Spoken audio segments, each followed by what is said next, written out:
Well, good afternoon and welcome to the special called meeting of the Owensboro Board of Commissioners, April the 22nd, 2021. At this time, I would ask our City Clerk, Beth Davis, to please call the roll. Commissioner Jeff Sanford. Here.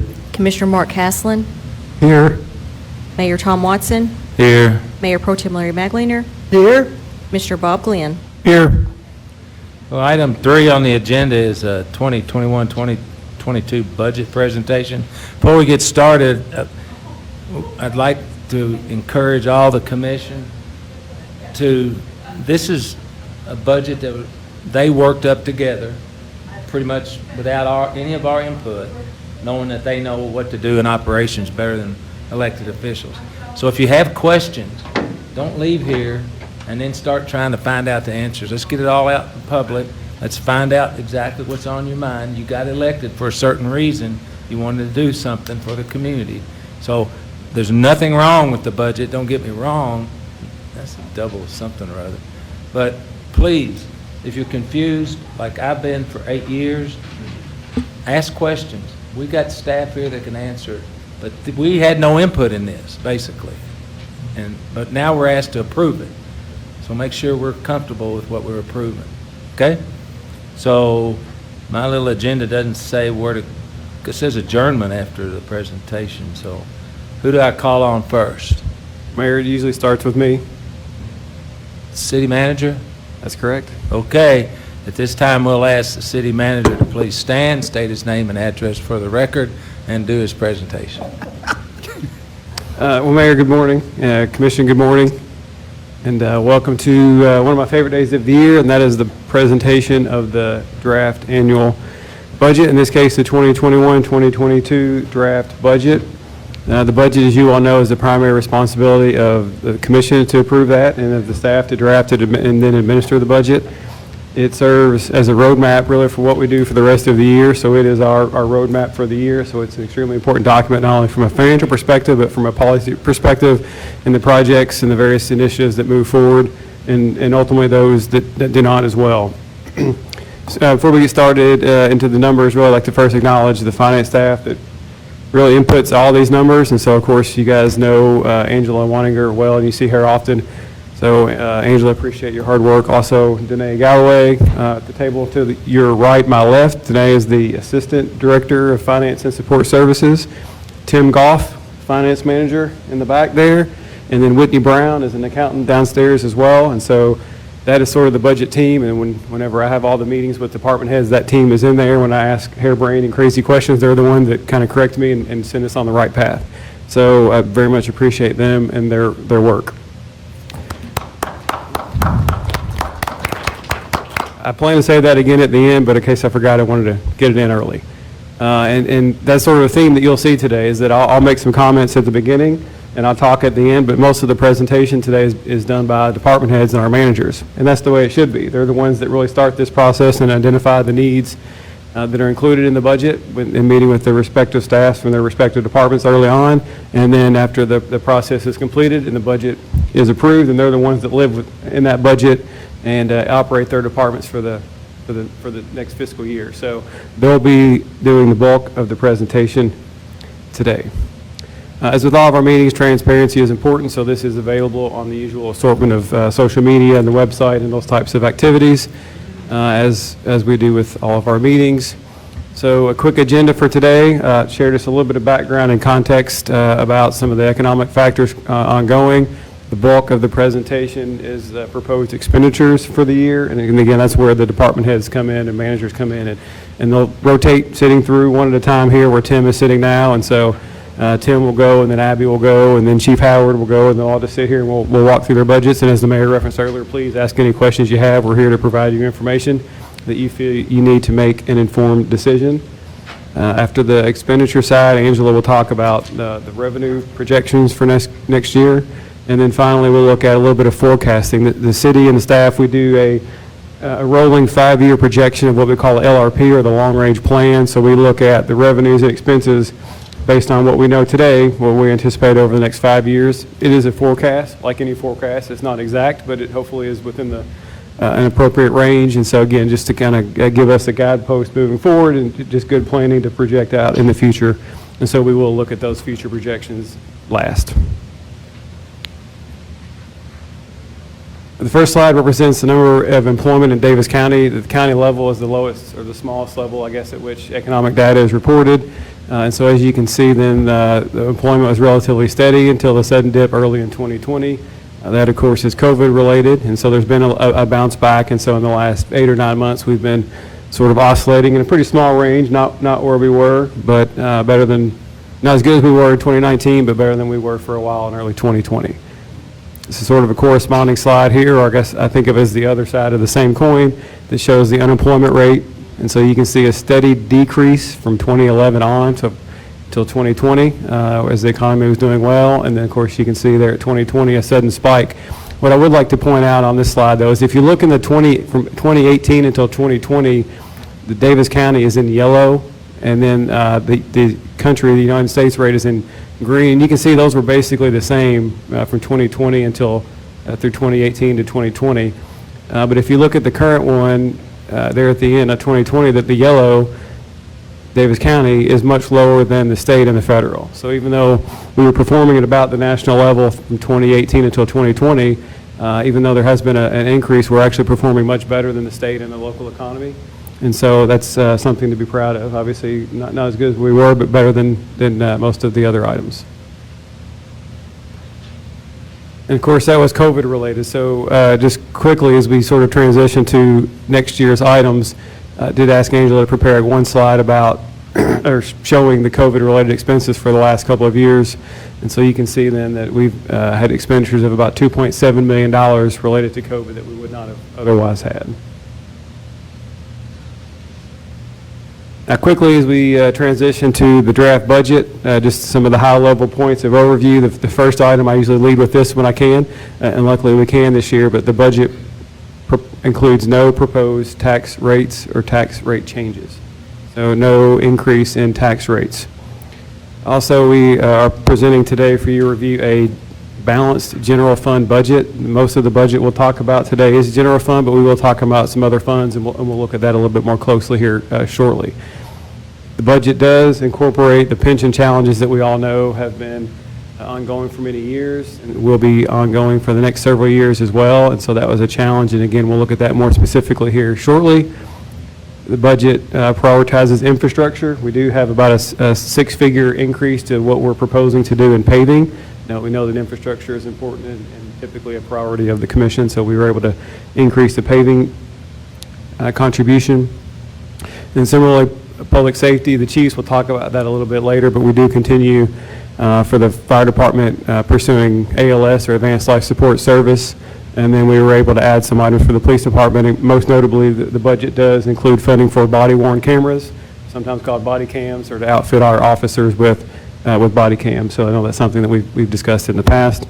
And then finally, we were able to include funding for several various projects, which Leland will cover later on in the presentation today.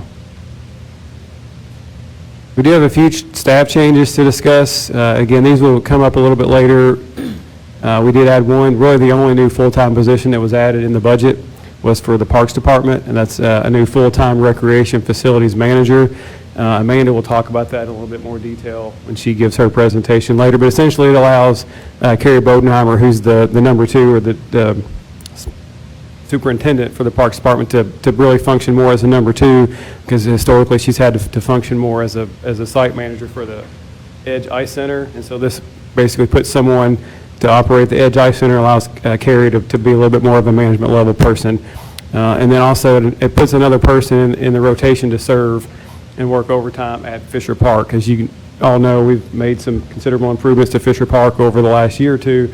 And so as part of that, we anticipate a longer season and have additional tournaments. And so we need more people to put into the rotation to work, because those tournaments are great, but they do require a lot of overtime because they're events that go on the weekend. A lot of times those teams will play until 10, 11, or midnight some nights. And so it is pretty hard from a staffing perspective as well. Another position that we're changing is to transition one part-time to full-time worker in the information technology department. The city is like any other department or any other organization where IT and technology is only becoming more and more important, and that's not going to change anytime soon. And so we are proposing to take one part-time position in IT and make it into a full-time position. And then finally, we have some various retention-based adjustments that Josh Bachmeyer will talk about when he does the HR budget here shortly. And so essentially, we track and monitor our turnover and, what positions are hard to fill and which have the most vacancies. And so we've really been doing that over the last year or two. We've addressed some of those positions that are warranted based on turnover data, and that was in transit, and that was in dispatchers for the central dispatch. And then so we're proposing to make some additional changes, again, based on data of turnover and where we feel that we need to address our pay rates and make some adjustments. And so Josh will cover that during the HR budget here shortly. This slide just covers a few of the shared factors that are consistent across really all departments. These are generally staffing related. Like most organizations, our health insurance costs continue to increase, and that is a challenge. We did restructure our plans a little bit this year and offer a high deductible plan for the first time, which was pretty well received by employees, and still offer a traditional plan as well.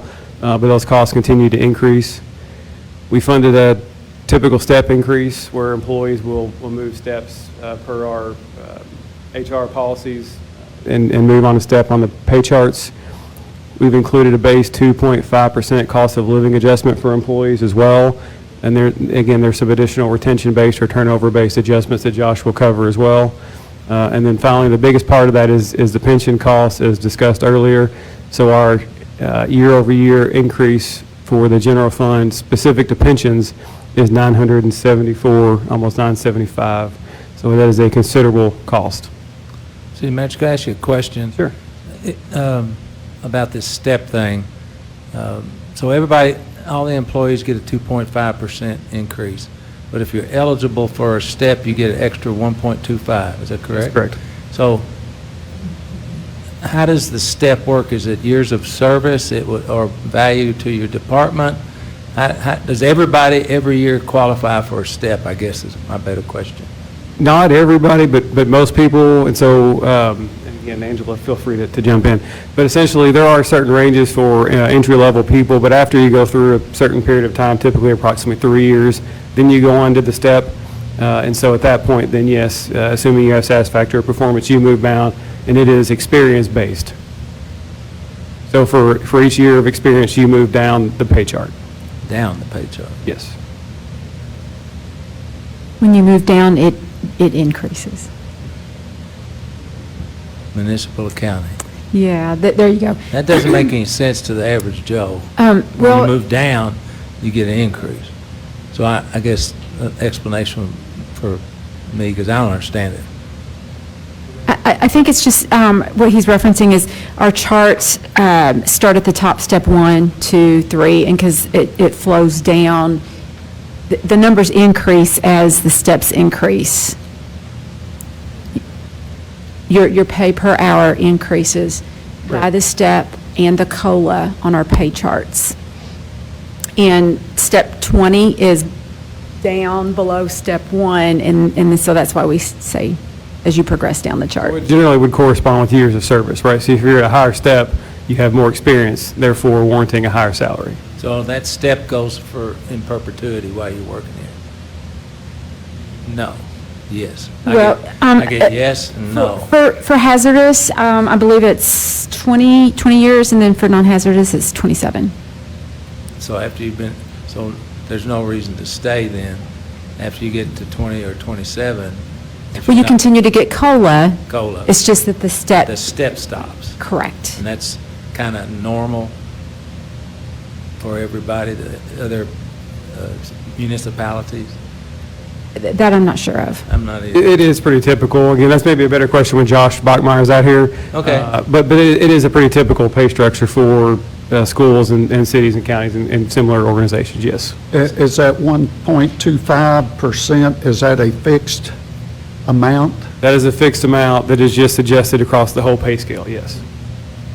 And I misspoke, hazardous is 25 years. It used to be 20, now it's 25. And so, and that is are their gross check or not their take home? Well, that's to their gross salary, and then, of course, they have various withholdings based Sure, on sure. insurance elections and those types of things, but gross. Okay. Thank you. Yeah, of course. That's been a question someone asked me 4 years ago. I never remember that asking. Thank you. The last slide. I'm sorry, one more thing. I apologize. Excuse me, Mark. The COVID-related expenses at 2.69, that didn't come, did we not get CARES Act money to cover some of that? So the CARES Act money was reimbursement based, Uh-huh. and so again, Angela, jump in. So it did reimburse us for eligible costs, and so eligible costs were salaries for front-facing employees, I think was the language. So yes, we did get a lot of revenue to offset certain expenses that were eligible for reimbursement. So is that included in this total expense? No, this is just an expense slide, right, not showing, So you'll have something later on to say how much that CARES Act money helped our expenses with COVID, correct? no, not. Okay, just, because it's kind of misleading if we had $2.7 million in COVID expenses, but we also got 1 point something in for face-to-face first responders and that to offset this. To free up money to offset these costs, that's correct. Okay. Thank you, sorry. As I mentioned earlier, pension is a consideration and will be a challenge for the next few years. So this slide just depicts what we anticipate those, increases, annual increases, year-over-year increases for pension costs to the general fund will be for the next several years. You can see the asterisk there that it depicts that the $974,000 for the current year, we are proposing to take from the pension reserve account. For those of you that have been on the commission for preceding terms, you may recall that 2 or 3 years ago, we created a pension reserve account or a specific savings account to fund those anticipated pension costs over the next few years. And so we do propose to dip into that fund for the first time. So as you can see at the top of this slide, that fund currently has a balance of $3,257,000. So we propose to take the $974,357 for next year out of that account, which will leave $2,283,000. Now, when we roll over or do a budget amendment early in the next fiscal year, much like we've done the last year or two, we will propose to take some of the surplus and devote that to our pension cost because we know that's a long-term cost. And so, as Angela will talk about later, I think that at this point, we're projecting a general fund surplus in the current year of about $3.3 million. So if that holds, then we would propose to put $2 million toward the pension reserve account against the costs we know we're going to have. We view as good management to plan for those costs. And then the other $1.3 million would go to the general fund surplus. The 974, is that a multiplier of a couple of years that we didn't do it, or is that going to be do we know if that's the standard number that we're going to have to put in each year? Well, actually, the amount goes up every year, Mayor. On this slide, you can see, so in the 21-22 budget, which we're discussing today for next year, that cost is $974. Next year, or the subsequent year, we estimate it to be $1,138,000. So it goes up every year. The number compounds. So who gives us that number to how much it's going to estimate? So the state gives us the amount, and at this point, it's estimated at 12% increase year over That's the year for number the I'm next few trying to years. get. And so this is just the finance applying that 12% to our actual Okay, cost. that's what I'm trying to get at. It's a 12% increase right now, our pension cost. And what's our pension cost for the city? What is our pension debt, or whatever you want to call it? Our obligation. Obligation. Are you referring to the rates or the total dollar? Total dollars. Dollar amount? For the 21-22 No, budget? Oh, I'm sorry, go ahead. For the 21-22 budget that we're presenting today, Mayor, for the general fund, the total retirement is $7,277,000. So the $974,000 represents the increase over prior year.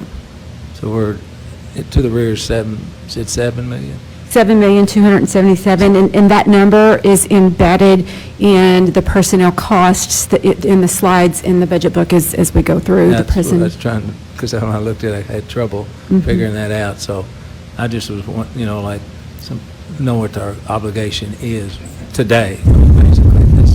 So it's over $7 million. Certainly. And that's just for next year's budget. Next year's budget. Right. Obviously, on the audit, we carry a much bigger obligation from a long-term perspective.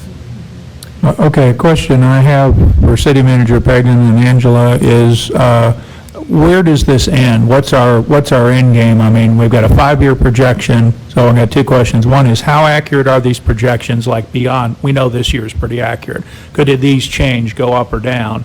And then number 2, how many more years do you think cities and counties are going to be saddled with this burden? That's both good questions. So obviously, right, you're right that the next year's number is a pretty good number. We're basically utilizing some assumptions about what the cost of living adjustment will be in subsequent years. So I think that number is pulled out of our long-range plan and assumes a 2% increase year over year for the next few years in salaries. So that it's a pretty simple calculation. Again, like a forecast, it won't be exact, but it should be pretty close. Now, the bigger question, I think, is long-term, how long will this go? And the shorter answer is we don't know at this point. So I think there's a new actuarial study ongoing, as I understand it, to set those rates or look at those rates in the future. At this point, it's 12% up through, I think, 2029, 2030. So basically, at the end of the decade, we could have up to 12% increases. It gets kind of technical and maybe not the topic today, but there were some changes in the structure of the state pension plan, and the local government plan was carved out of the state plan, and so they're sort of figuring out how to administer that now. And luckily for Owensboro, former finance manager J.T. Fulkerson is on that board representing cities across the state, which we appreciate very much. So he keeps us in the loop. But they're, I think, reevaluating those actuarial analysis now, and so hopefully in the relatively near future we'll know how many years that will be. So just to follow up, and then I'm done. And I meant to call you city accountant Wanninger, but I figured I'd mess your new last name up, Angela, so that's why I said Angela. My apologies. So the last question, are we looking for a Standard & Poor's moment where Standard & Poor's or one of these auditing agencies says you have enough backup reserve, you can stop doing this, or what's like the trigger that we suddenly don't have to do this anymore? Well, that's a good question. Let me use that as a segue to the next slide, Yeah, then, I or don't where mean I to started hold on this this slide up. a minute We got a ago. lot of ground to cover. Right, so if we're going to propose, or we will propose, to put an additional $2 million in that pension reserve account, that would get us a balance you see in the middle of the slide of about $4.2 million there. But then again, if you look at those increases over the next 4 years, then you can see that it gets to a deficit, pretty quickly there after the 3rd year. So we will propose to make subsequent contributions to this pension reserve account. And again, that will be guided on those new actuarial assumptions and what that data tells us. Maybe we only have to make 1 or 2 more. Maybe we'll be making these for 6, 8 years more. I don't know at this point, just depending on the data and what information we're given by the pension system. No, that'd be an accurate assessment. And this puts us in a very good position to have some monies in reserve, because there's other cities that aren't as fortunate as we are, and they're looking at having to raise tax rates to accommodate or cut projects that you wouldn't want to otherwise cut. And so it just puts us in a very good forward-looking position to be able to accommodate this. And I do feel like Frankfurt is sensitive to the cities. By example, like the fiscal year 2021, they did not increase the rate, because we had all the budget numbers prepared, and the last minute they came in and said, oh, we're not going to increase the rate. So that maybe could happen again. It's hard to say. Thank you. City Finance Director, appreciate it. Now, did we budget for that 12% last year and didn't have to use that amount? So did that go in the reserve? We did. How did that So we knew whenever we were sitting here at this time last year that the state had waived that 12% increase. And so we actually went ahead and took the cost that we would have otherwise borne, and we just transferred it directly to that pension reserve account. So it was $795 or somewhere, $795 or somewhere in that range, that we actually made a budgeted transfer in the current fiscal year to the pension reserve account of the amount we would have otherwise paid.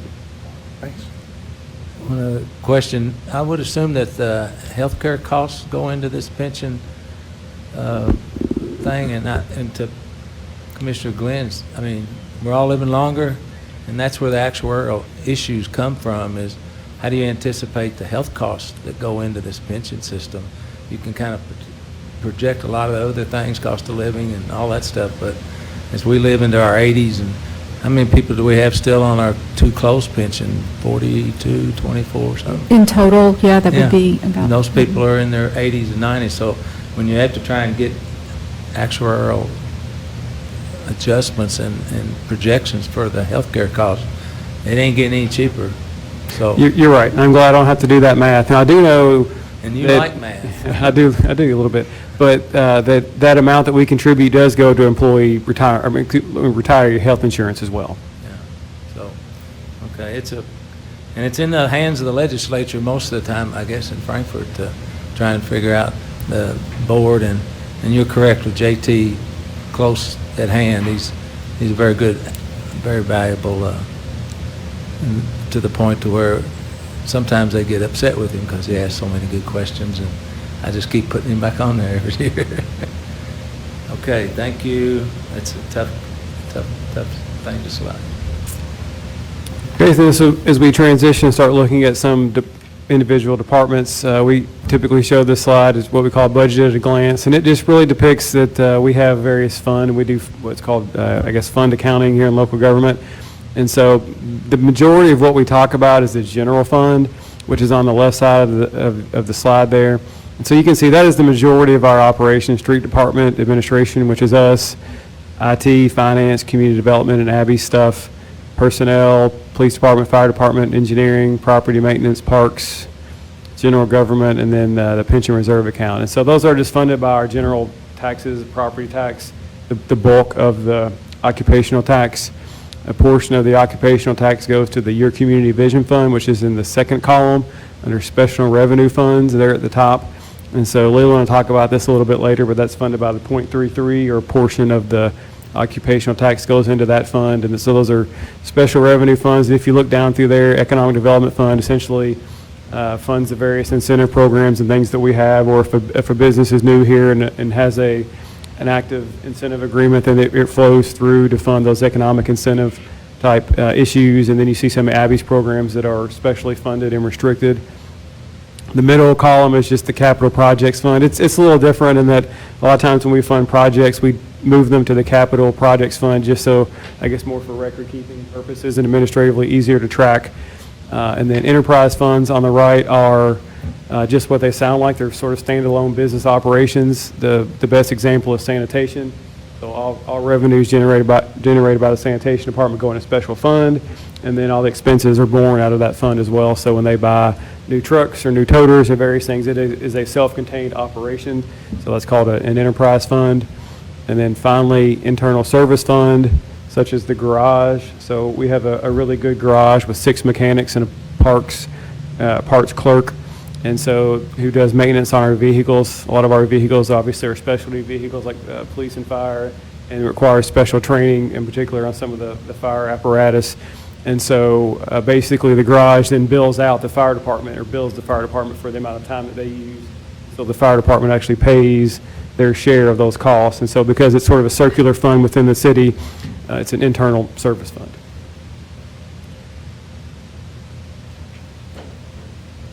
The slide just depicts the org chart for the city.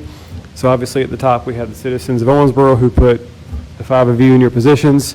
So you're next, you guys hire me, and then we have the various staff and the departments who deliver the important services to our community. And so you'll see this, and as we go through, we identify which department is next, and then what is included in their respective departments. So with that, as the transition, we'll move to the first department, and this is essentially administration, which is, again, us. And so the next slide includes those items or those places on the org chart that are identified in yellow. So that's expenses related to the commission, related to me. Looking at the left, the city clerk and the mayor's assistant and the CSRs, or the reps who answer the phone. Leland, and then the marketing communications position. And then on the right side, the city attorney and paralegal. And that is what we consider the core administration. And so for that admin department, our costs in the proposed budget are up 12%, which is $143,854. You can see there on the next slide, or the next bullet point there, the majority of that is personnel. So that's 142,000 of the 143 is related to personnel. And that's a little bit misleading in some respects, because you'll see an offset when Tim goes next that we moved a position out of Tim's department into administration. So you'll see an offsetting decrease there. So this is a little bit artificially high over last year because it's more of a lateral transfer of a position. Now, I will ask you to note, though, how the personnel is pretty much all of the increase. We'll talk about that a little bit later at the end. I have a summary slide that you'll see that pretty much all of the increase, in fact, all or more than the increase in the general fund is related to personnel cost. So that is a recurring theme that you'll see throughout the budget. So personnel cost up around 143, supplies a decrease of 9%, and then everything else does have a 10% increase of just under $4,200. Again, that's a little bit misleading as well. That's really because it's an increase in training cost. And so these numbers, when we look at them, are year over year, and so they're based on the amended budget, not the original budget, right? Because the amended budget is the most recent. And so because that's travel cost, in the current year budget, we amended the budget, or the commission amended the budget and removed travel costs because we knew conferences like the League of Cities Conference, those kind of things were not going to occur.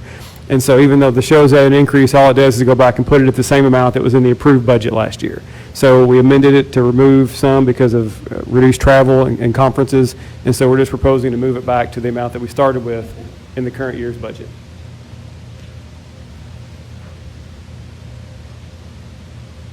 Any comments or questions? Happy to entertain them. Otherwise, we move on to Tim to present the public events budget. Thanks, Nate. Good afternoon, Commissioners. Tim Ross, Director of Public Events, and underneath me, I've got an event coordinator that assists me, as well as video tech, part-time video tech position. As far as the overview of my budget, as Nate referenced on the personnel side, the reason mine is down some is we had a full-time position that was underneath me in the AV department that we transitioned to that communications marketing position that Nate referenced. So that's why the personnel on my side is down, is just transferring that within the admin department. Maintenance is up slightly. Supplies, you'll see, is up quite drastically. Some of that percentage of increase is due to just a reallocation of funds between maintenance and supplies there. But then a portion of it is due to some projections of what we want to utilize this year. Most of you would remember the July 4th events last year. We changed how we normally did that due to COVID, and we decided to spread those out, around the community, and it was a screaming success. A lot of folks loved that, and we've gotten compliments across the board. And so there's been the idea that we need to continue that in some way. And so the idea this year for that event is to still have some fireworks throughout the community, in addition to what we normally do on the riverfront with that big celebration that's there, but still provide those fireworks around the community for some folks that don't want to be part of the crowds downtown or want to stay in their own neighborhoods. And so a portion of that increase in supplies is to accommodate for those additional fireworks on July 4th. And then the other part of that is honestly just the cost of goods and services. It sounds generic to say, but I know most of you would realize over the last 12 to 16 months, if you go purchase anything at the store, it's quite a lot more expensive than what it was 12 to 16 months ago. So between an increase in doing a larger July 4th celebration, adding the Hydro Fair event, as well as just general costs of goods and services is why that has gone up there. So as far as public events, just a quick overview of what happens. I know many of you are familiar with it, but our public events side, we put on signature events for the local citizens that they can enjoy our community and be proud of what we have, and hopefully draw more folks move into the community, as well as bringing visitors to town. So we produce a handful of events since I've been here that have become signature things for the community, like July 4 and the air show and the Hydro Fair that we get to add this year to be a crazy busy August fall season for us. We also partner with, I've been a huge advocate ever since I got here. City can do a lot of things really, really well, but we use great partnerships to produce much bigger things, like Friday After 5 and the barbecue and Color Blast and Monsters that's referenced there. So we've had quite a few discussions already in planning this year with Friday After 5 about their expanded calendar celebrating the anniversary that they've got this year. So we work a lot with all these organizations in the community. And then we also have special projects that we work on. We've developed a better relationship, even more so, with the CVB, and have done several things with them, like the Burger Week that many people enjoyed, not too long ago. They've got the great race that they've been working on for a long time that's coming in June. Other things like when we did the Nikki Hayden statue and lighting the bridge and things like that. So my department also utilizes, or not utilizes, but I guess responds to and handles all of the applications for any organization that wants to do anything on city property. So whether it's in a park or whether it's on a road or whether it's just in public space, all of those applications funnel through us, and that's what Erica and myself respond to and take care of to make sure that they've got city services that they're requesting and that we would require, as well as, making sure that we're covered from liability and safety standpoints from the community. And that's everything I've got for my overview, unless anybody has any questions. Yes, sir. I was just curious, in the book, I guess it breaks down to $855,000 in your budget somewhere, right? It does, yeah. It's got it all. Page 16, Mhm. okay, that's. I Yep, won't- 16 and 17. All right, I knew it did, I just didn't want to have to look for it again. Yep, 16 and 17. And then and that's another question, when we have these personnel changes, this number, this 53,839, is that with or without the hidden paycheck? What I call all the benefits and stuff, is that just the base salary? And that should be all personnel, in? insurance, and everything, a loaded number. Okay, yes. good, that's excellent, okay. All right. And yes, there, Commissioner Magligan? On that breakdown that you were talking about, contractual services, is that like what the cost of the fireworks and different events? Yes, sir, yeah. The way I break it down in mine, and each department obviously is a little bit different, but things that we have a specific contract for goods and services for, like the fireworks display or audio video for the July 4th, that there's a contract in hand. And then the supplies covers all of those unknown fluctuating costs depending on what the cost is at the time of the service. Yes, sir. Yes, sir. In the past, when we've done the July 4th celebration, we used to hire the symphony. Is that something that we're still doing, or are they on contingency? Because I know they do a great job, but they're also a pretty big chunk of your budget, depending on the year. Yeah, we transitioned away from the symphony. They were a great partner with us, and we do lots of things with them throughout the year, and they've been contracted the last few years for another community nearby, and they do the July 4th there, and we utilize other bands for July 4th.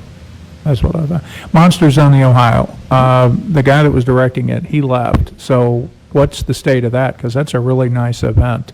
Aaron's done a great job with that. Do we know, are they going to have Yeah, it? we've had numerous conversations with Aaron about it, and he built it up, and he's been doing that for 10-plus years, and so he wanted to take an opportunity to Sure. step away. But it's a great event, and so there's actually one of the teams that participates in that event and has been participating, my understanding, for the last 5 or 6 years and travels from outside. They actually manage fishing tournaments in their own market, and they approached him saying, hey, if you ever don't want to do this, we'd like to kind of take it on. So his agreement with them ensures that it stays here at least for the foreseeable future with no plans to move it because they like the fishing at this part of the river. So we'll continue to work with that new organization, and Aaron will still be a part of that this year to help with the transition, but his intent is to be able to sell the rights to that to this other fishing group, but they know the tournament because they've been participating here in Owensboro. Great. Thank you, Tim. Appreciate it. Commissioner Glenn, and I'll tell you, Elizabethtown, I believe, has got the symphony, and they're tickled to death to have it. So actually, it's a win-win. Okay. Helped another community with what we do here, and at the same time, we transition to a little different type of celebration, and our community's happy with that. So we didn't really leave them. We didn't really drop them. They were able to find another venue, and they're very happy to be there. And Elizabethtown's very happy to have them because they do a very good job. They do, and we get along great with Gwen and her staff over there, and Jeremy, and they did the Symphony Stroll that they did recently, during COVID, and they've got a new celebration they're doing June 5. Community. It's almost like a concert on the lawn that they do, but it's a second one that they've got Lee Greenwood coming in for, and so we're helping them with some support services and things for that. So we get along wonderfully with the symphony, and they do numerous things throughout the year that we work with them on. Yeah, I think they're a great resource. That's great. I'm glad to hear, Mayor, I appreciate that. The big issue the year we had the cancellation, we had to cancel them, and I know they were upset about it, and I don't blame them. It was a big event for them. So that's great. It sounds like we're doing a great work. Thank you, sir.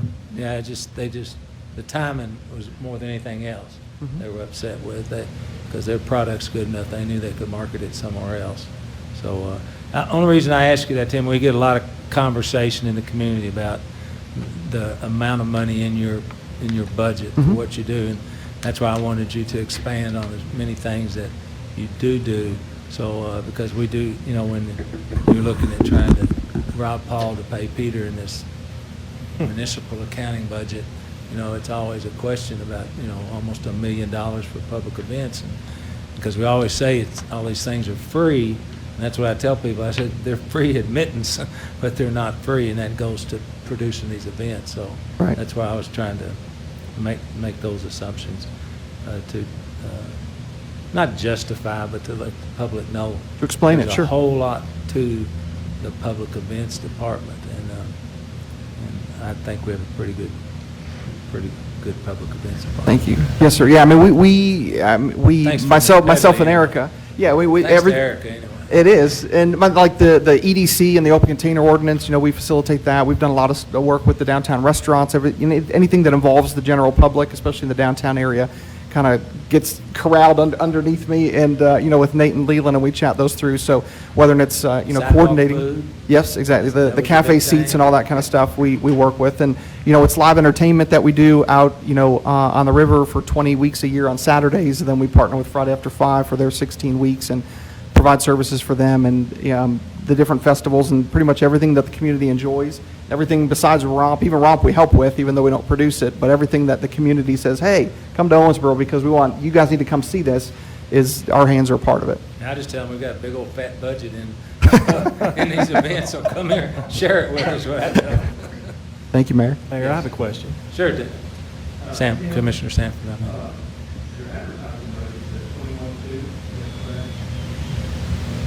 Yes, sir. For this Yes, sir. First of all, enough, and number two, where all do you advertise for our events?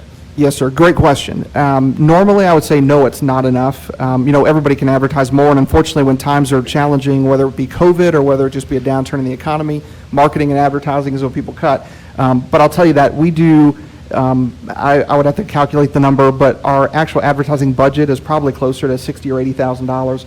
But we get a tremendous amount of in-kind support from the local radio stations, from TV and News 14, from Tanner West does a great job of partnering with us on numerous things. So that $21,000 is actually just expenses that we pay kind of over and above.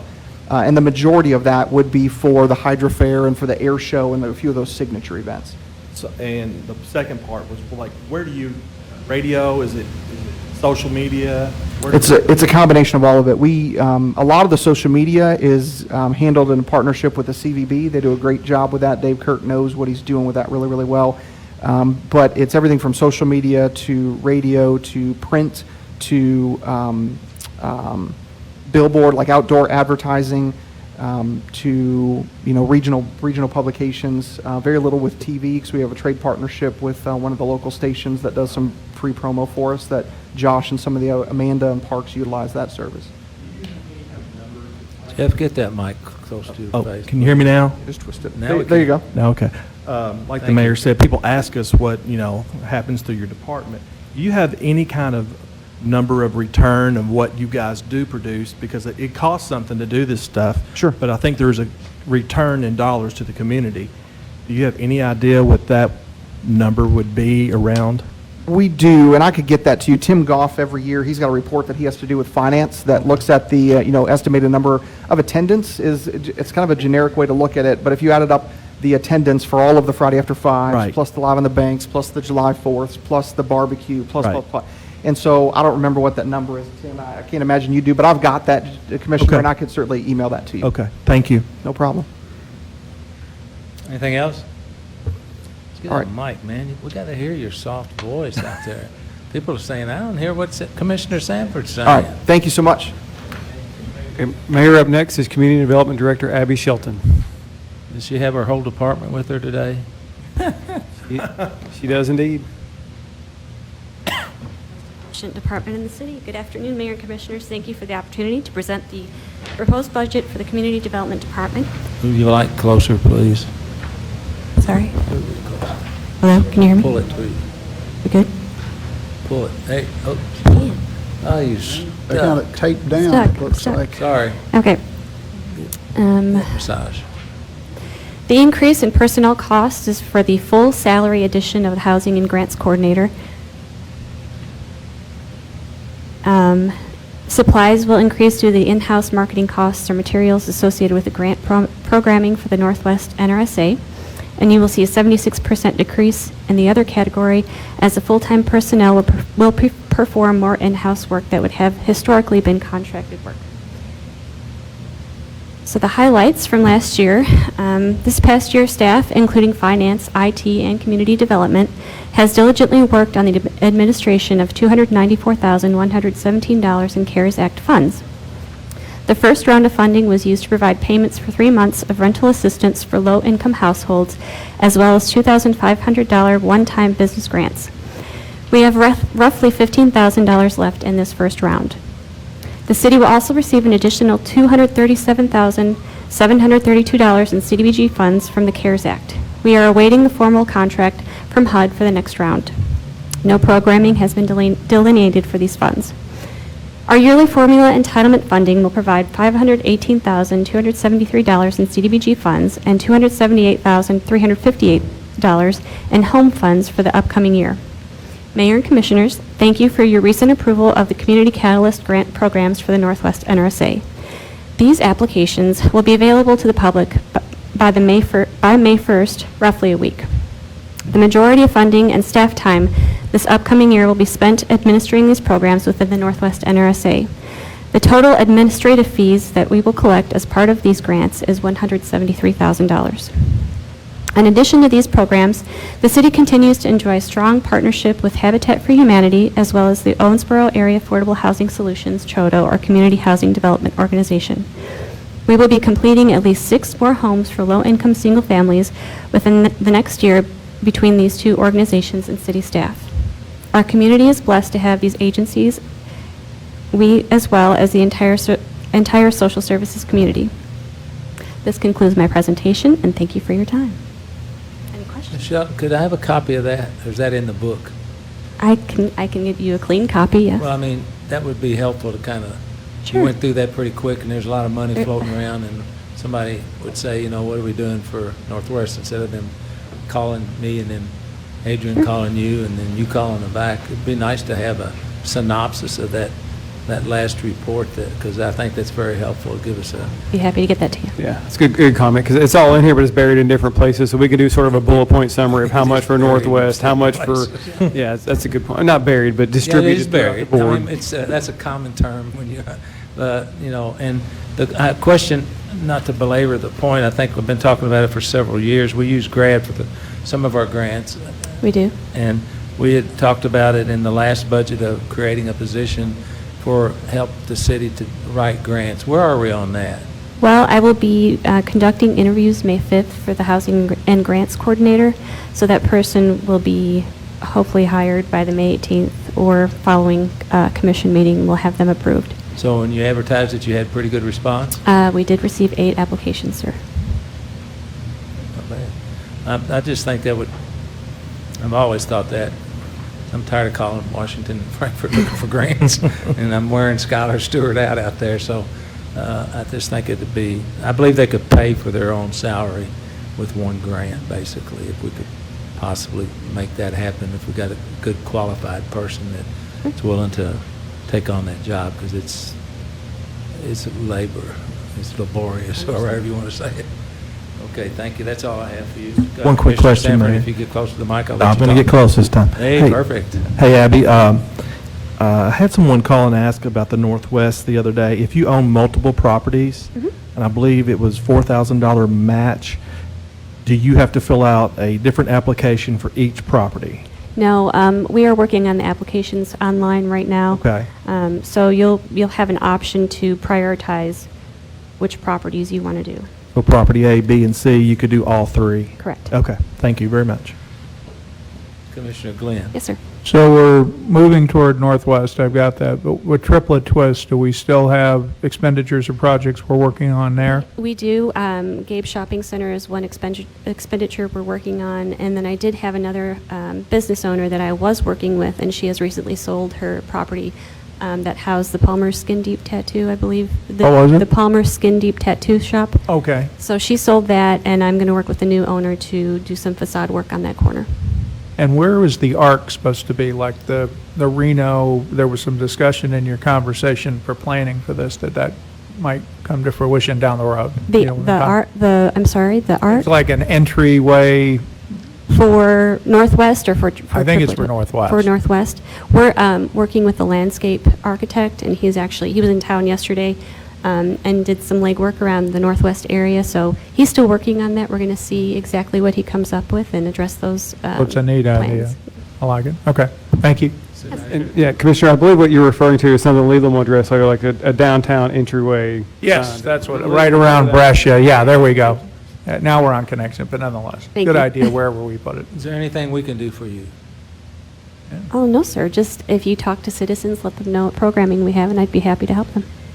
Okay, so where's that information available besides on our website, which Everything's on the website. If anybody cannot print anything out, Yeah. I'm happy. I have hard copies, and I'm happy to leave them downstairs or mail them out. That's what we've always done historically.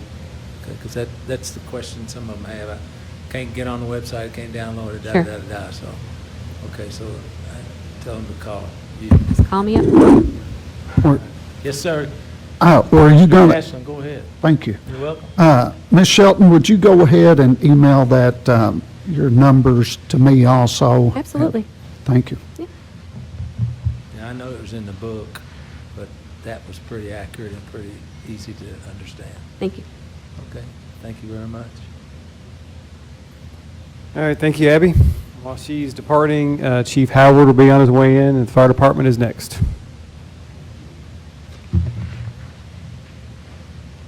Good job. Say, Chief, I still think you need a name tag on them blues. One just for you. My contingency will buy you name tags for all your people, so we can have name tags on your blues. How's that? That in mind. City manager introduced me, Chief Howard, Owensboro Fire Department. It's an honor to be here to speak with you this afternoon. Honorable Mayor and Commissioners, thank you for the opportunity to present the Fire Department fiscal year 22 budget here today. Like the city itself, can you hear me okay? Like the city itself, our fire department is very mission-driven. We take the priorities of public safety and property conservation very seriously. I'll say for my part, it's been an honor to lead the organization through a very different year this past year. Like most folks, we didn't get to do everything we wanted to do, and even some of the things that we really looked forward to doing when the last budget came around, some things were curtailed, and we hate that, but we feel like we did prove our capacity to adapt to daunting challenges throughout the year. Also, like the rest of the community, we're looking forward to a time when our friends and neighbors can go to school, work, restaurants, and to go shopping without masks on, and when businesses can operate more normally so that we can thrive as a community, to have the level of optimism that has always characterized Owensboro in the time that I've lived here. Meanwhile, the Owensboro Fire Department continues to respond to emergencies throughout Owensboro, as we have since 1866, more recently from 5 strategically placed stations. We maintain a 6th facility, as you all know, our training center on Davis Street. Just a note, last year we responded to over 8,600 calls for service in the calendar year 2020, with roughly 3/4 of those being EMS-based calls.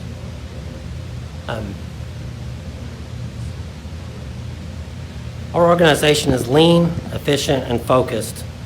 If you look at our organizational chart, you'll see how true this is. Buried within that chart are 102 personnel positions that make up the Owensboro Fire Department when fully staffed. That 102 breaks down to 99 uniformed personnel, an administrative aide, and 2 part-time inspectors. There's currently 1 entry-level position that is open, and there's a hiring process that's underway to fill that single position, and that's an entry-level firefighter position. We at the Owensboro Fire Department direct our energies toward a multifaceted approach to achieve a safer community. Most of our personnel are assigned to our Emergency Services Division for 24-hour shifts. That's over 90% of our personnel are actually the ones who are the responders who are on the trucks out there doing it day in and day out, the 24/48 schedule. However, we also provide two other very important services as an agency in terms of prevention and training. Our prevention services are proactive efforts that are external that make people and places in Owensboro safe by targeting risks that can be avoided or minimized with behaviors, following codes, and installing smoke detectors and things like that. Our training division, on the other hand, is constantly working internally to properly prepare our first responders to meet the challenge of risks that exist throughout the community. The common thread in all of the services provided by the Owensboro Fire Department are that we're making investments in the well-being and the continuity of our community. We go to the numbers. Allow me to share our proposed budget for the fiscal year 22. You'll see the requested total for the fire department is $12,673,873. I feel like the 4% increase in the overall budget is a modest increase, all things considered, considering the things we were able to accomplish in the previous year and what we hope to accomplish in the next year. It is an overall increase. As you see below the total, there are 6 different categories within the budget. And if you go down through there, then we can see where there are actually savings in many of the categories, but you'll see that there are some unavoidable increases in personnel costs. The city manager alluded to that. Within each department, it appears that we find that, and a lot of that's pension costs. But personnel costs constitute about 84.5% of our budget proposed for this next year. That's slightly more. It's about a percent or 1.5% more than what the percentage of our budget was last year in personnel costs. Just the pension costs alone make up for over half of that increase in the personnel cost. And predictably, all personnel-related costs continue to increase from year to year. The next category, maintenance, you'll see a 13% drop. That drop is partly due to ongoing replacement and updating of equipment that cuts down on exorbitant repair costs. As you're phasing out old equipment and bringing in newer equipment, obviously you're not doing as much maintenance, as much upkeep to keep the heavier equipment on the road. Our partners in Public Works and IT have been instrumental, especially in helping to control our maintenance costs so that we can be more efficient without dropping any quality in our services. Supply costs, you'll see, actually does go up by 12% over the next year, and we can't identify the reasons for that. It's primarily due to a new replacement plan for our radio equipment, and that's a plan that's been put in place to have overall cost savings, basically to put money in the piggy bank over time, because we know it's going to be a very heavy expenditure down the road. So there's money being set aside every year for that radio equipment for the projected replacement. Part of that also goes to EMS supplies that will be taking a bigger bite out of our budget in the next fiscal year and beyond. Some of that is because of market-based price increases. I mean, just the price of gloves coming out of COVID for EMS is they're getting harder to find, and they cost more when you do find them. And then going to ALS service is costing us for certain EMS-related supplies that we didn't need or haven't needed traditionally as a BLS service. Explain those acronyms, please. Oh, apologize. Don't apologize. BLS is basic life support. All of our full-time uniformed personnel are EMTs at this time, or they have to be EMTs to come off of probation as firefighters. So we have a BLS service, or basic life support, presently, and the effort over the recent years has been to step up into advanced life support, or ALS. And part of that has been addressed in multiple occasions in front of the commission over the last 2 or 3 years.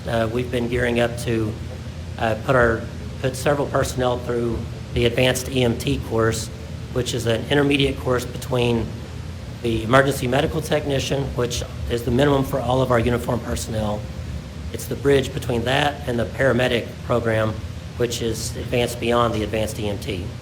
To have an ALS license, you must have paramedics on staff, and we have very few, but to actually run the service and to administer the care, at a minimum with that license, you'd have to have advanced life support, or ALS personnel, and advanced EMTs meet the minimum for that requirement. Thank you. That's understandable now. Okay. I know, I do the same thing in my field. I get it. We It's- assume everybody knows what Yeah. all these acronyms. Well, and I appreciate the opportunity because I know a lot of people listening or watching this may not know what those Like these guys right here. Yeah. So we'll be purchasing additional supplies needed to properly carry that out. It may be more medicines or just different tools to carry out interventions that EMTs weren't able to carry out. But now life-saving measures using a cardiac monitor and using different tools. But we just have to make those investments in order to have the tools that we need to do what we need to do as advanced life support providers going forward. The next category is utilities. A lot of that obviously is market-based. We see an 8% drop in the projections for that. I don't have a lot of details in utilities, but it's just, like I said, just market-based based on the price of different utilities. And clearly we could see that over time swing the other way. But it looks like we're going to have some cost savings there. The other category, which kind of sounds on its face like a broad category, we see a 13% drop. Some of our really important line items under, or budget subcategories under other, are safety costs and training. Like I said, it's a 13% drop, but it's a decrease in funding without sacrificing any measure of safety or preparedness because of our effort to target funding where it'll have the most impact. Let me see. Capital expense, you see that's down by 14%. The decrease is possible because of a careful and deliberate budget development execution that is strategic at adding necessary cutting-edge equipment to our inventory, but taking advantage of the cost controls that are built into our capital replacement plan, which is a long-term cost savings plan. We continue to seek out efficiency measures and identify grant opportunities that are targeted at our priorities. Because as the mayor mentioned, a lot of these grants, even if you paid somebody a salary to write the grants, it's going to pay for itself with what you get. It's going to pay dividends. So we continue to seek out those opportunities to add as well to our capital equipment. The next two slides highlight some of our investments that are built into our budget. The air show and the hydro fair, which have been mentioned previously and will be a theme for a lot of the budget this next year, expected to be tremendous events for our community in a lot of ways, clearly. Emergency planning for these events is a high priority for our department, obviously because our priority is public safety, and there's a really high level of public safety. I mean, it's really important that you look at it from an emergency planning standpoint, make sure that we have the things that we need and that people are properly trained to be ready for an event in our city. We'll be targeting funding towards the needs of these events and others. Since we've already made some smart investments to prepare for these events in the previous budget, understanding that the hydro fair was originally supposed to be in the previous year, the budget impact going forward will primarily rest more in the personnel costs and not so much in the equipment and the training that we need for that. Circling back to the advanced life support that we just discussed, our upgrade from basic life support service to advanced life support, it's been a long time coming. It was forecasted and planned for by Chief Mitchell, and now we're trying to execute on that and take our department to the next level in that regard. This summer we'll have our first class of students graduating from an advanced EMT course, and afterward we plan to apply to the Kentucky Board of EMS as an ALS or advanced life support non-transport service. Chief, will that be a requirement for all your firefighters to be ALS? No. Okay. To be an ALS service or advanced life support service, there are certain stipulations under the Board of EMS. It doesn't require for you to maintain that license. It doesn't mean that you have everybody. Basically, you just have to have somebody ALS on each around shift. the clock. Yeah. Okay, thank you. That would be a fantastic goal, but it is an advanced educational component in providing service in the field, and it's kind of like you get your most motivated EMS responders that are going that route. It wouldn't be everyone within the department. Ideally, over the course of the next 3 to 5 years, if we could get to about 25 to 30% of our personnel, that would be ideal. Now, people have no idea how tough that EMT course is. The EMT class is hard. It is. People have no idea how difficult that class is. But the way we look at it, when that person's showing up in your living room or working on your family member, with our hiring process has a very high standard, and we think that anything that comes to EMS, and my wife's a nurse, anybody that gets into one of those fields, you want them to be able to do something that's hard, because like you expect a high level of care from them when they're actually doing their job. Exactly. Mayor, could I just clarify on the ALS point? So Sure. we would provide a higher level of service. The idea is because of the proximity or the distribution of our stations across the city, we're typically on scene first the far majority of times. And so AMR would still respond. They would still ultimately transport. We would not be in the transport business, but because we're there first and could provide a higher level of care in the intermediate term between when we arrive and then AMR would arrive on scene, that time can make a difference in those situations. So it would be intentional front-end care, but not transport, not ambulance service. Well, it's kind of like the military. In previous wars, you would see on TV and they'd holler for a medic. He would be somewhere in the field. Now everybody in their squad and their platoon is trained in first aid and things like that. So it just makes good common sense. City manager makes a pretty important distinction. You can have an ALS or advanced life support transport, which is what the ambulance service would have to transport patients. We're seeking the ALS non-transport. Non-transport. And like I said, if on average we could beat the ambulance there by 2.5 minutes, there's a lot that a person who can use that cardiac monitor in the field can do to stabilize that patient, so that when they are ready to be transported, the outcome long-term for that patient could just be tremendous. And you could be talking about it could save their life, or it could save them hundreds of thousands of dollars, or a lot of rehab down the road. Yeah, That's what we're looking for. People overall that go to the quality. hospital with a possible stroke and get the clot buster soon enough, that's a perfect example of how quickly things can change in those little time frames. Yeah. And like so, we generally in the city, because of the way that the stations are strategically placed, we are generally able to beat them there, and this gives us some tools and some aptitudes that we could put into play in that interim. Would you say y'all are working pretty well together with the new with AMR? We have good communication with their administration, and I feel like we work pretty good together. Like I said, when I say communication, we work shoulder to shoulder in the field, obviously trying to do what's best for the patient, and I feel like the administration locally has been responsive to the concerns that we've brought to them. Okay, that's good to And we know. look forward to continuing, because we have a strong partnership, and we feel like everybody, obviously we're public and they're private, but really I feel like everyone's heart's in the same place. At the same goals, yeah.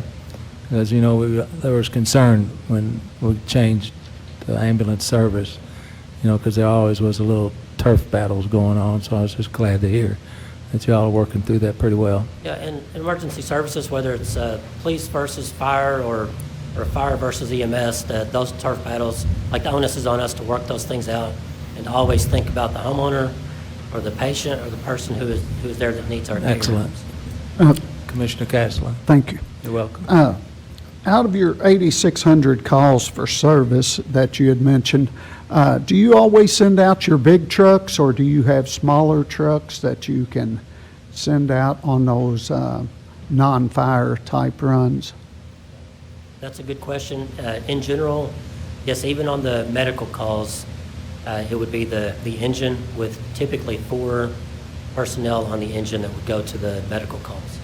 There are alternate models, but that's our norm. So whenever you have a single company response to a medical response, typically responding to someone's home for a medical emergency, which like I said would be over 6,000 of those 8,600 runs, then the engine would respond with the same personnel that would go to the fires, but it's the one truck with 4 personnel with the necessary medical equipment currently to perform basic life support skills. And you're not the ladder trucks when... Right. Yeah. Yeah. But Well, I was just wondering, as far as wearing those trucks out and, the response time, also, you have to drive a little slower in a large vehicle like that. Would it be more cost-effective to go with something smaller, or?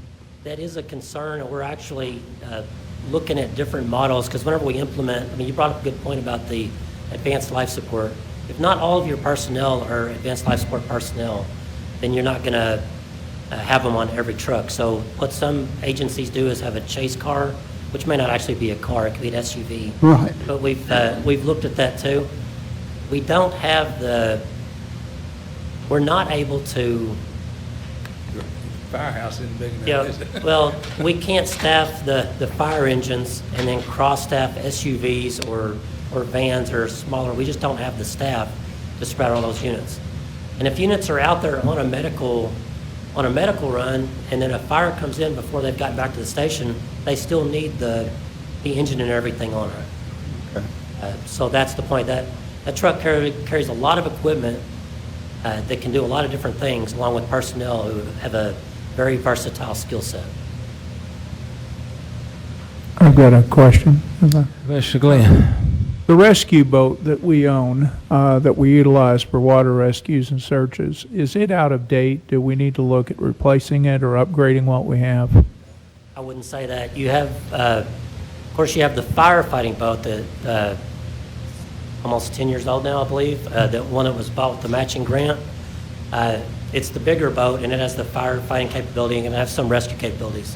But actually, about a year ago, a little over a year ago, we did get the new boat to replace our John boat, and it is a rescue-specific boat with a lower profile. It's a lot easier to get patients in and out of it, and it's actually going to be really important for like actually operating during the hydro fair and the air show.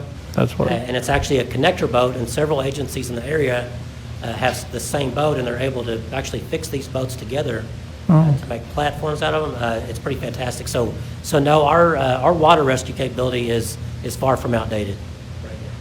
Okay. We're in pretty good shape. I've got basically two other questions, so let me ask the second one. So a long time ago in a galaxy far, far away, this is definitely going to be for City Manager Pagan, there was a proposal that we basically become our own ambulance service. I'm suspecting, with conversations I've had, that with EMR as contracted, we're not looking at that as an option anymore. That's a dead issue, right? That is correct. Looking at Hopkinsville's experience. Right, and I did operate an ambulance service when I was in a similar position in Hopkinsville, because it was provided for the city and the county there out of the city fire department. And so, yes, that is something I would be hesitant to get into, and I'm very grateful for our partnership with AMR. Okay. Last question. So Station 2 is going to be expanded. Where are we putting all of the personnel? How are we handling that while that project goes on, and do we have a time frame as to when it will begin? Well, the plans are pretty much being finalized by the engineers. We talked about that last week, and basically they have to print their drawings and make them final before it goes out to bid for contractors. My understanding is that could happen really soon, and then it's going to be a matter of when you can get the contractor on board and to schedule the work. And so the time frame, I would think it would be pretty soon, maybe by the end of the summer. It would be hard to speak to that until it goes out to bid. As far as our contingency planning for where our units are going to respond from during the remodel, it really depends on the nature of the different phases of that remodel. Ideally, we don't want to take our units out of that run area and lack the capacity to run from the area where people are used to getting service from Station 2's run area. But those are contingencies that I've been looking at pretty closely very recently, as some of the picture of the construction has become a little clearer, but it's not going to become truly clear until we actually have a contractor to tell us kind of how they can work out of one side while we use the other, and then vice versa at a different phase of the project. So I don't have any definite information from you on that. I really need more information to make that decision. Okay, and where is the extension budgeted in our budget this year? It's funded through your budget or through Public Works? I'm looking at Nate here. What project? The Station 2 expansion and remodeling. I believe that's comes actually out of what in component of the year budget? community vision budget for the current year. YCB? Okay. Thank you. Thank you, Chief, and thank you, Nate. Where was I?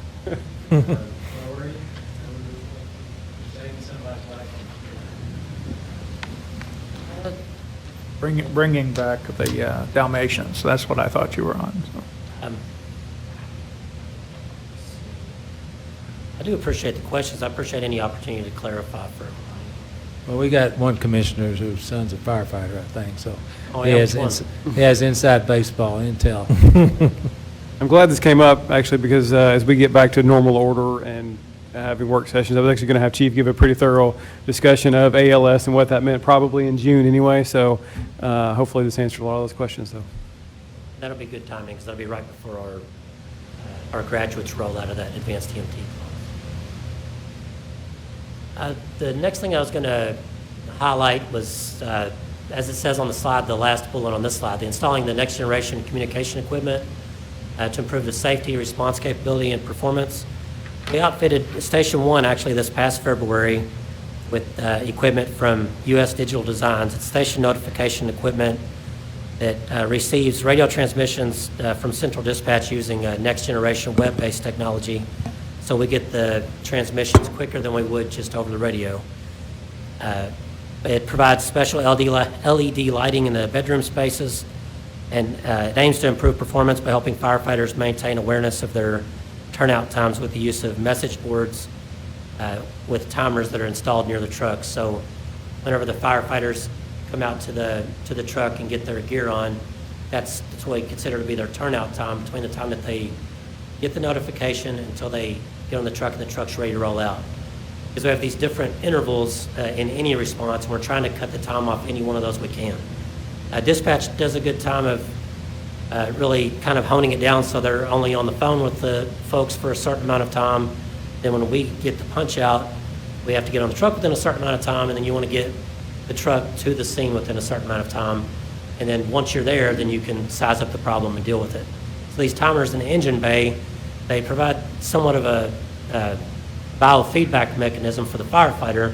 If they see the clock and they know how it's ticking, then they know how their performance is, if they're meeting the standard they need to meet to get on the truck for that particular type of response within a given amount of time to meet a standard. So like I said, we have one station outfitted already, and we're looking to do 2 more of them here in this next year. My next slide, moving on, focus staff training on high-rise response, firefighter rescue, professional development, and building upon our EMS and foundational firefighting concepts. Despite planning to spend less funds targeted at training, as I mentioned earlier in the presentation, during this next fiscal year, we actually have a very robust training calendar that renews the focus on our bread and butter skills, but also includes firefighter rescue as far as rapid intervention, where our firefighters have special techniques that they use to go into structures to rescue other firefighters in mayday and lost and trapped firefighter situations, firefighter emergencies of that nature. Also training in high-rise high-rise firefighting, professional development is a key area, and then the EMS training necessary as we transition from the basic life support to advanced life support. We're also particularly excited about investing in a new learning management system that'll make our training more consistent department-wide and improve tracking mechanisms for the education and development of individual members. Also, one last highlight on the slide, engaging publicly post-pandemic. I mentioned earlier the pandemic's impacted so much of what we do, and the inability to engage the public in person as we had in the past, and being unable to assertively offer home safety checks and smoke detector installs the way that we would really like to by traditional means. It's been a real setback, I feel like, over the past few months for our department. So we look forward to very soon engaging, getting back in the swing of things, and aiming our energies at prevention and public education, because we know how important that it is. Social and traditional media have been useful over the past year for us and for a lot of agencies and businesses, but we look forward to being out there in the schools, having the kids from the schools come visit us, getting out into the senior centers, targeting those groups, and taking our message wherever we can that we can make a difference. And we want to make the investments that are necessary to do that, with the materials and the time, to try to, like I said, get our message out there and make the community safer, to try to prevent those emergencies from happening in the first place. So these are just the highlights of what to expect over the course of the next year. You mentioned the remodel of Station 2. That's a big deal. There's infrastructure updates to our training facility that are coming up, and you'll hear about that shortly whenever the Community Vision Fund is addressed in the budget presentation. We have a lot of things going on. We're in the thick of working towards accreditation, succession planning, and overall strategic vision planning for our department. There's so much going on every day as our personnel commit themselves to our mission of protecting lives and property here in Owensboro and Davis County. I'm extremely proud of what we accomplish day in and day out, and the budget request that we put before you today for fiscal year 22 will help us to not just maintain but improve the service that we provide to the public. So I do thank you for your attention and your interest, and I'm open to any further questions, comments, or concerns that you might have in regard to anything we've already discussed or anything further. Anybody else? I've got one quick question. Imagine that. Vaccines. Your personnel, along with OPD, deal with ill people all the time who may have COVID, and I know we want to protect. I've seen them out wearing the masks and everything. I know you can't make people get the vaccine, but what have you tried to do with your personnel to encourage them to get the vaccine to protect themselves, since they're dealing with so many, people who are ill out in the community? I think just as like most people in this room are leaders of one thing or another, and I think the primary thing that you do is model the behavior that you think is necessary for the people in your organization. So the first thing I did is make it very clear that as soon as the vaccines were available, then we'd remove any hurdles to people being able to get those vaccines, and that I would be one of the first ones to get the vaccine myself. It is a personal decision, and for some people it's become a political decision, and that's beside the point for me.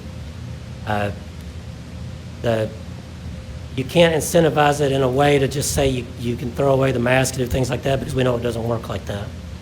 I promote the vaccine for our personnel, but at the same time I don't get in anyone's face, or you can't treat them any differently because they do or don't have it. When you're indoors, when you're around patients, and when we do the things that we do, it's absolutely necessary that we follow the same rules that everybody else has to follow. So I don't know if that's a satisfactory answer to you, but we've definitely, first off, tried to get the best information that we can to people as soon as we can, and to be understanding of people's like individual situations that people might have, because some people have had if you've had the virus for a certain period of time, there at one point you couldn't get vaccinated, but when people come to my office, you still have your meetings with your mask and things like that. I've had the virus, I've had the vaccine, and in general, you see me wearing the mask. This is a rare exception. I hope that answers your question to some Yes, extent. it does. I just wondered how you were handling it, because you're right, it is an awkward situation, and there's a balance between, we want them to be protected and the patients they deal with to be protected, but there's also that individual choice that it's a personal decision. So, thank you, sir. Appreciate it. Thanks for Thanks. all your answers. I got a crazy question for you. You like them? What is or what was the thought process of on 24 and off 48? And is that a national thing? What's the matter, City Manager? I was just going to jump in and answer if you're. Okay, The go ahead. 2448 is required by state law. Okay, So cities of our class. Thank you. Second and So- third class, former second and third class cities, I believe, so that's. Well, that answers a big public question that's always out there, is on 24 and off 48, so.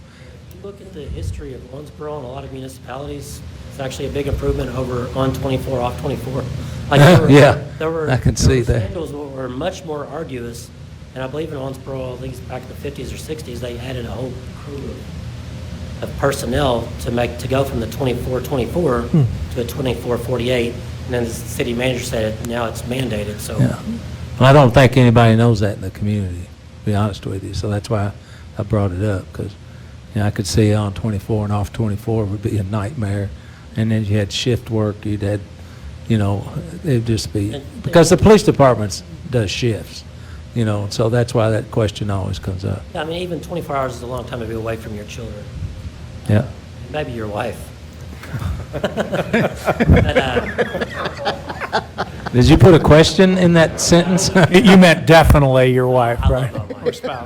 But Tell- I'll just say that's a long time to be away from those people who enrich you, so Oh, you yeah. can come into work and do the things that you need to do. Right. So 8 hours is, 8 hours can be. you know, so how would you rank the morale of the fire department? I would rank it as being pretty high. I mean, Okay, good. I feel like we have people of substantial character doing a very difficult job. Yep. In circumstances. And And it has to they do that job very well, and I provide the encouragement and the leadership that I feel is necessary. But I'll say, we just have outstanding personnel, and the challenges that they're up against in the field, especially in the past year, have been unprecedented for our generation in a lot of ways. And I think that there are a lot of demoralizing circumstances that occur, and nobody likes wearing masks and doing different things. There are limitations that are out there. But what I see over and over again is motivated people who want to move up and take leadership roles and take more responsibility within the department and be part of something dynamic and something great going forward to grow our response to the community, with an example being going from the basic life support to advanced life support. Just, I don't know, from what I've seen, it's very positive and gives me a lot of hope for the future of our department. Thank you for your leadership.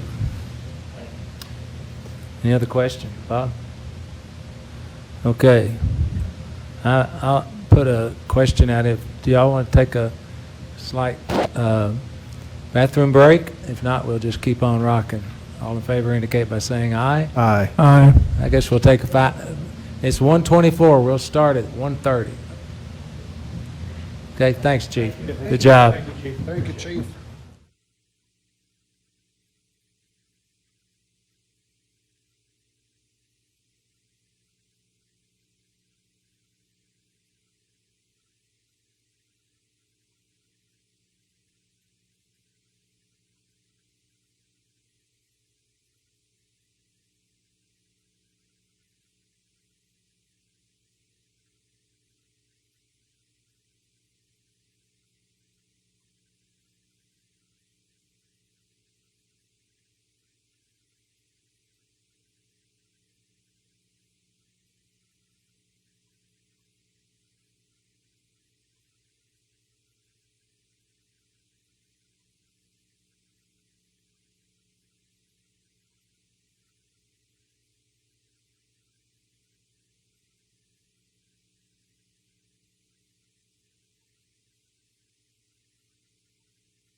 about the fastest I've seen. We're on slide 29 and 100. I gotta call it for operation a little later. Yeah, it's moving slow around. Rubber stamping it.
So do we. Excuse me? Now, Starbucks, I don't know, but they're always busy. Mm-hmm. I've never tried it. My entire life. Never had to see it.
How many cookies can you eat in there? Oh, What? Castle got the last cookie. That's what he is.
Up in here.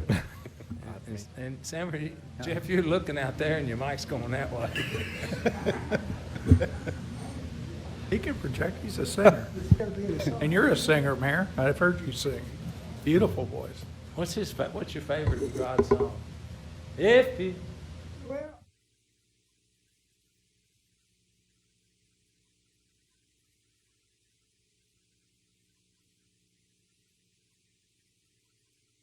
Let's start again.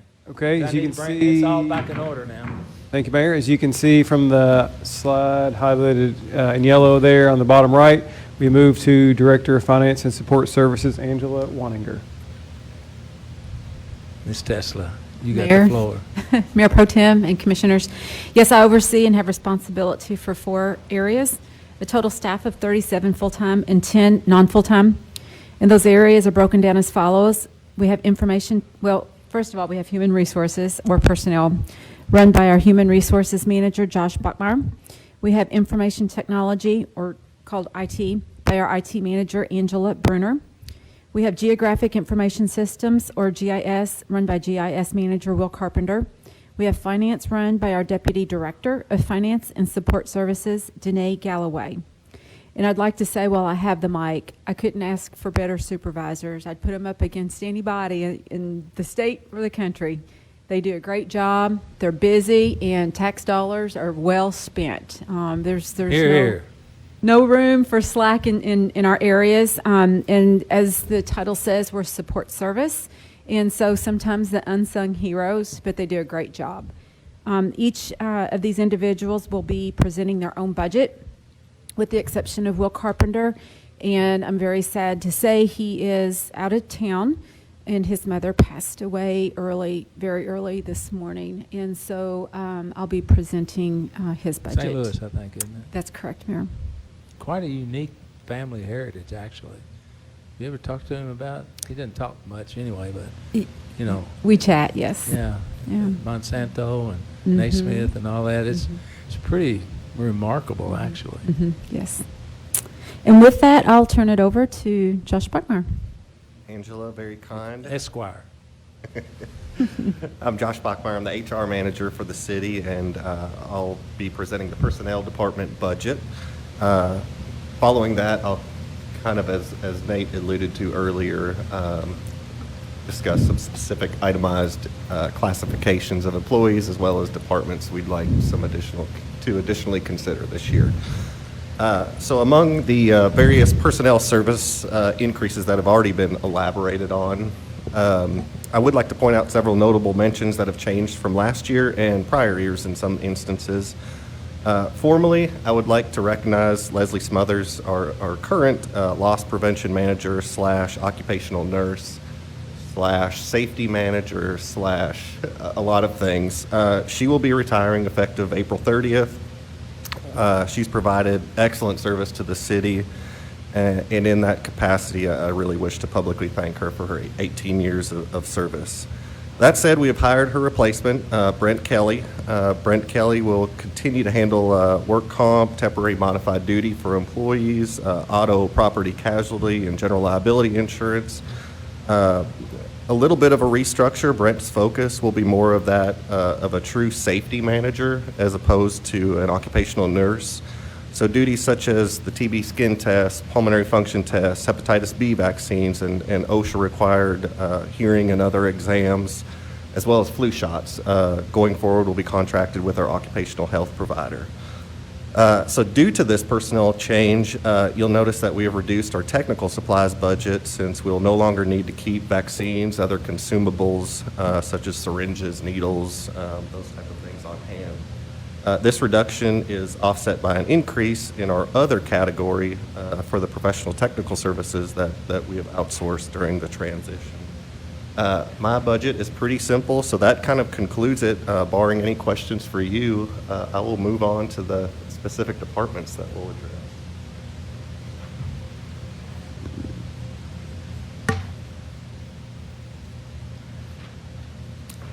All Moving right. on.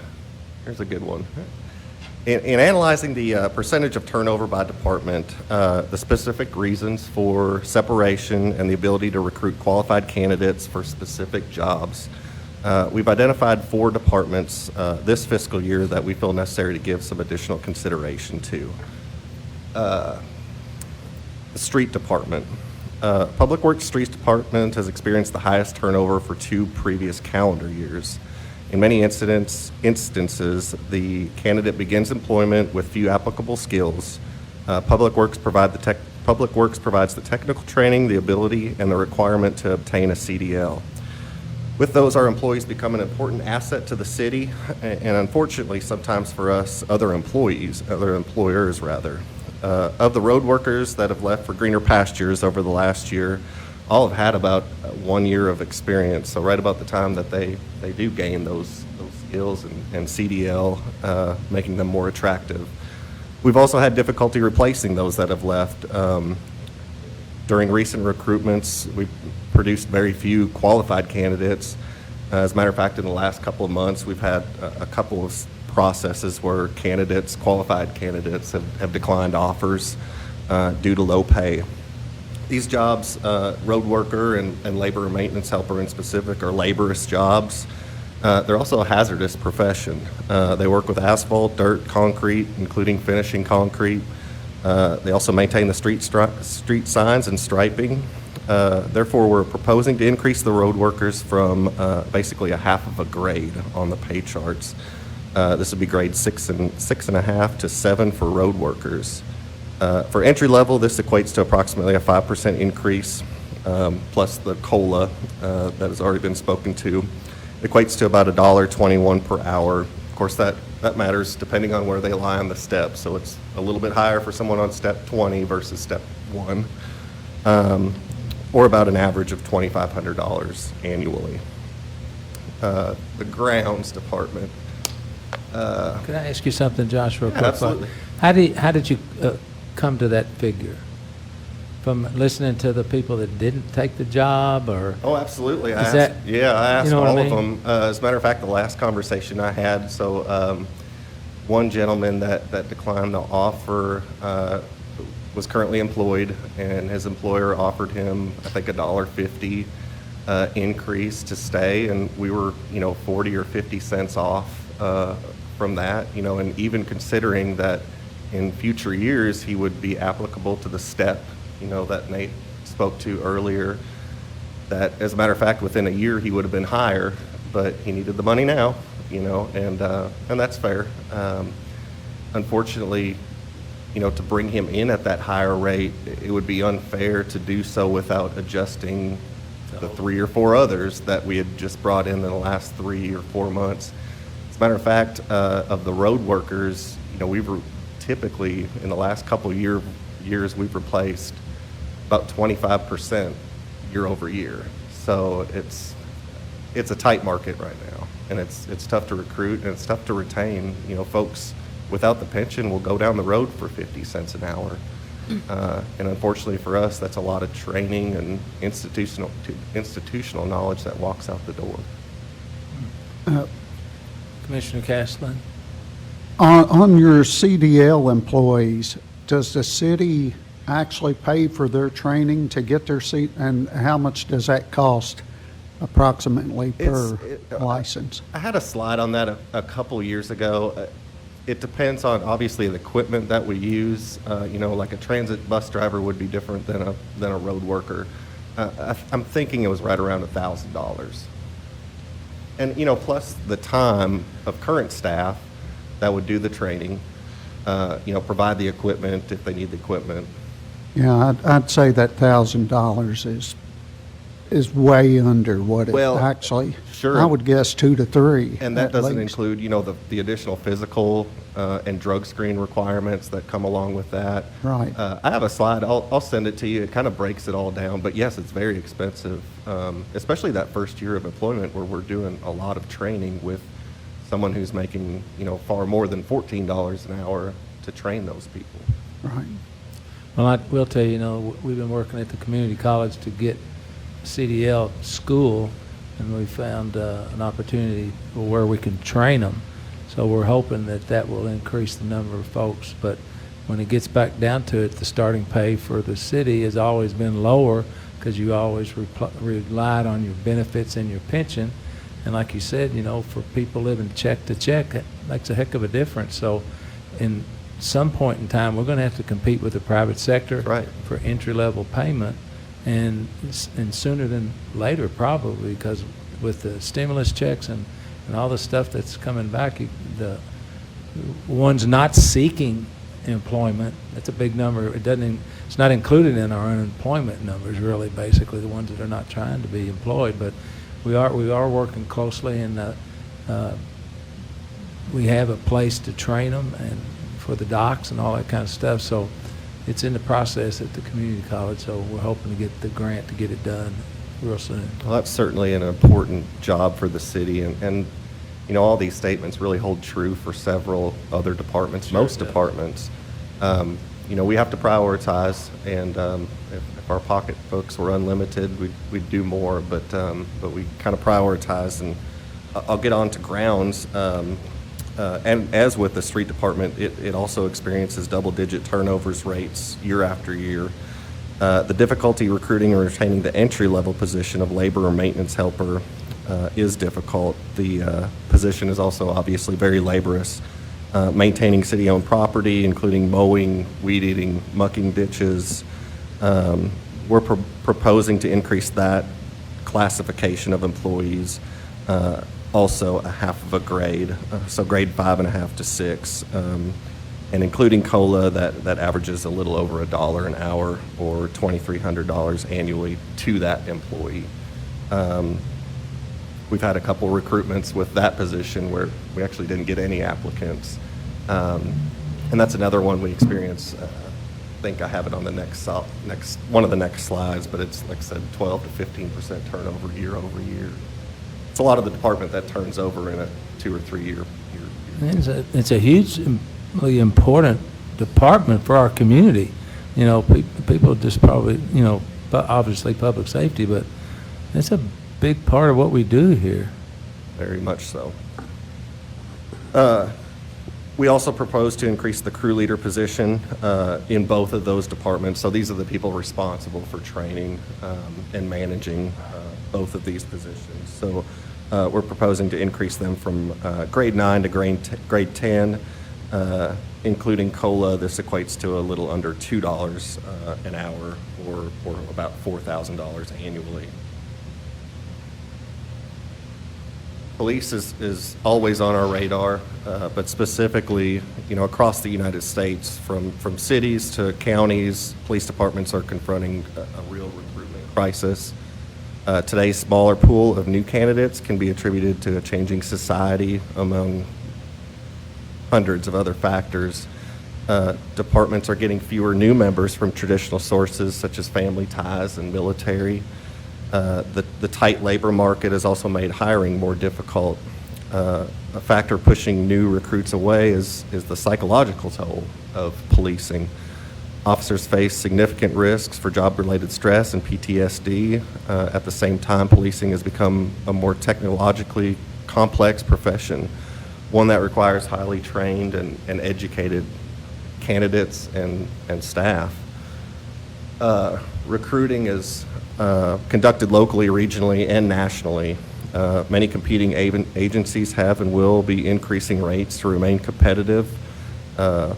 We're not inventing the wheel here, and everyone is kind of following others' leads. But we also propose to increase rates to remain competitive with our peers. In an effort to do so, OPD alike has creatively implemented structured pay increases in the past, including sign-on bonuses, retention bonuses, education incentives. In our region within Kentucky, police agencies range from paying a few $1,000s less to more than $20,000 more annually. We are proposing an across-the-board COLA increase for hazardous duty personnel of the police department of 5%. In addition to the annual step progression, this equates to an entry-level rate of $45,909, and that includes the CLEF incentive, which is $4,000 per year. It's an increase of between $2,000 and $2,800 for current police officers, and between $2,200 and $4,300 annually for higher classifications such as sergeant, lieutenant, major. So that clip is included in the 40-something or addition? Correct. Yeah, our entry-level rate right now is $39,900, and add the $4,000 to that. Add? Correct, and that's a state incentive. Right, I know, but it's in addition to what we're raising. Correct. Okay. No, I'm sorry, the 5% is what we're proposing to increase the entry-level rates, which equates to around $2,000, but the $4,000 is built into those numbers on the slide. Okay. Both sides. both sides. I had a quick question. Sure. So talking anecdotally, people in our law enforcement community, two of our biggest competitors, the biggest one is the county, apparently. They siphon off a lot of our retired officers. They run over to the county. Where's our shortfall compared to Davis County Sheriff's Office? I mean, what are they doing that we're not? Is it health care? I heard at one time it was free health care, but I... We pay a little bit more than Davis County Sheriff's Office. I can give you my opinion. I think we expect a lot more from our officers, not necessarily in the sense of professionalism or other, but we have a lot higher call volumes. They're busier, likely, and probably encounter more hazardous situations than those in the county may. That may be an incentive. I think Chief Elam would be far more qualified to kind of itemize those reasons, but we've lost several to the county and continue to do so. And what about KSP? Rack up? Not in the near, we were pretty competitive with Kentucky State Police. I don't recall the last one we've lost. I know we have lost a couple probably in the last 5 years, probably due to more of relocation than anything else. Chief could probably expand on that as well. We track all of that. As a matter of fact, we discussed this probably 3 months ago. We went through everybody in the last 5 years, kind of where they went, what they went for, and those reasons. And, all that data kind of is compiled and the rationale for doing what we're doing this year. It's a tough time to be a police officer, period. It's, the relentless, unchecked scrutiny on police across the country is not good for the profession, not good for recruiting for the profession, and it really hurts us all. It's a tough position. They do extraordinary things on a daily basis, and it's oftentimes overshadowed by the negatives that you hear. Case in point, this week with, the #1 news story with George Floyd and that officer. It's unfortunate, but that is the world we live in. Thank you. No problem. Does you recall offhand how many police officer vacancies there have right now? It's I believe it's 9 to 10 right now. I think it's 10. We have a couple on board here in the next coming weeks, though. The academy being closed kind of slowed down our recruiting. Very much so. Yeah. Yeah. As a matter of fact, we made the decision to bring several of those on board earlier, and we weren't paying them to do nothing, Yeah. obviously, but train and dispatch and those type of things that were beneficial to them. But it could have been a year that they're waiting to actually come on board from the time they actually receive the offer, which wouldn't be good for them or us. Yeah, and legislatively, we're still working on trying to get a Western Kentucky Police Academy, so hopefully that'll bubble up as soon as we can get enough votes. Parks and Recreation. Even though the Parks and Rec Department has experienced some full-time turnover, as you know, a much larger portion of the staff is considered intermittent employment, primarily working over the summer months. This is due to the seasonal programs such as the day camp, opening of McCraven's and Combest pools, and Fisher Park Complex. Parks and Rec must hire typically between 40 and 60 staff for these programs to operate each season. In recent years, we've had more difficulty hiring and retaining seasonal staff. Many employers are now paying $8 to $14 an hour. I took 5 minutes and pulled what I could off the internet, and these are all local jobs that are, they pay, in some cases, quite a bit more than we are. A Parks and Recreational facility worker, working many nights and weekends, currently starts employment at $7.47 an hour. That's the entry-level rate for Parks and Rec. It's 32 cents above minimum wage. We're proposing to increase the rates of all intermittent staff and newly hired positions by 50 cents an hour in an effort to attract and keep quality candidates. For an average seasonal staff member that works average on 375 hours a year, this equates to it's less than $200 or $190. Additionally, I believe Nate spoke to this position earlier in the slides, but we are proposing to add an additional full-time assistant recreation facility manager. And this is shown on the pay chart here. So above the circle is actually Carrie Bodenheimer, who is the recreational superintendent. That's pretty small. That's pretty small, I apologize. This would enable her, or the current rec superintendent, to function as such, more efficiently manage communications, contracts, maintenance, hiring, and training specific to that department. This position would also be available to assume the duties at any other Parks and Rec facility during the leaves of absence or vacancies of full-time staff that may occur. So we're back to the first slide here. As previously shown, you'll notice the additional departments that have also experienced high turnover in previous years, such as dispatch and transit. I have those highlighted in yellow. So the red is kind of the ones that I've just addressed, and the yellow are still high. Keep in mind this is a 3 or 4 fiscal year average. Some of those have fluctuated somewhat. Streets and grounds have continued to be high in the last 2 years. But you may recall in previous years, we've taken conservative approaches in an attempt to bring down the average turnover in many departments.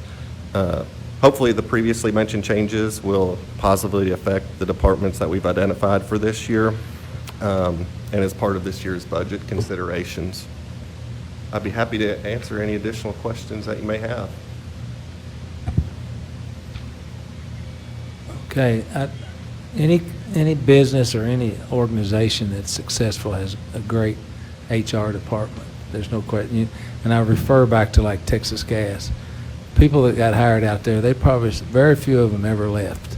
I mean, they retired out there, and and I think that's the goal of our HR department. And you do a great job, and I just thank you for a thankless job, basically trying to offer somebody a job they're not going to take because you're not paying enough, and that's difficult. So I thank you personally from that. Any successful business has a great HR department, and I think we're successful, so thank you. Well, thank you. It's very rewarding.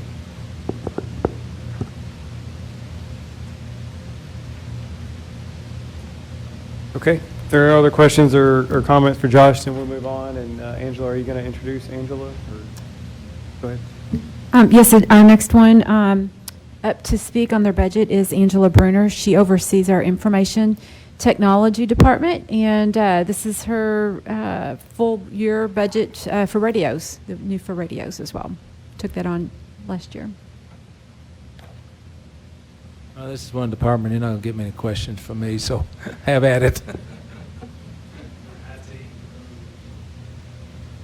Mayor and Commissioners, I would like to present the IT budget for the coming fiscal year. We have a proposed 15% decrease for our budget in the upcoming year. One of the major things with this is personnel is not listed as an individual item on the slide, but we have decided in the radio department, it was new to us last year, we budgeted for 2 replacements.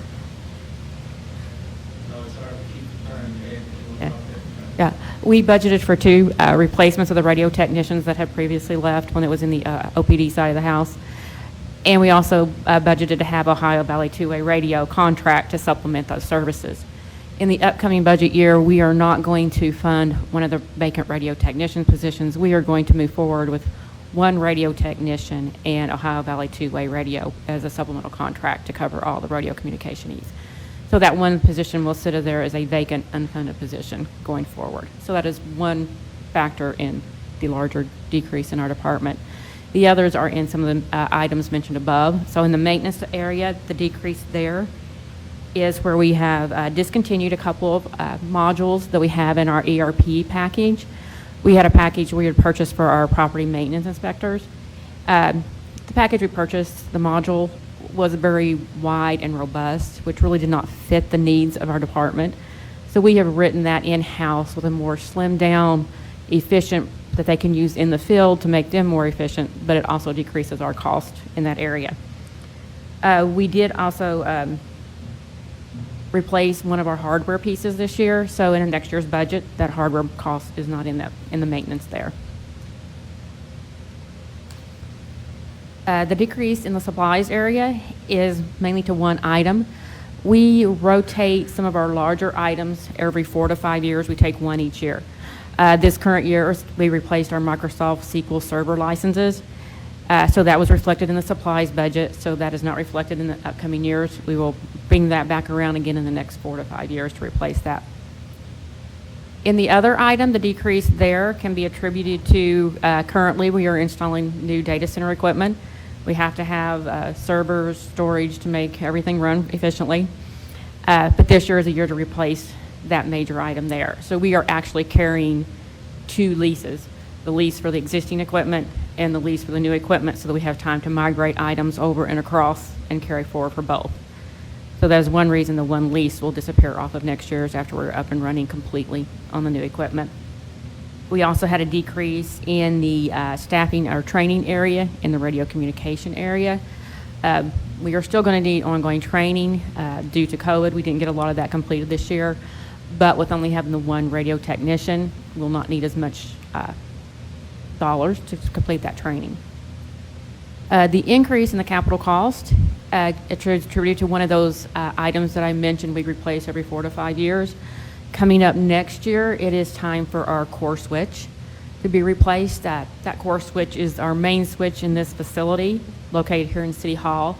It is how all the other facilities connect to City Hall.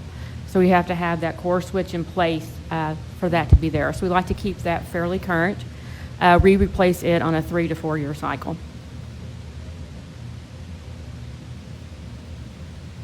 Next, I'll talk about a little bit of the highlights within the area of this budget for some items that we are focusing on. Cybersecurity is one of the first items we're going to talk about. Big item you're going to hear a lot about right now.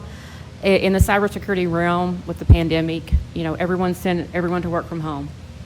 As they did send everyone to work from home, all the criminals out there that do the cybersecurity, they latched onto that very quickly. So they upped their game and started attacking and trying to get those people that are from home, where a home network may not be quite as secure as a facility here, increase the hacking. There has been over a 300% increase in hacking within the past year due to the pandemic.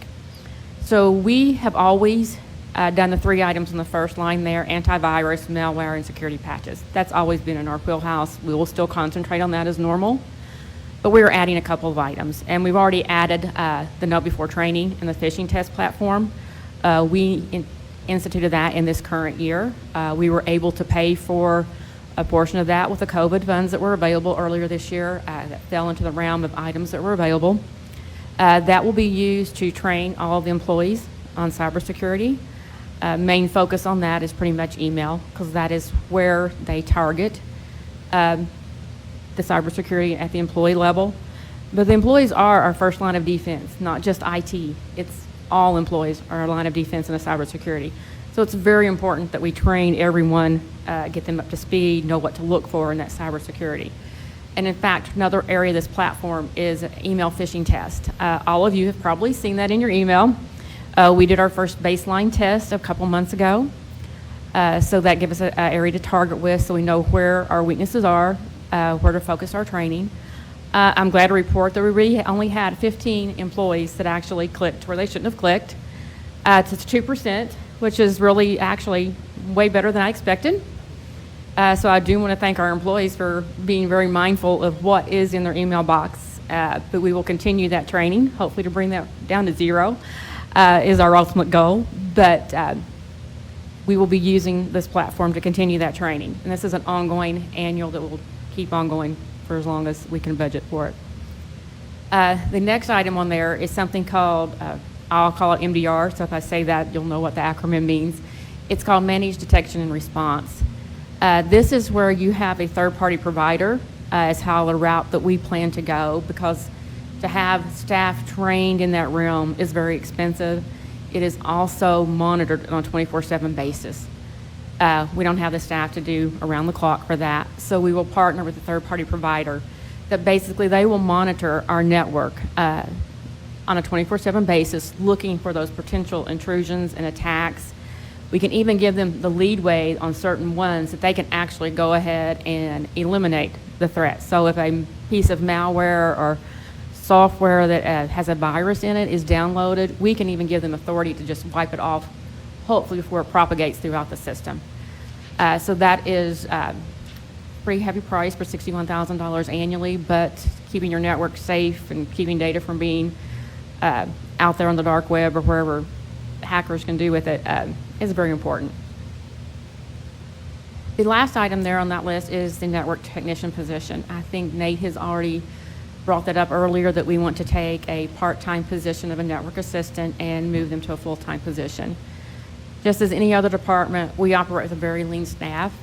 The infrastructure division has 1 supervisor and 4 network engineers and the part-time technician or assistant. We are already utilizing her longer than normal with a non-full-time person, so she has already been kicked into the retirement system. So we can consistently have enough to keep her busy 40 hours a week. And by doing that, we'll also free up our engineers to focus on some of our larger projects and to make sure that we can keep from having a large backlog of those high important items that we need to take care of for everyone. So that is our basis for requesting that the assistant become a network technician. That is the IT budget. Do you have any questions?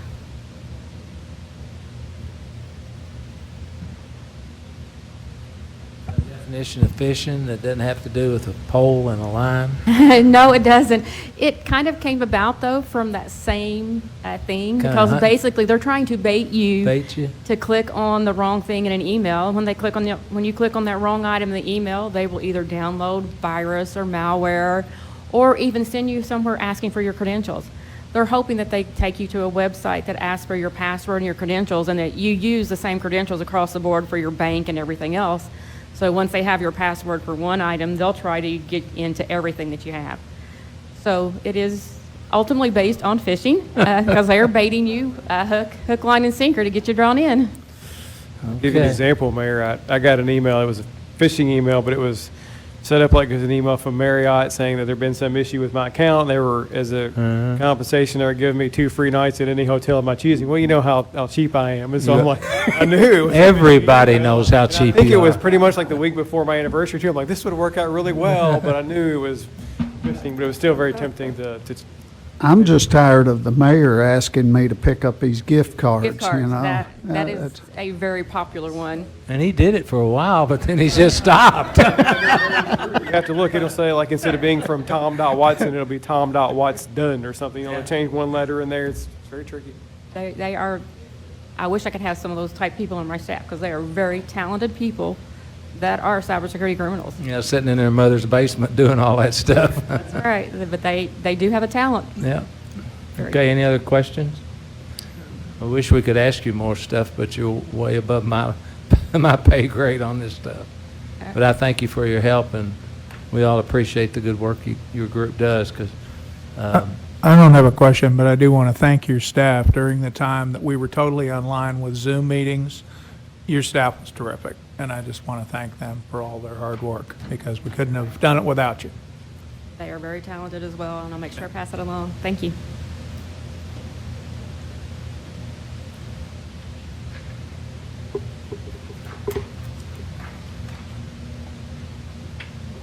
just like a barber shop. Next. All right, well, the next section here is the GIS, of which Will Carpenter oversees. Our Geographic Information System Department, known as GIS, provides services and support to city departments and central dispatch, to county departments and agencies, OMU, Regional Water Resource Agency, and OMPC. The department is funded in equal parts by Davis County Fiscal Court, OMU, Regional Water Resource Agency, and the city, making it 25% each. GIS has 3 full-time and 1 part-time staff. Major projects for the upcoming year include deployment of 2021 aerial photography covering all of Davis County, providing monthly GIS update and support for 911 dispatching, support of central dispatch moving to a new 911 computer-aided dispatch or CAD system.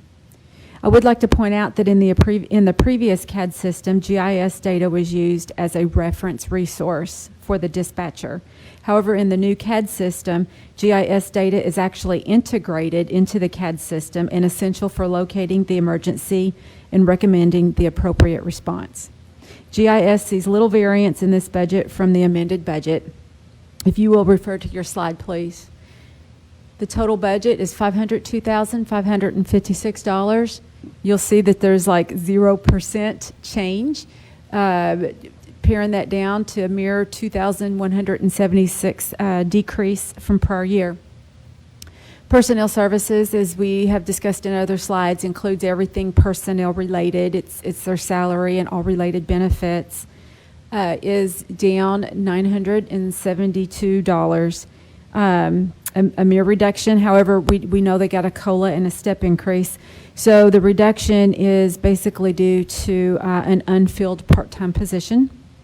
The other category is a 19% or $2,200 decrease.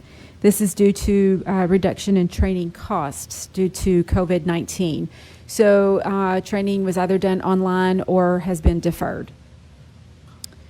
If anyone has any questions, I'd be happy to try and answer. I just had one. So we're using drones, right, to do photography and tracking? We're not doing any of that? Tim Ross and his department had a drone, and that was with the individual. The individual who left was trained. They have to have a special licensing, and so at this point we don't have that on board that I'm aware of. Okay. Well, maybe when he gets back, I'll talk with him individually. I thought that was a huge part of this in the past. So, okay. Thank you. You're welcome. Anyone else? Well, if there are no other questions, I would like to turn this over to Danae Galloway, our Deputy Finance Director for Finance and Support Services. Mayor, Commissioners, Danae Galloway, Deputy Director of Finance and Support Services. I am the department head for the Finance Department. We have 22 employees in the Finance Department, 17 full-time staff, and 5 non-full-time staff. We provide various support services to RWRA, Human Relations, as well as the city departments, which involve all aspects of finance, purchasing, and accounts payable. We also provide support services to businesses and citizens through the tax area. I have a very knowledgeable and professional staff, which I appreciate very much. We take care of major projects for the city. We collect the tax and other revenues. We do all city finance. We prepare the budget, the audit, and we also do the day-to-day data collection and accounting for both our TIF projects. My budget is $1,898,060, which is a 6% increase or $102,194. The majority of that is personnel because the majority of my budget is made up of personnel costs. My personnel is up 6% also, or about $90,000. And as everyone's discussed, it's pretty much COLA, step, retirement, and health insurance. My supplies budget is the other area where there was a significant increase. It was 16%, or about $12,000, and that increase is due to an increase in the postage costs, which was in effect in January. We do a large amount of mailing for the tax area as well as the property tax bills each year. And then we have computer replacements, which are budgeted on the cycle, and we just have a higher amount of computers that are going to be replaced this year for the finance department. If you have any questions, I'd be happy to try to address them.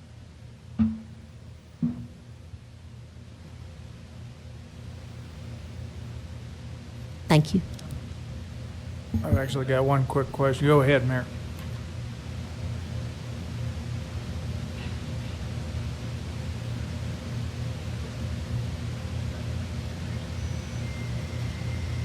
Okay, I'll go ahead and ask my question. Do you have an attrition issue in your department? You know, HR director was talking about losing people. Are you losing people in your department? No, generally, since the time that I've been here, we haven't really had an attrition problem. We've had retirements. You know, I've had people who've been here several years and have retired and much well-deserved and earned, but we don't have as much of an attrition. We had a problem in the tax area for a while with some of our clerks, but the city addressed that a couple of years back with some increases in those areas, and that has helped take care of that. Okay. All right. Thank you. Thanks. Okay, thank you for those comments today. And then we move on to the police chief and the police department. I believe Chief is-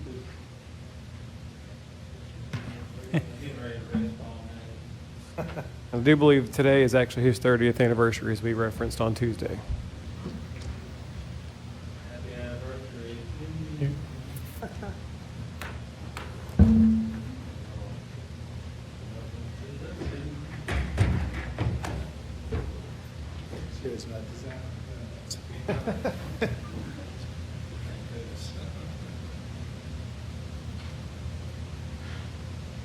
Mayor, Commissioners, I'm here today to discuss the budget.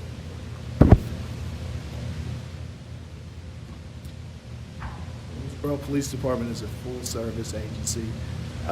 We work 24/7. We don't pause for anything. Weather, crisis of any sorts, are always there to take the call.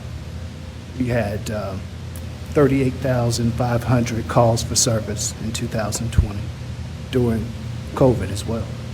And also, in addition to that, 7,500 traffic stops. So those are a lot of citizen contacts, of which I'm proud to say that we had a total of 33 complaints. 11 from folks outside, 22 were generated inside by the organization.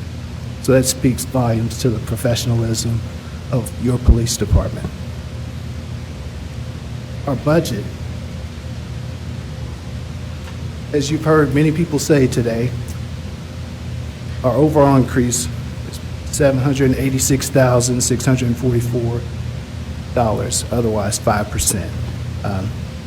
The lion's share of that is due to personnel, cost of living increases, benefits, the pension.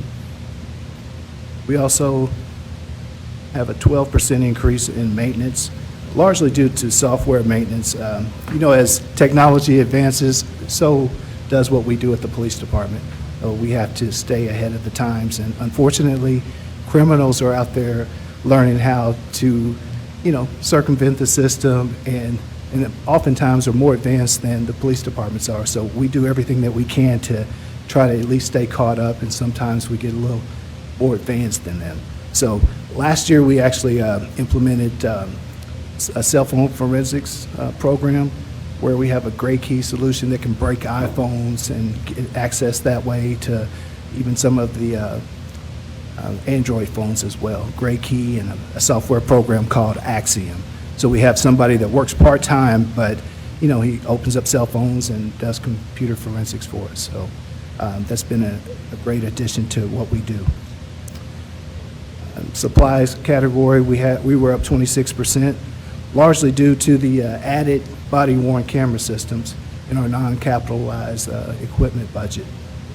That's the entry-level cost for the first year, and basically we are renting cameras, and every 3 years we'll be refreshed with new hardware. So officers, after 3 years of responding to calls for service, 3 years from now they'll get a new camera system. So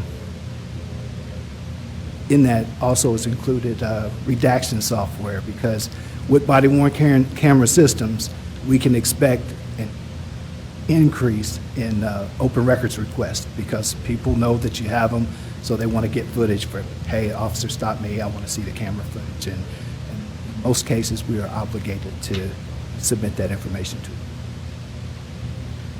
Our capital equipment budget was actually down $83,708. That was due to last year we finally finished updating our in-car camera system. So this year we didn't have to purchase cameras. Also, we purchased a large drone last year that we did not budget for this year. So with that being said, I ask you if you have any questions. Sorry. Oh, some of our highlights this year in the capital equipment. And this slide is in here, but actually, capital equipment, the SimTech modular training facility, and also the mini crime scope advanced alternative light source, we actually budget for that out of our asset forfeiture fund. You know, we have a federal and state drug asset forfeiture whenever we seize vehicles or money when people are engaging in illicit narcotic sales. So that money, whether it be from sale of vehicles at auction or whatever, we put those into the individual accounts where they originated from, and then we can utilize those funds to purchase, you know, equipment that was not previously budgeted, or also training. So this is something that's actually budgeted for out of our state drug asset forfeiture fund. But the SimTech modular training facility is basically a shoot house. There's 31 different panels that our emergency response team, our range instructors can actually configure building layouts and train as if they are entering a building for like an active shooter type situation. So, which is a good advantage for us, because typically if you go to a facility that's brick and mortar and already set up, everybody figures out the layout of the building. So it's like, how many times can you go in there and not know where the hiding spots are? So in a setup like this, it's portable, you can move it around, you can make adjustments as it goes, and it improves the quality of training. And having it ourselves means that we can increase the frequency of our training as well, to better prepare our officers for what they might deal with out in the field. So the mini crime scope, we have one, something similar, but it's more for, it was portable, it was more for going out in the field, but it's 10 years old, and it's showing a great deal of wear. And as you all know, we've got some new commissioners, but we have one for sure certified latent print fingerprint examiner. And there's only 300 in the country. So we have 2 more training to become certified. So they actually identify latent prints, and our agency gets contacted frequently. If there's a body in various stages of decomposition that has been unidentified, they call OPD to see if they can send photos of fingerprints or whatever they take, or our team actually responds, and they may, you know, get fingerprints off a cadaver or whatever to help identify them. So we have the APHIS system that we actually budgeted for, or we received a grant for a couple years ago. So the crime scope will enhance what they do already. So it's great. And of course, the body cam, you know, that's going to strengthen officer performance and accountability. It also provides evidentiary value for officers out in the field, because they can actually mark where they are or where they saw something or somebody threw something out, just like we do on our dash cams as well. But, and, you know, it just, it's a great service, you know, to have body cams. I think the community deserves it. Officers, the majority, accept it and recognize that it does more to exonerate officers than it will ever do to convict an officer. Just because from our dash cam footage that we've watched over the years, and many years ago we implemented a program to where, you know, we have dash cam footage, but it's like, it's no good unless, if somebody doesn't come forward and complain, so how do you audit that? You know, so we designed, we set up a program that said, hey, supervisors do random audits of dash cam footage, just to make sure our officers are doing what we expect of them, and then also look for the good things that they're doing so we can encourage that and say, hey, that's a great, great traffic stop that you did, the way you handled that call, outstanding, that's what we expect from you, that's what we want, that's what we need. So you can, it works in many different aspects, and I think the body cams will be just as beneficial. So with that, I'll take any questions related to OPD. Questions? Commissioner Maglinger? Thank you. This is really not a question, Chief. Thanks for the 30 years you've been protecting our city, and I want to thank the whole department for risking their lives every day and keeping the city safe. And that's basically what I wanted to say. Thank you. Thank you. Commissioner Glenn. I want to congratulate you two on 30 years of service to our community and law enforcement and your officers' work, but I do have two questions. And I want to kind of give you a chance to take an opportunity to respond to this. So the other day, we approved an opportunity for you to get a grant for that vehicle, the SWAT vehicle. And, as you can imagine, there's a lot of conversation about that. And I thought you did an excellent job explaining how it could be used to save lives. And I wanted you to address that there because it costs us nothing if we may not get it, but it will cost us nothing. So what would you say to those that are they're worried about it being used to violate, marchers protesting down the street, that kind of thing? I guess my response would be this. And that is part of the problem with our profession is that, yes, we get scrutinized, but, I think it's necessary for agencies to be held to account. We actually work for the public. So with those types of questions, there's a lot of misinformation out there always. We explained that this was a Bearcat. I think it's on a F-350 chassis, not an MRAP. We actually got an MRAP years ago, and nobody's seen it. It was when we unloaded it off of a semi, somebody snapped a photo, and they griped about it like, oh, the world's coming to an end. That's not it. It is for safety and rescue. This is not to go out and intimidate our citizens or anything.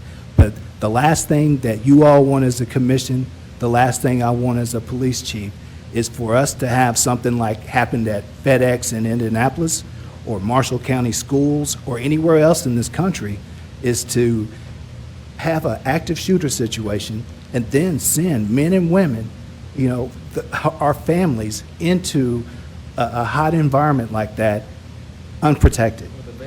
Yeah, and a vest simply won't do it. Because I will tell you, and if you all remember back when we saw protests about our Confederate statue here, we had both factions, people from both sides were armed better than the police were. We had people that were trying to get access to buildings downtown in our community so that they could watch and monitor. We don't know what their intentions were, but they were armed. And it's like, I have a duty to protect it. So we have people out in this community that will cry foul all the time. And some, unfortunately, don't know what they're talking about because we are trying to replace our MRAP, which is big and cumbersome. And I wouldn't drive it because it's so big. You know what I mean? And but the other vehicle is very maneuverable. But sorry. But anyway, and other agencies have them. Evansville, they have one. Bowling Green has one. Owensboro, yes. I mean, for us to sit back and say that problems like that won't happen here, then we are setting ourselves up for failure. So if that means that you get 5 or 6 citizens that complain about what we're getting when they really don't understand, those will be the same people along with several thousands, tens of thousands that would complain and say, hey, how come the officers didn't go into that building? Because there was live gunfire. So that's the trouble you have with that. I'm glad you asked that question. Yeah, that's why I wanted you to have a chance to clarify that, because I agree with you, and I think you did an excellent job explaining this the other day. But I do think people need to hear it again. Right. Well, there's people out there that they don't care how you explain it or what you say. They want to make negative out of it. Yeah. Anybody else? Commissioner Castleman? Thank you. Yes, you were talking about the SimTech modular training facility. Yes. Now, is that going to be located down there in the police range, or, where's that going to be? We will set that up at our police range. In last year's community vision, we had monies budgeted to put a classroom-type facility out there for training, and it can be set up inside or outside. So, it's, like I said, it's very, we can adapt to any scenario, so it doesn't have to stay affixed anywhere. Yes, okay. But it'd be out of our range. That's the same model the Army uses for urban stuff in Afghanistan, and when they're going into communities, saying, because nobody knows what's inside those little places unless you train for it, right? Right. And I will add that it won't be any live fire. You know, it would be actually sim rounds or something like that, not live animals used. Paintball. Commissioner Sanford. Chief, I just want to commend you. You gave us a statistic of 7,500 traffic stops, 33 complaints, and out of those complaints, I'm sure not very many of them held very much water. So that's tremendous. And I think it was last year I did a ride-along with one of your police officers, and the things that you guys have to deal with every day, most people that make negative comments have no idea what they're talking about. And your profession is something that not very many people can do, and I really respect what you guys do to keep us safe in our community, and so I really appreciate it, and I think the majority of people do. So whatever Facebook people say, certain people in the media, a lot of them don't even know what they're talking about. So I just want to say I really appreciate it. Thank you. I think our officers need to hear that. Yes. And you're right. The analogy I always use is it's the Monday morning quarterback. You might complain about Tom Brady, what he did on Sunday, but until you're willing to step up and put on a uniform and step on that field, That's right. I think you are limited in what you can complain about. Absolutely. Chief, I want to kind of look into the future a little bit, if you don't mind, with your experience and with your knowledge across the Commonwealth and teaching classic community college and all the other things you've done over these 30 years. What do you see in the future? Because, you know, having people sign up to wear that blue uniform is getting more and more difficult as far as retention, things that would leave us shorthanded. The cost of training a new officer to hit the street, and all these things I know are kind of built in your budget, but I think the public really needs to understand the thought process of where we're going as a police department and how we're going to get there. Yeah, Sorry to blindside you, but Good question. We have our work cut out for us. We have challenges, just like every other agency around the country. There is a pay increase. That's got a little bit to do with that, because agencies, I listened to some of the questions that were fielded by our personnel director, Josh Bachmeyer, and somebody asked about, you know, why people go to the county, and I can tell you, because we have a young officer now that just informed us that they made application at the county, and it's more freedom, less chances of something happening, less calls for service. It is very difficult in this day and age to police in a municipality. When you can go to the county, even though no matter what size our county is, the call volume is not the same. Yes, we do the same job, but there are more guarantees that you will be in a foot chase, a fight. Officers are assaulted daily. Officers are scrutinized to no end. We cannot win. We are in a no-win type situation. So officers, you know, they are proud to wear the badge, and let's speak to accountability. There's no secret that I am rigid about making sure that we do the right thing. And we have to address that because our community deserves that.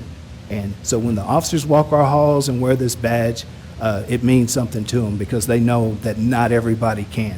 So our numbers are down. We are 10 officers short at this time.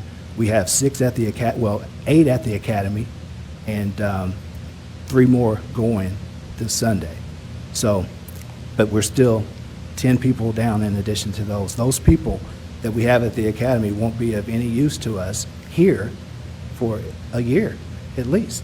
So, because by the time they get from the academy, they get back, they go to a PTO program, and by the time they hit solo patrol, then, you know, it's going to be 12 to 13 months. So, in that time is what you all should consider is this. We have 24 officers that will be eligible to leave in the next 24 to 27 months. Of those, 75% will likely leave. And that's probably due to many things. You know, now everybody, when you get your 20 and you're eligible, you leave. And that's not unique to Owensboro. That's a lot of places. So you won't find many 30-year veterans of police departments anymore. When I came on in 91, that was not uncommon. I mean, you had a lot of, I hate to say old heads, but you did. And I guess I'm the old head now, yes. But, and that's a challenge, big time, because it's not that people are not knocking our doors down to apply for our positions. You know, it's like we recruit more than we ever have. We've taken applications, gone through process after process. Like now, we're taking applications. The deadline, we extended an additional week to April the 30th because we didn't get enough applicants.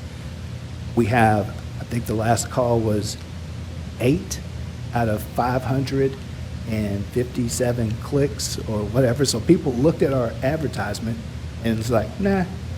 So obviously, there's something there, and we wanted to research. The city manager and personnel director, we've discussed this a little bit about trying to track and ask questions as to why you chose not to apply. You clicked on our ad, but why didn't you apply?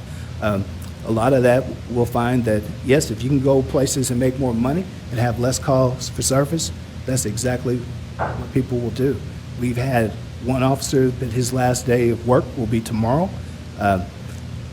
A very promising officer. However, his situation is different. His wife took a job in far western Kentucky. But my point to that is Paducah PD, they pay more money. He chose to go to a sheriff's department because less calls for less call volume, and you're out in the county. And although it's not for me, but some officers, who would fault them if you can make the same amount of money, do less work, and be held to a higher level of esteem, because you don't hear counties being bashed in the media. I mean, it's always city police, and it's not right. It's unfair, and officers deal with that. And so, you have chiefs across the country that have to try to build their people up because everybody wants to focus on what's happening inside the city, but they don't pay attention to the problems out in the county, and everybody has them. Do you find, I coached a lot of years, and I found out as years went by that I had to change how I talked to players, and because of the way they were raised and things like that. Do you find that a problem in the younger officers that I know you're not one to soften up much, but No. do you see that difference in the recruits and their attitudes towards following directions and staying between the lines that maybe we didn't see 15 years ago? Because I saw it, in a drill. One kid started in a simple drill, hit the sled, and this kid in the middle of the drill raised his hand and said, "Why are we doing this?"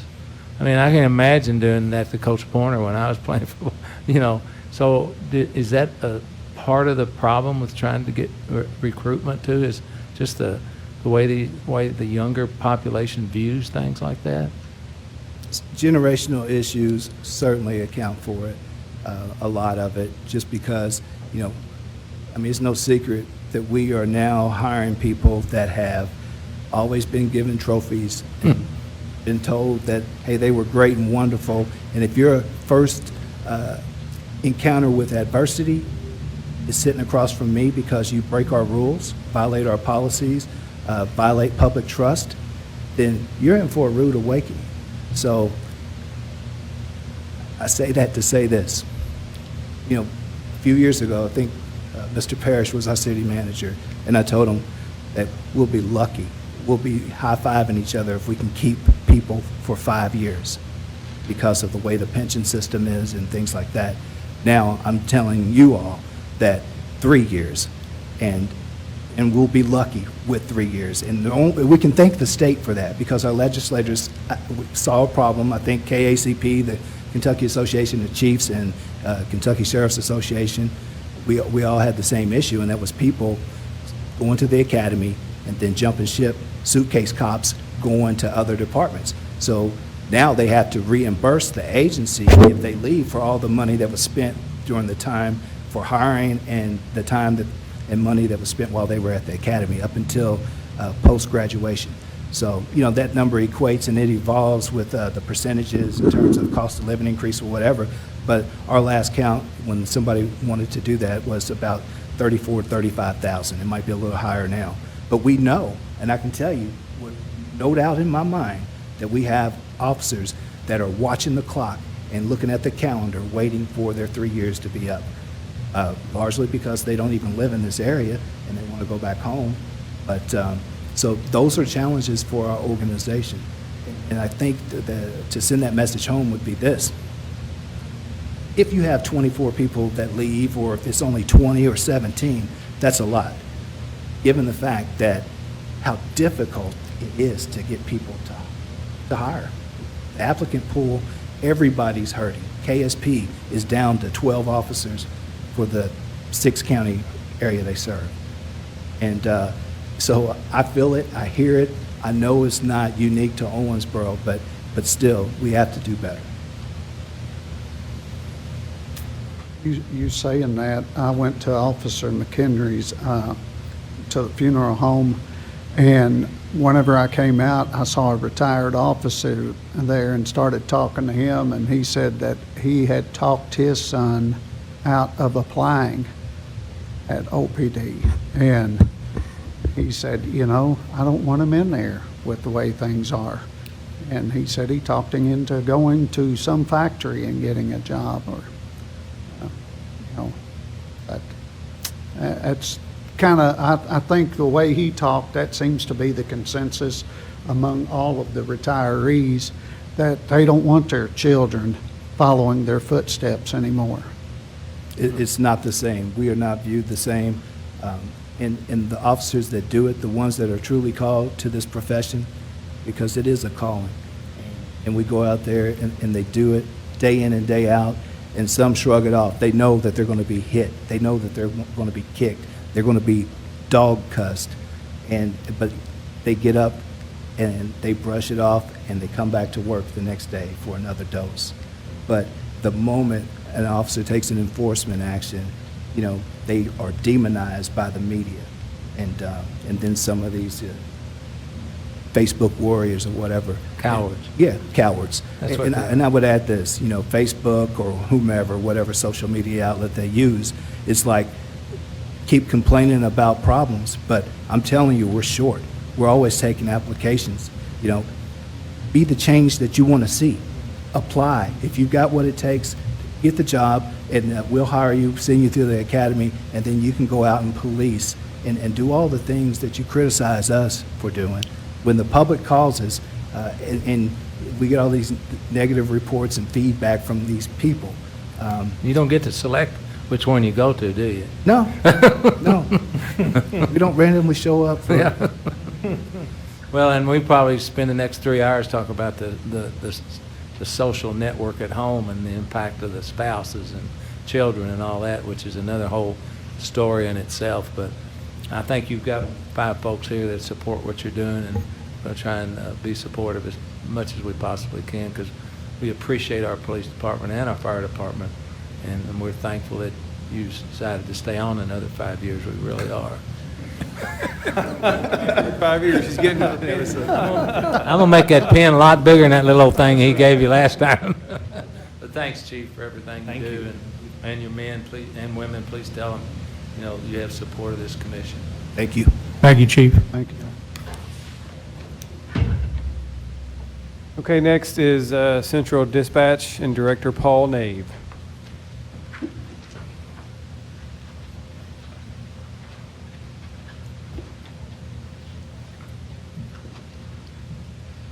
Mayor, Commissioners, can you hear me? Yeah, if you get close enough, you can. All right. We got 1949 technology here. All right. It's an honor and a privilege to be the director of the 911 Center for you all and for the community. You can see my budget.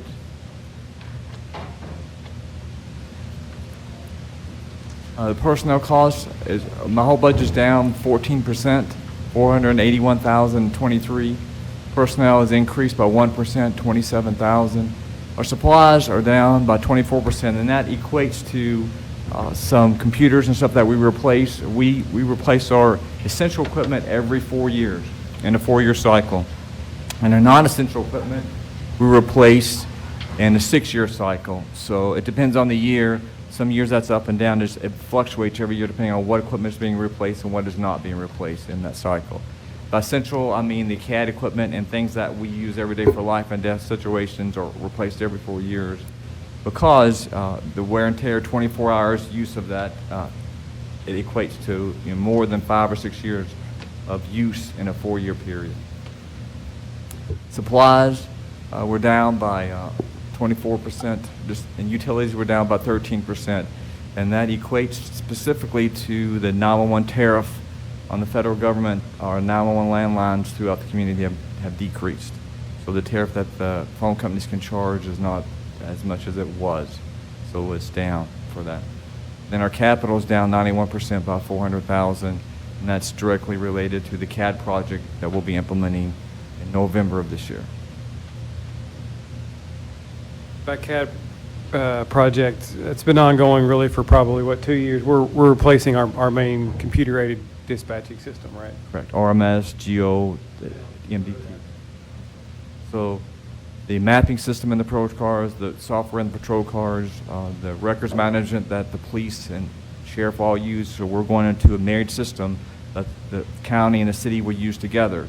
So if there's a suspect that's arrested today, the county can see it and the city can see it, so if they need to follow up. So it's not a stovepipe system like it used to be. They can glean information on each case by working together. So it's a win-win for the community. So that's where we're placing all of that as a complete suite. Sorry for the acronyms. All right. Yeah. Feel like the federal government, right? A P25 system is we're marrying with the county, so the county is coming on board with a P25. They invested around $7 million. And so the county and the city, they'll be using the part of the city infrastructure at no cost to the city. They're adding equipment to the city's infrastructure so that they can communicate seamlessly to the police and the fire. And then at that point, in a disaster situation, the biggest obstacle is always communications, right? So that's going to help hinder that obstacle, is having a radio system that everybody's on the same frequency, the same type of talk group, so they can communicate seamlessly in a disaster. And then I've addressed the other 3 items on there. Do you have any questions for me? Mr. Nave, how much, we're talking about retirements, how much longer are you going to help us? I don't have an answer for that, but Okay, I'm just curious. I have 30 years in. I know you do, years. and you've been a tremendous asset to everything we do in this community, and so I was curious if, if we could you got your cuffs with you, Chief? We might be able to cuff you to the chair or something, but it's, it's very impressive, and I know it's a stressful job your people have, but it's a invaluable job as well to our community. Well, I truly don't consider it a job. It's a passion for me. I enjoy what I do for the community, and coming to work is not something that I dread, because I absolutely love making a difference in the technology and making things better, because one of these days it's going to help me, because I'm going to need help when I call 911, and so that's the way I look at it. Great way to think about it. Mayor. Yes, sir, Commissioner Castellan. You were talking about that CAD system and said that the county would be able to go ahead and communicate with the city. Now, will that include like Henderson, Hancock counties, those other surrounding counties also, or McLean? It encompasses the capsule of Davis County. So Davis County law enforcement and the city and the county can communicate more efficiently. Would they eventually, the surrounding counties, be able to eventually communicate with us on that also, or? Well, not on there's always a possibility with technology, right? But that's not envisioned at this point. But however, there are cases that we have a statewide radio system that can marry up with ours, so that Henderson can communicate with us, and KSP, some others. So that's in the future. Just when, I don't know, a state's building out a statewide 800 system as we speak. Okay. That's a possibility. Thank you. My pleasure. Commissioner Glenn. So, having talked to you before, Paul, about the biggest need for you is retention. So what are we doing to try and improve retention or recruit replacements for the people that are going in and out of the door? Because it's such a highly stressful job. As Josh has elated, my biggest obstacle is dealing with the private sector. Private sector or where I'm leaving my personnel. It's not other 911 centers. It's the private sector that are paying as much or more than what my staff's paying. And so some of the obstacles I have are the pay and Monday through Friday. I cannot give you Monday through Friday and weekends off. I don't have that luxury. And that's what these other businesses, they literally scarf up my staff because they can give them Monday through Friday as I've had a couple leave recently with that Monday through Friday, no weekends, no holidays, and they get paid just as much. So what we're going to have to do, just as Chief has elated to, we're going to have to increase our pay maybe next year again, as we have in the past, in order to offset the luxury of them seeing other places that makes more for better hours. I can't give you Monday through Friday, but I can try to get your funding up to make it more lucrative to want to stay and work with nights, weekends, and holidays. You know, when everybody's celebrating Christmas and you're home with your Christmas and your family, my staff don't have that luxury. You know, we're there answering those phones because heart attacks don't make a difference if it's weekends, nights, or holidays. So that's my obstacle. That's going to be the pay increase in order to sustain and keep staff. I mean, it's just reality. All right. Okay. Thank you, sir. Thank you for your service. Thank you very much. I didn't mean to put you on the spot about retiring, but I just couldn't help myself. Okay, next in the hot seat up here in front of the commission is Amanda Rogers, Director of Parks and Recreation. Got a nice glamour shot on this too, Amanda. Good hair day, Mayor. Good hair day. Enough of those lately. Well, thank you all for the opportunity to talk about my budget, my department, my amazing team of staff. Mercy. What you'll see there is our organizational chart for the Parks and Rec Department. I'm going to brief on pages 59 through 99 in your budget books if you want to follow along. My team of people consists of 16 full-time staff and 178 intermittent or part-time staff. This team is responsible for over 960 acres of city-owned property at 27 different locations. Those locations host a multitude of recreational opportunities, such as 2 swimming pools, 56 sport courts, 23 parks, 14 playgrounds, and many more amenities. We also manage 18 annual or long-term facility use agreements with groups such as Southern Little League, Wayman Morris, Owensboro Davis County Youth Football.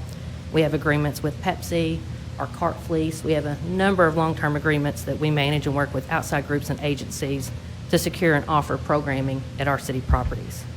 We have 7 recreational facilities. We rent to over 600 citizens a year at those locations, and we help provide more than 12,000 youth participation opportunities for sports programs, tournaments, and leagues at those locations. And in the process of operating every year, we help support your local economy through sports and recreation tourism. When you look at that slide, the general fund is represented in yellow, and the recreational fund is represented in blue. All in all, my team operates we operate within 14 different budgets within those 2 separate funds. So in the Parks Fund, the general fund side of the house for us, that basically encompasses most of the monies needed to operate green space parks, park amenities that I've referenced such as sports courts, tennis courts, open play sports fields, and general programming locations such as the Atkinson Greenbelt Park, the non-golf course side of Ben Halls, Moreland, Legion. Those are all just a portion of the locations function there within this general fund park side of the house. Within that side of the department, we have 6 full-time employees and 55 intermittent employees. Our total expenditures are approximately $4 million, and that's a 5% increase from last year. The most significant changes in this fund are represented there on the slide, and those encompass changes such as an increase of $30,000 for retirement, a nearly $21,000 increase for health cost, the realignment of Recreation Superintendent Carrie Bodenheimer's salary back into the administrative division where it began many moons ago, And the monies for the new full-time staff member are represented in the rec fund side of the house. So we'll get to that in just a minute. This will enable her to begin to do and to resume true recreation superintendent duties, which will help our quality and efficiency in the service that we provide. And a big part of this request and this change is because, like every other department has mentioned to you, we are seeing a significant amount of turnover, and training is very significant in what we do. We have so many customer interactions. We touch more than 300,000 people a year in the operations of all of our locations, facilities, and events. So we want to make sure we do so in a great quality representation of our community and those properties that we in the city of Owensboro manage. We also will see a $51,000 increase for the transfer of responsibilities from the Public Works Department for Rudy Mines Trails in this fund, and also an increase in some of the replacement cost of certain items within the replacement plan, such as the costs and the funds needed for the surfacing replacement at Smothers Park and the Lazy Days Playground. We'll move on to the rec fund. The rec fund encompasses 7 different enterprise divisions: the Edge Ice Center, both pools, both golf courses, center court tennis complex facility, and the Kentucky Legend Fields at Jackson Fisher Park. That side of our department has 10 full-time staff and 123 intermittent employees. Our total expenditures there are just over $3 million, and that's down 6%. The significant changes in this fund are personnel expenses of more than $40,000 for health insurance, just over $21,000 increase in part-time intermittent salaries. Josh alluded to the fact that I'm competing against all of those other locations, such as restaurants, customer service locations, gyms, other recreational amenities that are offered in our community. I compete against all of those places for that entry-level employee. So at $7.47 an hour, my own kids didn't even want to work for me, which I think says something reflective of the situation with our pay. So I am very thankful that the city manager agreed to allow me to put this in the budget to propose to you all, because this year we needed 81 staff. That is a much higher number than we generally need in our spring hiring. Part of that is due to COVID, and many of our locations weren't open. So we did lose several employees last year because they didn't stay with us because the pools weren't open. We weren't operating the complex. We didn't operate day camp. So we have an increased number this year. But with those 123 employees that operate this side of the house, it's very significant. So to ensure that we can continue all those operations, we need to make sure that we can staff those. So I appreciate the consideration of that pay increase. The significant decrease that you see in that division through capital is, you will remember that you all did fund the Ben Hall's maintenance building replacement costs last year. So that's where that significant increase comes from. If you're looking at our department, and the highlights that I will mention are projects such as the replacement of the Lazy Days playground surfacing. That's the poured-in-place surface at the playground, as well as the turf surfacing there. It's due to be replaced next year. It's served us for 10 years, and that's more, I think, than we honestly thought we would get out of that location with the amount of foot traffic we see. So we're very pleased with that. That's just over a $300,000 project. We also will be replacing the Heartland Park Playground that was installed in 2002, so it will have seen 20 years of service to that neighborhood in our community. It's approximately $38,000. It's a small playground. We'll also do repairs of Ben Hall's senior tee boxes, some bunker work, and some drainage work at that location. The Jackson Fisher Maintenance Building at the park will be completed next year, and that will wrap up all the renovations we've done to Jackson Fisher Park. And then you will notice, and it's been mentioned previously, but the addition of a recreation facilities manager to oversee and run the Edge Ice Center. Amanda? Yes, sir. Ms. Rogers, since that completion of the park, did it come in under budget, or? We will see. We still have this piece of the puzzle left. I anticipate that it will. I do not want to jinx myself. That's a big project. But I was do just curious how it anticipate- turned out. Yeah, I do anticipate that we will. Everything, of course, with construction. That I know, because the supply chain was late and all that stuff, and I was just curious how much it probably affected your. We're looking good right now. All We're right. looking good right now. I don't want to fold all my cards just yet. I'm afraid the city manager will look to take my money before before I'm done. He's tighter than 2 coats of paint, I'm telling you. That's right. But no, it looks good right now, and I anticipate that we should come in about $50,000 to $60,000 under budget, assuming we don't have. with, well, I like to be able to give back money when I can. I mean, I want to do my due diligence as your steward of those tax dollars, so. But the reason why I did come to this city manager and request that additional rec facilities manager is just in the last 2 years, we've experienced turnover with 2 full-time staff leaving. There's been times that if you look at our budget and you look at that org chart, it's going to be too hard to read here. But the majority of my full-time staff that are exempt, their salaries are split between more than one location. So they're already managing at least 2 properties, most. In Carrie's situation, as the rec superintendent, she is our direct liaison for all those youth sports leagues and programmings and all of those locations. So there's about 10 of those that she deals with on a daily basis. She's also working to operate a year-round ice rink, and she also deals with a significant amount of the part-time staff issues.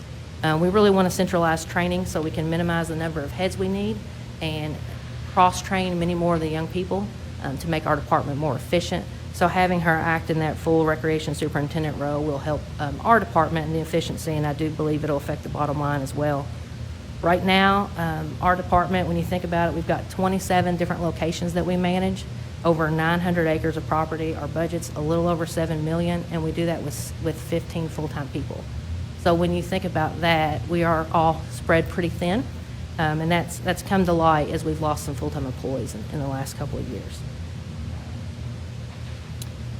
You know, we've had a lot of additions in our department as well in the last 10 years. Our net loss of full-time employees in the last 13-year budget cycles, we have lost 2 full-time employee positions, but we've gained over 500 acre of property. When you look at taking on Ben Halls Park, 27 holes of golf, the skate park, 11.5 miles of trail, the growth of Smothers Park and the opening of the Lazy Days Playground, the Ronald L. Loxton Spray Park, the 9 outdoor tennis courts. I've got about 3 pages of growth that we've seen in our department and or tasks that we've taken on, because my department, as it grows, it doesn't just affect me, it also affects Public Works. So we've tried to act as a team and figure out where my people can step up and help to reduce some of that workload to the Public Works department. So when you look at that amount of growth, we've done the very best job we can to hold the line as long as we can. We've done that for about 10 years, and we're just can't continue to hold that line with the growth that we've seen. So that's all I have to share with you all, unless you have questions. Thank you for your great work, you and Carrie and all of your staff. Great work that you do. 2 quick questions, mainly about the future. I walk the Greenbelt a lot, and it struck me, I'm not getting any younger, and a lot of the people with me walking and running aren't getting any younger. And if somebody collapsed, you're out in the middle of nowhere, and there's no emergency kiosk to quickly ring somebody up. I suppose you use a cell phone and hope it works, but if maybe your cell service is sketchy. Western has one of those, to reference what I'm talking about. Have we looked into grants and maybe federal or state programs that would allow us to install some, maybe not everywhere, but somewhere along the way? Because I know a lot of these Greenbelt things have them.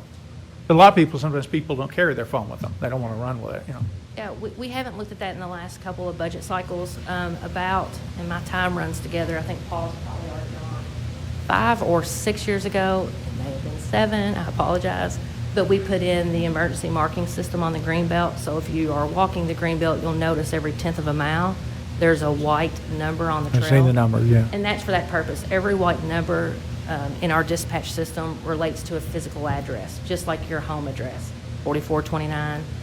So that 1412 or whatever number you've passed on the Greenbelt, they will ask when you make a call from the Greenbelt, have you seen a number recently on the path?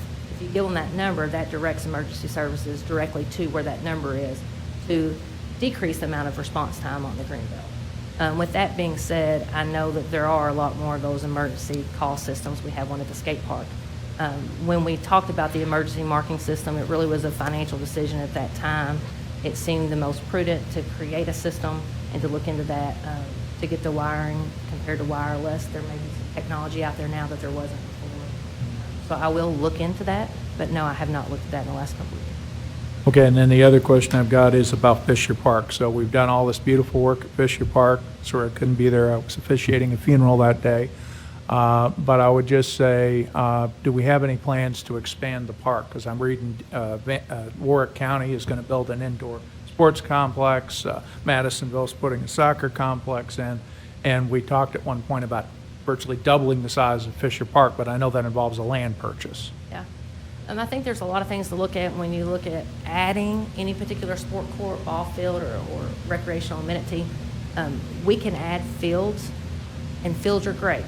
But if you don't have the hotels to put heads and beds, then the value and the return on your investment is not what I would like to think that the city would probably want as far as a return on an investment. At the time, right now, that's not on my radar. We have a great partnership with the county. And that partnership with the county allows us 9 fields every weekend to program together jointly for youth events. And that system has worked well for us for many years. I do not see that changing in the short term. As long as the county is on board and willing to partner, then what we had talked about before is if we put all those fields at our location, basically whatever deficit we have to operate that location becomes a full deficit of our city government and no deficit to the county government. Because what would happen is someone would not use Panther and they would just run their entire tournament at Fisher. And in doing so, Panther sets with no expense. In the city, we continue to take all the expense. At the end of the day, I will happily work to build for you all, whatever you all want to fund, and we can program that. We have great relationships with a lot of tournament directors, and we continue to look to grow and build those this year with that synthetic since we are operating earlier in the season. But I don't know that it would be my recommendation at the current time to add additional fields. Thank you. What if we had Wi-Fi in all our parks? We do have Wi-Fi in many parks. Mini parks? Many parks. There are many locations where the city service and network can bounce from one of my buildings to another or another city building. For instance, we have Wi-Fi at Chautauqua Park. We have Wi-Fi at Combest Pool. We have Wi-Fi at Kentucky Legend Fields. We have Wi-Fi in Moreland. We're trying to do that anyway. We have it in several locations. I think it's actually, I'd be interested to hear what you all hear as elected officials because you may hear different things than I do. I think with technology and cell phone plans, we're kind of at a 50-50 where we're at now. It used to be everyone needed Wi-Fi, and I think we're seeing less people have needs. We also are looking at how that affects other issues that we deal with in parks when we have Wi-Fi, accessible power, and some other things. I just was approached by an idea about doing that, so I'd love to hear more about it. Okay. Is there anything you want to dump off that you don't want to do anymore at the Parks Department? No, sir. That's a loaded question, isn't it? No, sir. I think things are great. Okay, cool. I'm glad to hear it. Great job. We do have a great Parks Department. There's no question about it. Thank you, Amanda. Thank you, Carrie. Thank you, Amanda. Next up is Public Works. I think you mostly have met now Stephen Franklin, the new Public Works Director. He's been in that role now for, what, a month? I thought you were going to bring Wayne back for his last presentation. Good luck with that. I think he's enjoying Miller time, maybe. Okay, so my name is Stephen Franklin. I'm the Director of Public Works. Kevin, can you go to the next slide, please? Thank you. So on this slide here, you can kind of see how Public Works is organized. It is divided into 2 different categories. The first one being engineering, which is led by Kevin Collian, which is sitting to the left of City Manager. On the right side, you've got the operations, which consist of 7 different departments. First one would be streets, stormwater, and traffic, which is managed by Kevin DeRosset. You've got buildings, which is managed by Jeff Tong. You have grounds, which is Adam Wright. Sanitation, which is managed by Caleb Gray. Fleet Garage, which is managed by James Mattingly. Transit manager is Pamela Canary. And then you've got property maintenance, which is managed by Joe Sublett. So this is kind of the organizational chart for Public Works as a whole. You'll see city engineer highlighted in yellow. He will be briefing the commission on the engineering part of the budget, and when he's complete, I will step in and do the operations side. So Kevin, it is all yours. Afternoon, Mayor and Commissioners. It's good to be here with you. The engineering budget is proposed at approximately $3.4 million. That's down 3%. Personnel costs are up 6%. That's primarily due to cost of living adjustment, retirement, and insurance. Maintenance is up 7%. That's due to a proposed increase in asphalt resurfacing maintenance. Other, that category consists of professional technical services, safety, and training, and that is down due to a rollover in professional technical services. Capital, that's down almost $300,000. That's because last year we plugged in $300,000 in capital land improvements to boost our sidewalk maintenance program. And this coming year, the sidewalk maintenance program will be funded entirely from your. Here we see the breakdown on infrastructure. Resurfacing and targeted street improvements, those accounts are primarily used for contractual services on asphalt streets. And there you see the proposed increase. Concrete street maintenance, that is used primarily by our street department to perform work on concrete streets. It's showing a slight reduction, but that's due to a rollover that was in the previous year.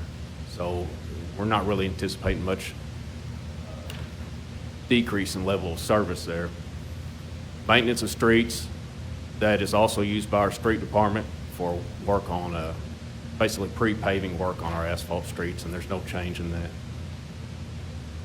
Again, we see the paving, our budget of $2,150,000, and with that, our goal would be to get 8 miles paved. Might even get a little more if we're lucky. Sidewalk maintenance, proposed at $500,000. Again, that's funded through your community vision. And with those funds, we will continue to work in the Apollo NAB, fixing trip hazards, broken sidewalks, things of that nature. Is there any questions about the information I just presented? Mayor, could Kevin speak just briefly to how we do sidewalk maintenance or why we go to certain areas? I know we get a lot of comments about there's an issue on West Parish or maybe on an area that we're not working, so we can't get to that now. It's a pretty frequent complaint I think you guys get. I sure can. So we have an ordinance, and it's basically a plan. So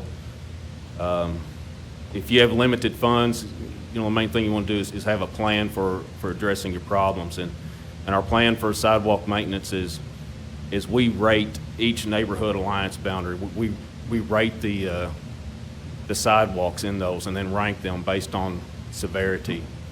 And annually we meet, there's a sidewalk committee, and we meet annually to decide what neighborhood alliance boundary we're going to work in.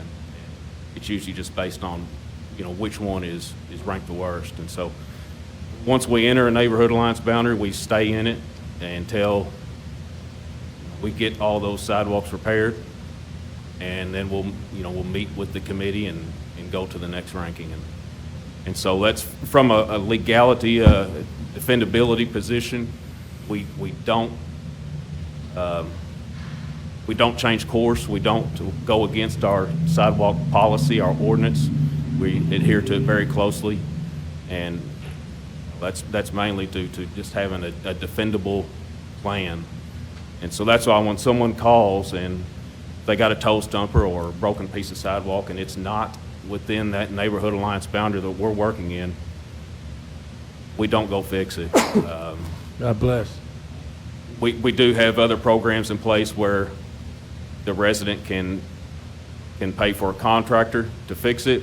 We'll buy the concrete material, so unfortunately there are some damaged pieces of sidewalk out there that stay there for quite some time. Does that explain it? Mr. Cullen, I'm just curious as to these cutouts in our streets everywhere. I guess that's RWRA maybe or something.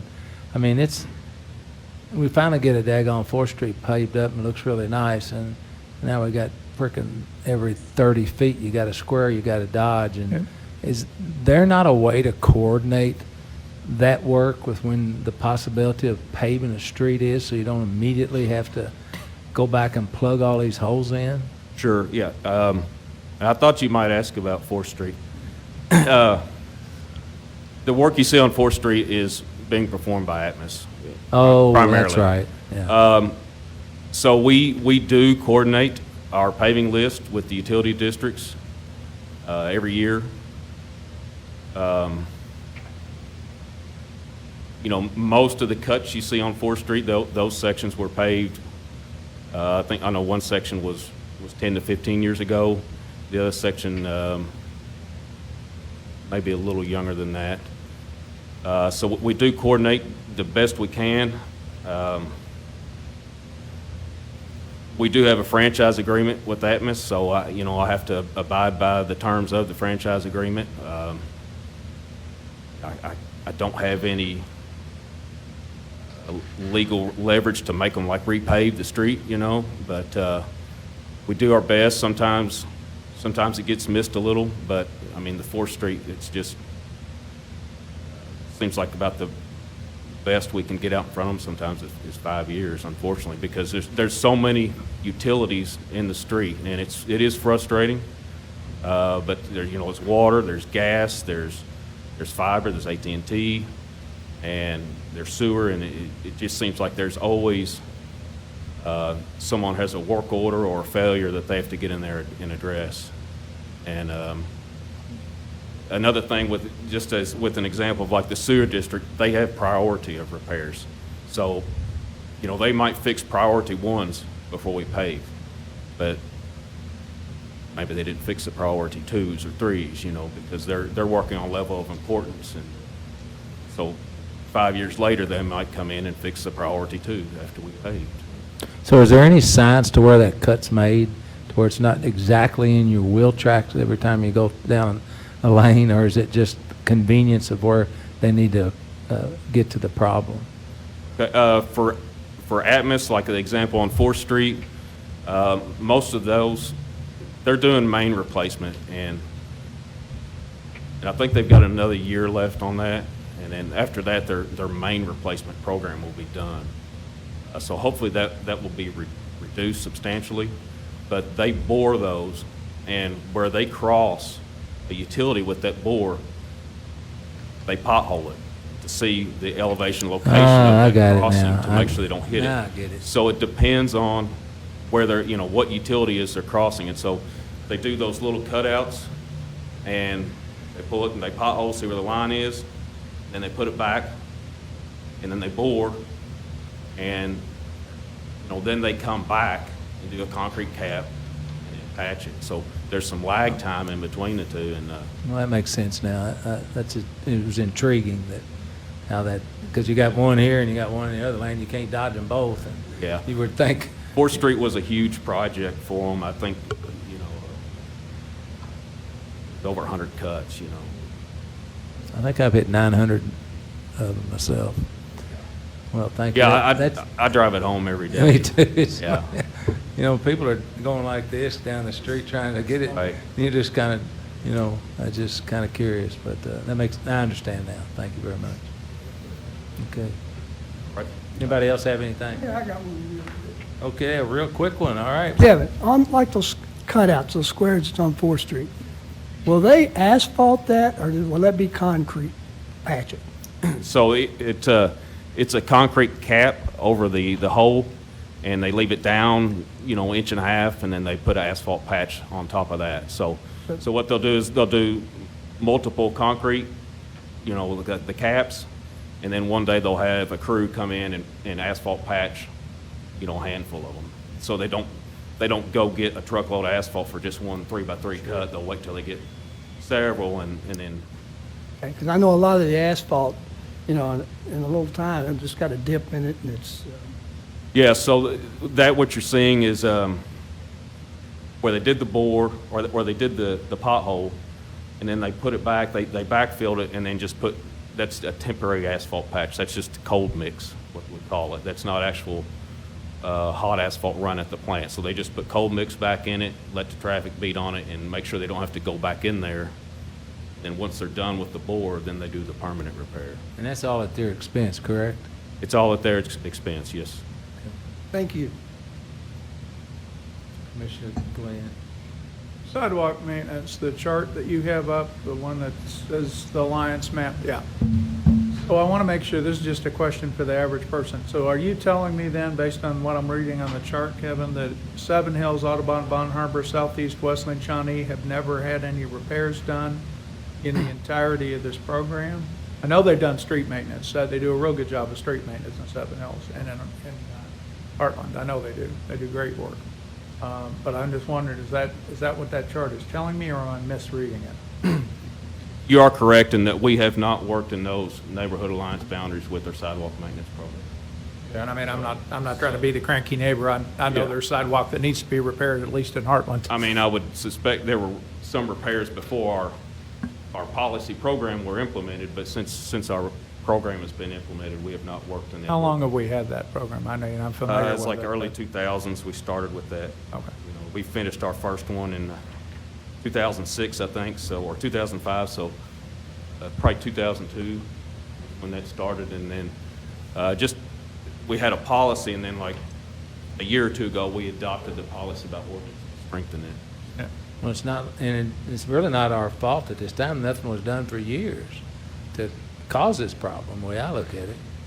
Yeah, and to that point, I will add, Commissioner, until historically we've done 300,000 a year, I think, in sidewalks. You see, we're doing 500. So we've increased the funding over the last year or two in an effort to get through them more frequently. Kevin, is that accurate? That's correct. And you know, whenever I started, which was 2013, we were doing like 120,000 a year. Now, then we got it bumped to 300 a couple years ago, and then we're trying to program more Sneaking money. up on it, aren't we? Yeah, we're trying to speed up the cycle, so it doesn't take as long to get through a NAB. Yeah, and you got to have personnel to do it.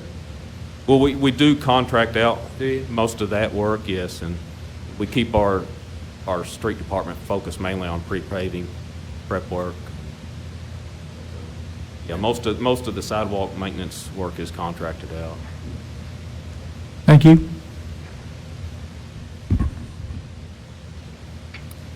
Right. Thank you, Mr. Engineer. Have a good day. Say hi to Dirk.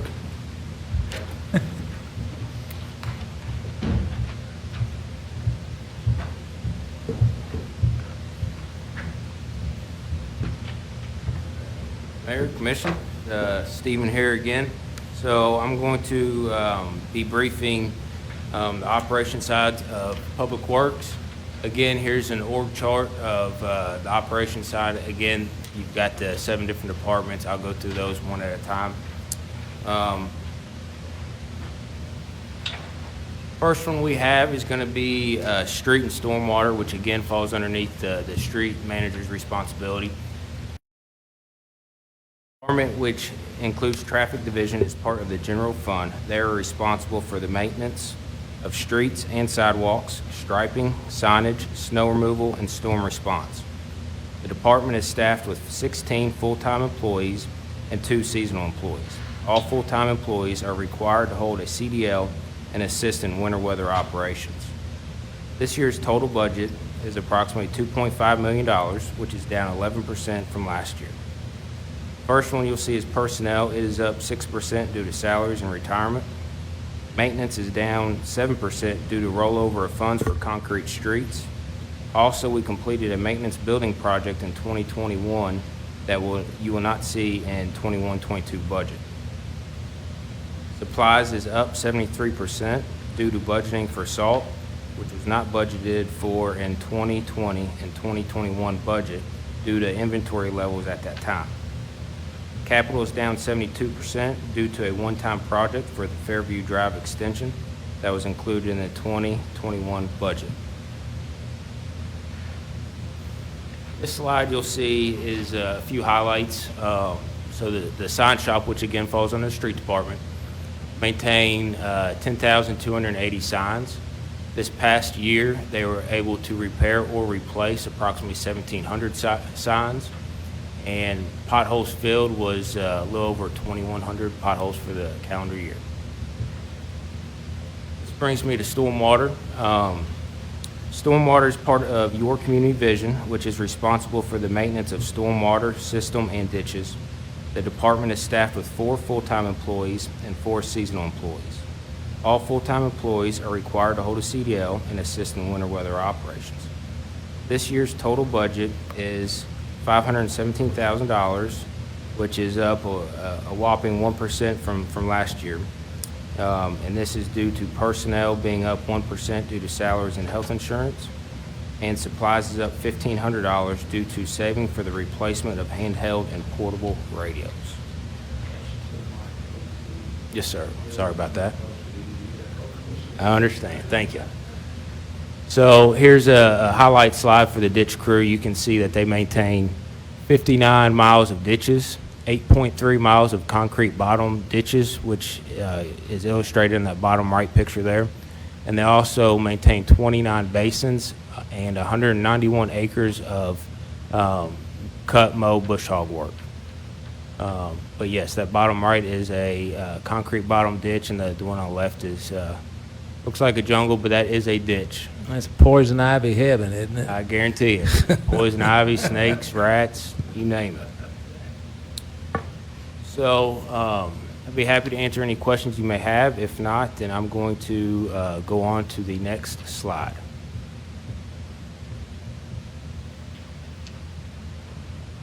Okay, this is property maintenance. This year's total budget for property maintenance is approximately $419,000, which is up 11% from last year. This is primarily due to 3 key factors. First being personnel, which is up approximately $17,000 due to salaries and retirement. Supplies is up $4,000 due to scheduled replacement of staff computers. Other is up 9% due to an increase in demolition funds. Here's some stats for property maintenance for the last calendar year.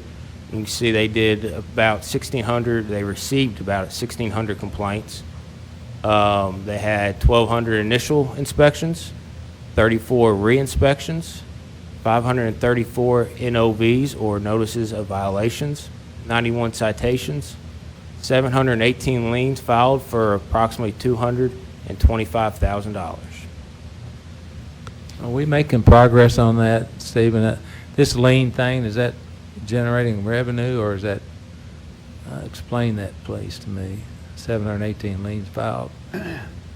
So the liens do generate some revenue. That's not really the point. It's just to get reimbursed for our costs. So typically it's when we've had some enforcement action, so we've expended money to either force the property to be mowed or gone through some kind of process. So there's been a cost to us, and we can place a lien on the property and try to get reimbursed. Is that effective? At times, I mean, we typically do some, mass foreclosure. It takes years, really, probably 3 years, I guess, to get them to that process. But there is eventually some opportunity for that, for reimbursement. Thank you. Are there any questions for property maintenance? Yes. Yes, sir. I've had a couple of complaints about mattresses, couches sitting around on the street for weeks and weeks, months sometimes. What exactly is the policy on that? Couches or mattresses? So that Close to the mic, please. Oh, I'm sorry. Sorry about that, Mayor. But what exactly is the policy on that? So that is against city ordinance. So with the new ordinance changes in sanitation, if we're made aware of those items, whether it's mattresses, couches, things like that, if we're made aware that we can, usually we'll contact them to give them, a little heads up, say, hey, we'd be happy to address these and dispose of them for you guys. There will be a fee for that, for a special clean out is what we call it. And typically they will. We'll also educate them that, if they're a city resident, then they can take a utility bill to the transfer station and dispose of it free of cost. So some of them do that as well. But if neither happens, then we can dispose of it and we can tack on a charge to their utility bill.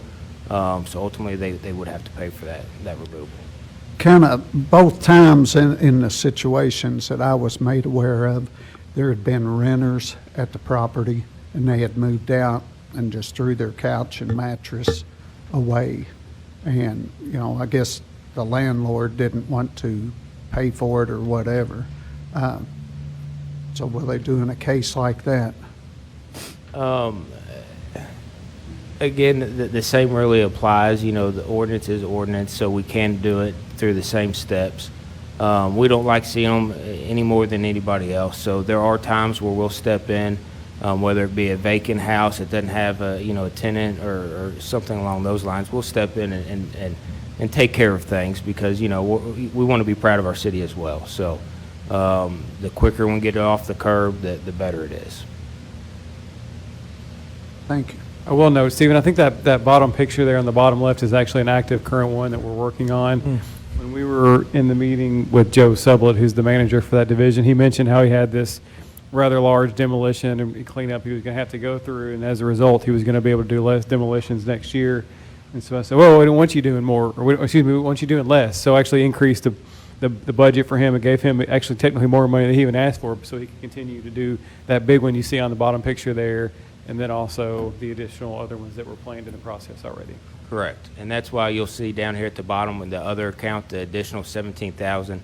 Like I said, that's for additional demolition funds. Well, you know, that back, excuse me, Stephen, how do we let it get that blame bad before we have to do something? I mean, that didn't happen overnight. I mean, that's a accumulation of, what'd you say, Leland? We've been working on that for a while. For years? It's a very lengthy process. It's and to some degree it should be. This is people's property, right? And fundamental element of our country is property rights. And so it's a very prescribed and lengthy process. We have to notify them. They have an opportunity to fix it. They did not. We can cite them. They have an opportunity to fix it. They did not. So I mean, there's just multiple times and pieces of the process as is depicted in state law just to protect a personal property right interest. That's disgusting. Yeah. Sorry you have to deal with that, Stephen. Or Joe, I guess. Joe, he's good at what he does. He is very good. That's why, he's so daggone nice. You know, maybe we need to send Wayne in there every now and then. let him get after him a little bit. I guess we can wait, 90 days and he could come back maybe? So, yeah.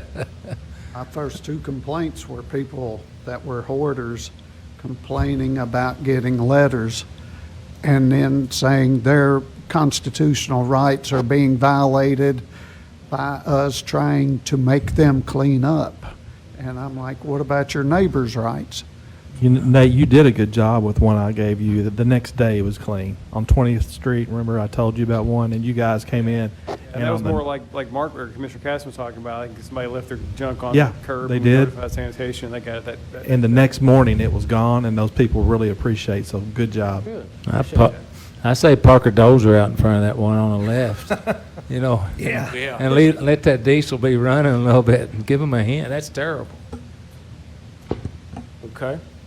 So the next we have facility maintenance. Facility maintenance is actually includes two different divisions. You have buildings and you have grounds. The first one that I will brief you on is buildings.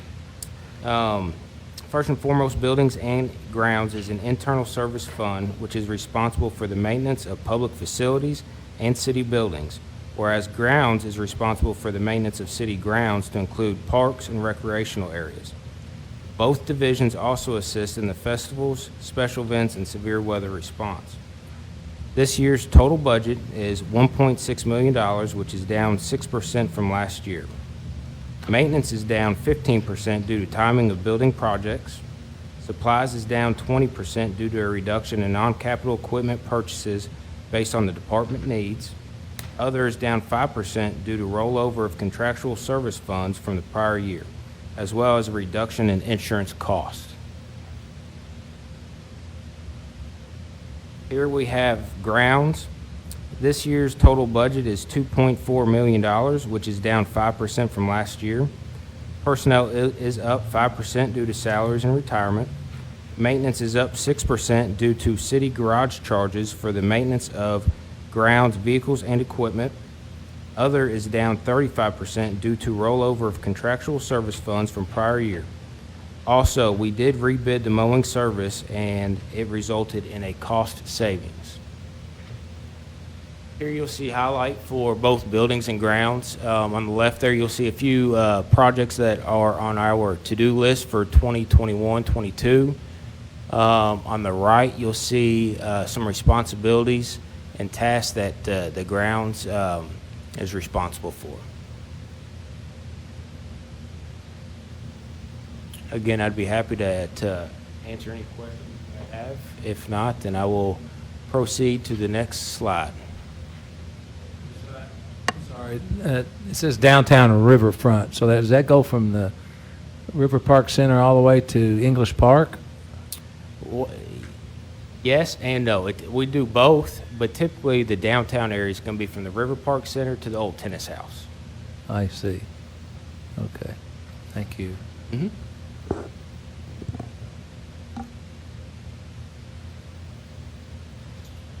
Okay, next one we have is another internal service fund department. Garage, his budget is $1.5 million, which is down approximately $6,500 from last year. Personnel is up 9% due to salaries and retirement.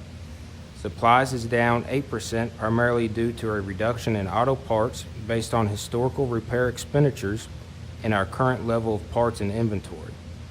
Capital is down 48% due to timing of purchases for capital equipment. Stephen, where do you get your parts for your garage, your auto parts? Just at Gipes or something, or do you have Different places. Sometimes you have to order them, but like your small day-to-day things, batteries, belts per se, things like that. Yeah, we can run down to Gipes and. So you don't have an inventory there. You just. We do have some inventory. We're limited on the inventory that we can store, and B with turnover and how makes and models change year in year out. We hate to have too much of one product, and then we get rid of that vehicle or equipment, and then we have to sit on the parts that are no longer usable for us. That makes sense. Thank you.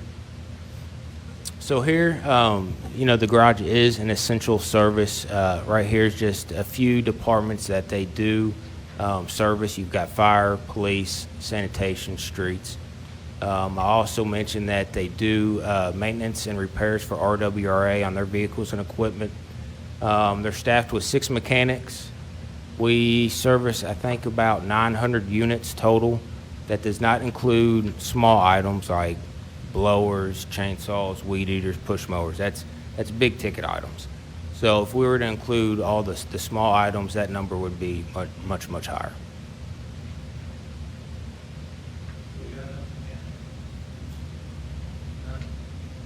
Sometimes it's tough. How many mechanics do you have? We have 6. We have 6 with one manager, and the manager, he gets down, he gets dirty and greasy. 900 units. Have you looked into doing any contracting of that out? Is it possible to, I know they're city vehicles. We do sometimes. So, and right here for supplies, you do see a reduction, and part of that is kind of extends to that because some of these vehicles are still under warranty. Yeah. So, for example, we had a sanitation truck that was still under warranty that needed repairs.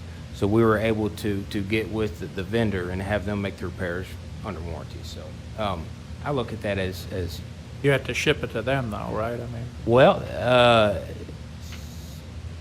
either or. They actually are bringing our truck back to us, so we had no windshield time.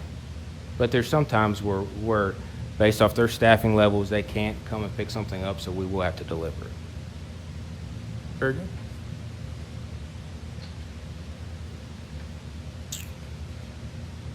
Okay, that brings us to sanitation. Sanitation is an enterprise fund which provides trash pickup and disposal to all residential and commercial customers. We also provide services for street sweeping, leaf and limb collection, and operate a drop-off recycle center. This year's total budget is $7.5 million, which is down 15% from last year. Personnel, again, is up 4% due to salaries, retirement, and health insurance. Maintenance is down 3% due to a reduction in city garage charges for the maintenance of commercial and residential vehicles. Supplies is up 9% due to saving for the replacement of handheld and portable radios, as well as price increase for dumpsters and toters. Capital is down 63%, and this is due to timing of purchases of capital equipment. So capital equipment being large sanitation trucks, sidearm trucks for toters, front loaders for dumpsters, chippers, leaf vacs, items like that. So it will fluctuate year to year just based off your needs. We try to balance it the best we can so we don't have many spikes and many valleys, but that's why you see a decrease in the capital. I assume you got the replacement plan for all that stuff in place, is that correct? We have a replacement plan for other departments, but sanitation being an enterprise fund, Oh, okay. they budget for their own items. I got you. Yeah, that makes sense too. So the next slide you see here are a few highlights from the sanitation department. NAB, which is the Neighborhood Alliance Cleanup, we had 12 alliances participate last year. Through that time period, we collected 155 tons, 616 tires. Last year's leaf season, we collected 983 tons. Solid waste, which is all your commercial and residential trash, we collected approximately 42,000 tons. And yard waste for just limbs, excluding leaf, we collected approximately 2,300 tons. And that wraps sanitation. I'd be happy to answer questions. If not, I'm going to move on.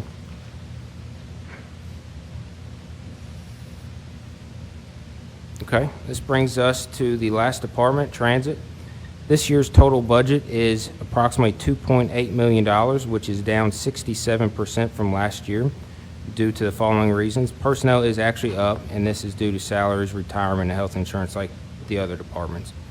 However, maintenance is down 64%, supplies is down 59%, other is down 66%, and capital is down 98%. The overall reduction of these four categories is primarily due to the CARES Act funding that we received this year and appropriated funds not fiscal year 2020-2021. That, coupled with some grants and toll credits that we have worked through and received, is the primary reason for the budget reduction. We've been able to use these funds on maintenance, supplies, professional support, and capital purchases. So again, it's quite a bit different from last year, but the biggest thing I would have to elaborate on would be the CARES Act funding that we received. That's your big chunk of that savings. Stephen, I believe we got 4.8 million specific for transit. So that's obviously the big guy. Yep. We've got, I can't remember if it's electric or if it's the other one. We've got one coming in the spring of 2022, and then we've got two others coming in the fall. I think it's the fall of 2023.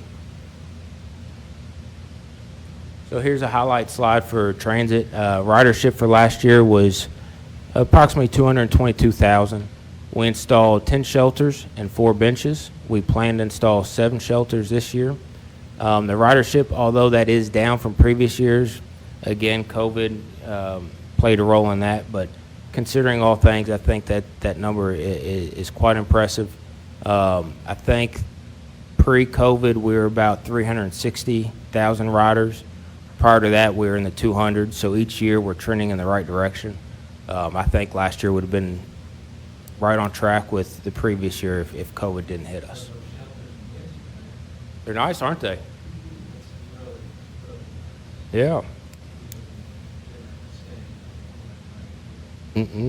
So we've installed quite a few over the years, and like I said, we've got 7 more we're trying to find a home for. So that concludes Public Works. Again, I'd be happy to answer any questions you may have. If not, then I'm going to hand it off to City Manager Nate Pagan. Mayor? Quick question about the trolley. I've been up here for a long time, and I've asked this question a bunch. The ridership of the trolley, does it run Monday through? The schedule changes for the seasons. The peak season is coming up right now when you start having events downtown and things like that. Right. So pre-COVID, we would have been running, but we didn't start operating until, we're scheduled to start operating May 1st. At that time, we will operate to the week, but when you see, you'll start seeing a reduction at the end of the season when the weather starts getting cold. Does that answer your question? Well, I always wondered why we would run it Monday or Tuesday, because I would be down here and see absolutely nobody on it. Now, weekends, I would notice people on it. I just wondered why we ran it when there's nobody on it. Well, we're always optimistic. We're hopeful that, people will see these things. Just an observation. We do, and Pamela's done a good job too. We're trying to push this trolley, Okay. really get it out there. Her and her staff do a good job. They get out face to face with some of these downtown entities. They're handing out flyers. We're really trying to market this trolley to get, more people utilizing it. Okay. And it's hard to generate ridership if you're not consistent. And That's so a even good though, for example, when events are going at the convention center, there may be ridership on a Monday or Tuesday if there's a conference there and people are going to lunch at Miller House or somewhere. And so, but then there may be a couple of weeks where there's not one on Monday and Tuesday. And so it's hard. That's kind of the rub, right? Do you be consistent where people know what those dates and times are, or kind of marry the two between events and not? So it's difficult. That was kind of my question, why wouldn't you try to tailor it to events and to when people are using it? But anyway, you answered my question. Thank you. And we do that as well, right? When we know of events or a lot of times special events, we'll provide service for that. Okay, thank you. I've got one quick question. So on the bus service, it shuts down at 6 o'clock, right? Is that generally the schedule, at about 6 o'clock? That sounds right. Don't quote me. I think you are right on that. Yeah, and well, I watched all five. I had the honor of sitting in Kendall's Perkins watching all the buses drive back to the shed, and I went, oh, they're done for the night. And that's a big concern. We've got people that work, at night that don't have cars, and I realized that we get federal subsidy. We wouldn't have a bus service without the federal government. I've got it. Is there anything down the horizon we could do in terms of grants and funding to be able to expand that service to maybe even 8 or 9 o'clock at night? Maybe not every day of the week. We're but always proactive in different grants and funding sources like that. We're actually in the middle, or not the middle, we're early stages of doing a pretty comprehensive transit study. And throughout that process, we should find, shortfalls or ways that we can improve. They will get input from stakeholders and discussion groups and things like that to find out where the needs are. Like you said, the needs may extend past our quitting time, so maybe 8:39, whatever it may be. So we are investigating it. We're looking into it. Again, we're kind of early stages. I hope to have the study completed by the end of this calendar year, hopefully November, December. So at that point, we should have a pretty good idea of where we're going now and where we're going in the future. Okay. Thank you very much. You're welcome. And congrats on your Oh, thank you. Thank you. motion. Very glad to Second have you. shift I at know you're gonna do a the great job. air park. Second shift at the air park is something I'd really like for us. And you got a great person, and Pamela, she's all over it. So, And companies like that in the air park, they'll be part of that stakeholders and discussion group, so they can voice what they feel needs to happen. and the partnership with the community colleges worked really, really well, but some of those classes don't get out and the bus doesn't I run know. anymore, so I've had to kind of subsidize those people with Lyft to try and get home. But there's a couple of needs out there that I think could be very effective, and I know I have all the faith in the world in her, so you got a On big it. job with all these departments. Quite a few. Yeah, a lot of people don't understand how big Public Works is, and so when I speak to Rotary and groups like that, that's one of the things I talk about. I usually will say, how many employees do you think that there are in Public Works? And people guess half to what, it was really like, 122 or 124? Yep. So, people are generally A surprised. fourth of our workforce is there. All right. Well, I appreciate it. Thanks for the Thank you. opportunity. Thank you. Thank you. Thank you, Stephen. So that concludes the departmental portion of the budget. So the rest will be Leland, Angela, and myself. And so up Now you next. beat us down, now you're going to get to the nitty-gritty, huh? Yeah. No, this is the project stuff and the stuff that don't really fit in specific departments. So Leland will take over here for a bit. Hello, Mayor and Commissioner. Leland Hancock, Assistant City Manager. Where you been all day? Happy to be here this afternoon. It's been a long afternoon.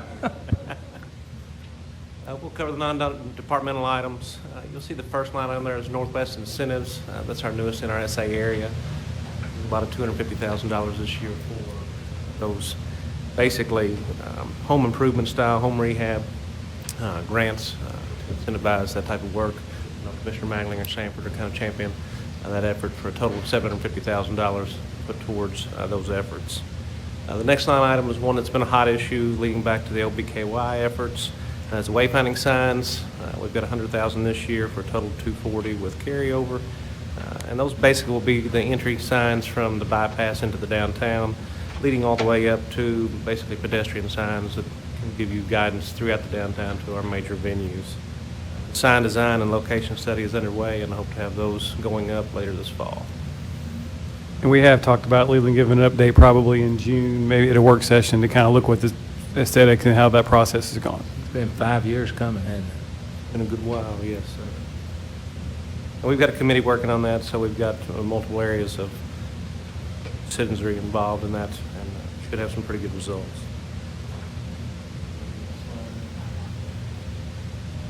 See the downtown entry sign, which will basically be a sign over Frederica Street, roughly in the 7th and Frederica area, right there towards in front of Brescia. And you can think of an archway. Multiple cities around the country have that big sign that kind of leads you into your downtown area. We've got all of our decorative intersection, decorative light poles, those types of things have been completed, and this will just be kind of the finishing touch on that. Also, the transient dock design you'll see there, $443,000 for that. Brandstetter Carroll was one that had previously worked on that design and got it pretty far along, so we'll be bringing them on board to finish that design. Want to explain that a little bit? Yes, if you think there's been multiple designs and ideas for a transient dock within our downtown area. So this design is basically a 500-foot long dock. It's, I don't say necessarily plain, but it is made for the transient traffic. Boat slips or something? For boats. There are a big grant that we're applying for, hopefully to apply some funds towards that. But it will basically give you a fuel stop, electric, and sewage or waste removal there for those transient boats maybe coming from Cincinnati or further upriver, going down on potentially the Great Loop or going to the lakes, down to the Gulf, so on and so forth. So this is just how much the design of the dock costs? Just for the design, yes, sir. Okay. So that dock will basically be west of the pier, downtown in front of the convention center. It'll be basically just due west. So as you look off the edge of the pier, just a few feet, you'll see the switchbacks leading up to that 500-foot long dock that transient traffic can use, but also local recreational boaters and those types of things can use that as well to get fuel, get access to the downtown, and just bring people into the downtown because we do have a large boating community. I'm curious why. Go ahead. Thank you, Mayor. I'm curious why the design is so expensive. I mean, it's a dock. It's in the river. Yeah. There's a tremendous permitting process that you have to go through, just like we did with the river wall, dealing with the Corps of Engineers, all of the river design, the studies that go on with the impact that it does on the environment as well. And I can go on and on about the permitting process. That's probably the most lengthy process. Mainly the permitting is, because, I'm looking at just a dock and just thinking the dock itself, but it's mainly environmental and all that. That 440 ain't funding the dock. Right. It's just And when you funding how think you about gonna it, do it. Yes. It's not a dock that would be like on a pond or a lake, or even on Kentucky Lake for that matter. It's in the river, so it's much more substantial. It has to withstand that river traffic, the highs and lows, a raise of sometimes 30 and 40 feet with the change of a river level, just as our current courtesy dock does further down to English Park. So it's quite a substantial dock. And then this one is made to actually have boats come up and moor overnight for multiple days at a time, and they can be larger boats as well. So 40, 50-foot long, 60-foot long boats that are typically your transient traffic. Your shorter boats or your pleasure craft are usually 18, 22, 3, 4 feet. They don't stay there overnight. Yes, sir. Leland, didn't we, I know Paducah's design was a little over $1 million. We saved, what, at least $500,000 or so because of using a company that had already had some of the design work done? Correct. They had previously brought a design to about 90% back in about 2013, 2014. That was shelved for whatever reason. Back. So we'll be pretty quick in getting that ready to bid and getting that design complete. The only piece that will not be quick is the permitting process. And this includes the grant application and grant writing. And this same firm, I think, did a grant for us last time and was awarded $1.5 million. So they have been successful. So some of that hopefully will be an investment in offsetting future costs. We actually received the largest grant in the U.S. that year for this type of item. Moving on, TIF funds.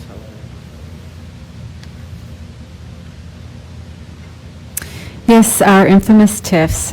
As you all know, we have two, Downtown Riverfront TIF as well as the Gateway Commons TIF. Both of these TIFs were activated effective January 1, 2018. And what that means is that was the trigger date for us to start tracking revenues and moving them, the local funds from the general fund to the TIF fund, as well as collecting from the state. The city received its second TIF reimbursements from the state for 2019 activity in October 2020.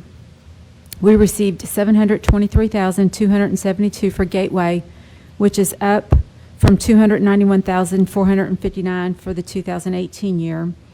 And we received $440,014 for Downtown, which is down from $498,393 for 2018. Not to be alarmed, it's just 2018 had a lot of construction, and so there was more revenue generated from that construction.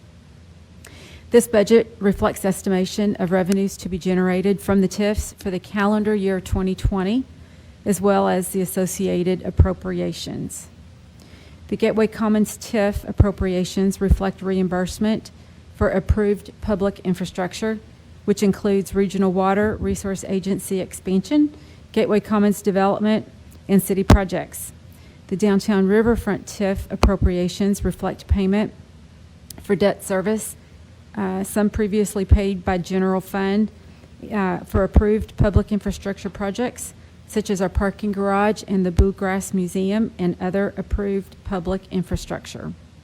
We are, I say we, Danae and Whitney, are pulling together 2020 detail to send in to the state by April 30th. And so we're still working on the 2020 activity for the state revenues. On the local side for Gateway, MDA, the Master Development Agreement, which includes the Gateway Commons developer, Regional Water Resource Agency, and the city. The trigger date for reimbursement to those parties is January 1 of 2020. So for local funds, we have been transferring the local funds to the said parties on a quarterly basis. The state funds, we, like I said, still pulling that information together. We look to be reimbursed by the state for 2020 in the month of October. If the past history plays out consistent, that seems to be the month that we get our funds from the state, and at which point then we will disperse those funds as per the MDA as well. And if anyone has any questions, I'd be happy to answer. So these reimbursements that we're getting from the state, does that just go to our general fund? For the downtown TIF, it goes to the TIF fund. All the state reimbursement goes to the TIF fund, and for downtown, we pay debt service for those all those entities out of the TIF fund. Now there is a 2% administration fee that the city general fund will receive. So whatever funds are generated, be it local or state, 2% of that does go to the general fund to reimburse for our administration time. Good. Any questions? Move on to your community vision. The city manager stated earlier this afternoon, your community vision is derived from the 0.33 occupational net profits taxes. Basically for citywide projects that deal with stormwater, parks-related issues, public safety, police and fire, and public works, which includes transit. Those major projects we have going on, obviously, are stormwater issues we've been dealing with for a number of years. break those down into 3 different categories.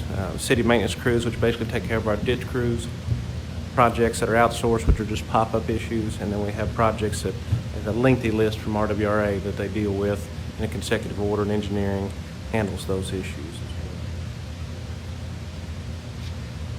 Addition this year that the police chief spoke to earlier is the addition of the OPD driving and firearm simulator that will be being installed in the new building at the police training range, our old landfill site.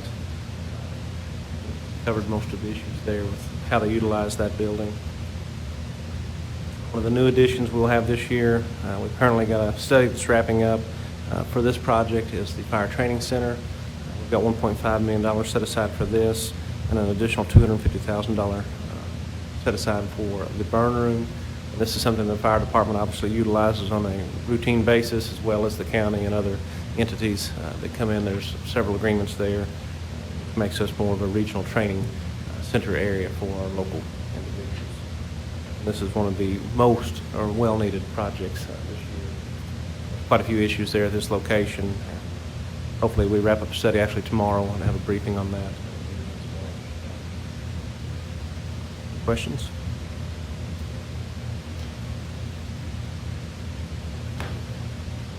All right, thank you, Leland. Next is the proposed agency funding allocations. Our typical approach for agency funding is to give them, the agencies, a 2% increase over the prior year, or their actual request, if their actual request is less than the 2%. Obviously, you don't want to fund them more than they ask for. So 2% increase or actual request, whichever is less. And so you can see that's the case here. There are a couple of exceptions that I'll point you to. The third item there where it says Bluegrass Music Hall of Fame and Museum, you see in the current budget, they're set to receive $31,000, and the proposed budget in the middle column there shows them at 0. And that is according to an agreement approved by the commission previously, where we negotiated a deal with them. They got some money on the front end of a deal, and then we phased out over a 3-year period. And so that this upcoming year will be the first period where that goes to 0. And then also a couple of lines below that, you'll see Friday After 5.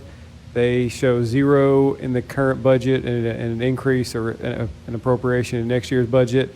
And because we did not have a contribution for Friday After 5 in the current budget, because we had already paid them for last year, then they delayed their season because of COVID, so they just held our money for this year, and so we didn't have to make a contribution because of that cancellation, and so we didn't budget for them in the current budget, but then we'll return to where they would have otherwise been for the 22 season for them. Other than that, pretty standard according to our policy, and happy to answer any questions you have.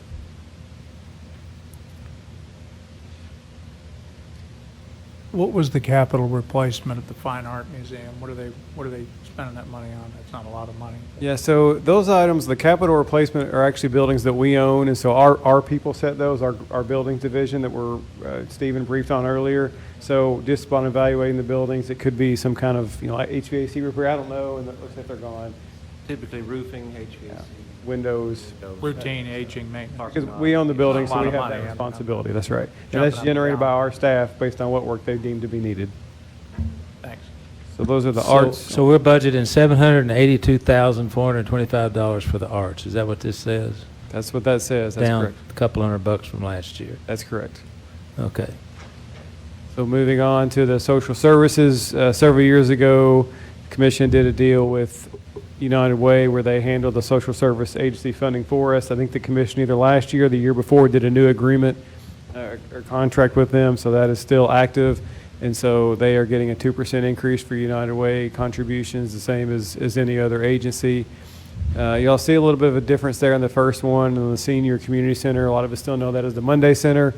And so their number was artificially high in the 2021 budget. You may remember that we had to do a budget amendment in the middle of the fiscal year and give them a one-time increase. So we backed that out for next year, so kind of put them back in line with where they would be without that one-time increase that they needed just before COVID.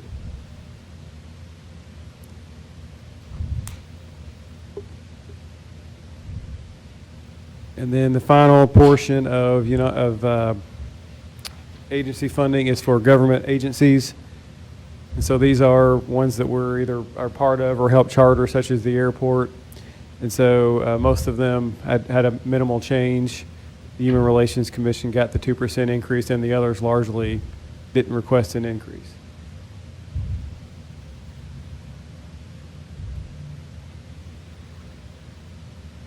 No. Excuse me. Commissioner Castle, get to your mic, baby. I see at Sister Cities, has the Sister Cities been a productive thing as far as generating any business for the city or anything? I mean, I read about it, and I'm just kind of, I don't know. That's a good question. To be honest with you, Commissioner, I'm not extremely familiar with it, so I'm hesitant to comment on their success. I sense the mayor wants to comment. I will just add quickly that, well, go ahead and I'll comment after you, Mayor. No, I work for you, right? Yeah. It's not a financial whiz-bang for the city. Never has been, never will be. It was my understanding when we tried to do the sister city in Japan that we had an opportunity, since we had a lot of Japanese auto parts places in the state, that in the Commonwealth, that we could try and figure out a way to do some kind of economic development thought process there. This Sister Cities program basically exchanges students from schools here, community college, maybe Wesley and Brescia, and we trade back and forth younger folks. And I guess it follows the format of what was originally designed, but there's no economic development component to it, and it's basically a social exchange. You know, they may send a soccer team over here from Olomouc, and we may send our kids soccer. You know, it's basically education driven and arts driven, which is good because these people are getting to see another part of the world and how they work things. But it's the same. It doesn't really do what I really would hope that a sister city would do. I'd rather have one in Kentucky, you know, like Richmond or someplace like that, and trade ideas that are relevant to what we do here versus what what is currently doing. But basically a student exchange program, basically.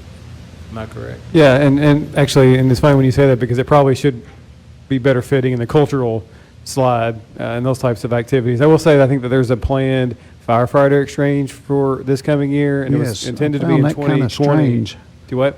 I kind of found that a little bit strange after looking at the past being students, and then all of a sudden firefighters are being sent. Well, I think that's kind of more the intent of what the mayor had said, is that maybe they can see how they train and what they do on their old buildings in their downtown and areas like that. So again, just to expose our staff to other operations, see how we can learn and help each other. And I'm all about education. I'm all about giving children and young people opportunities. But, you know, I think this program has just kind of made its way through every year, doing pretty much the same thing they did the year before.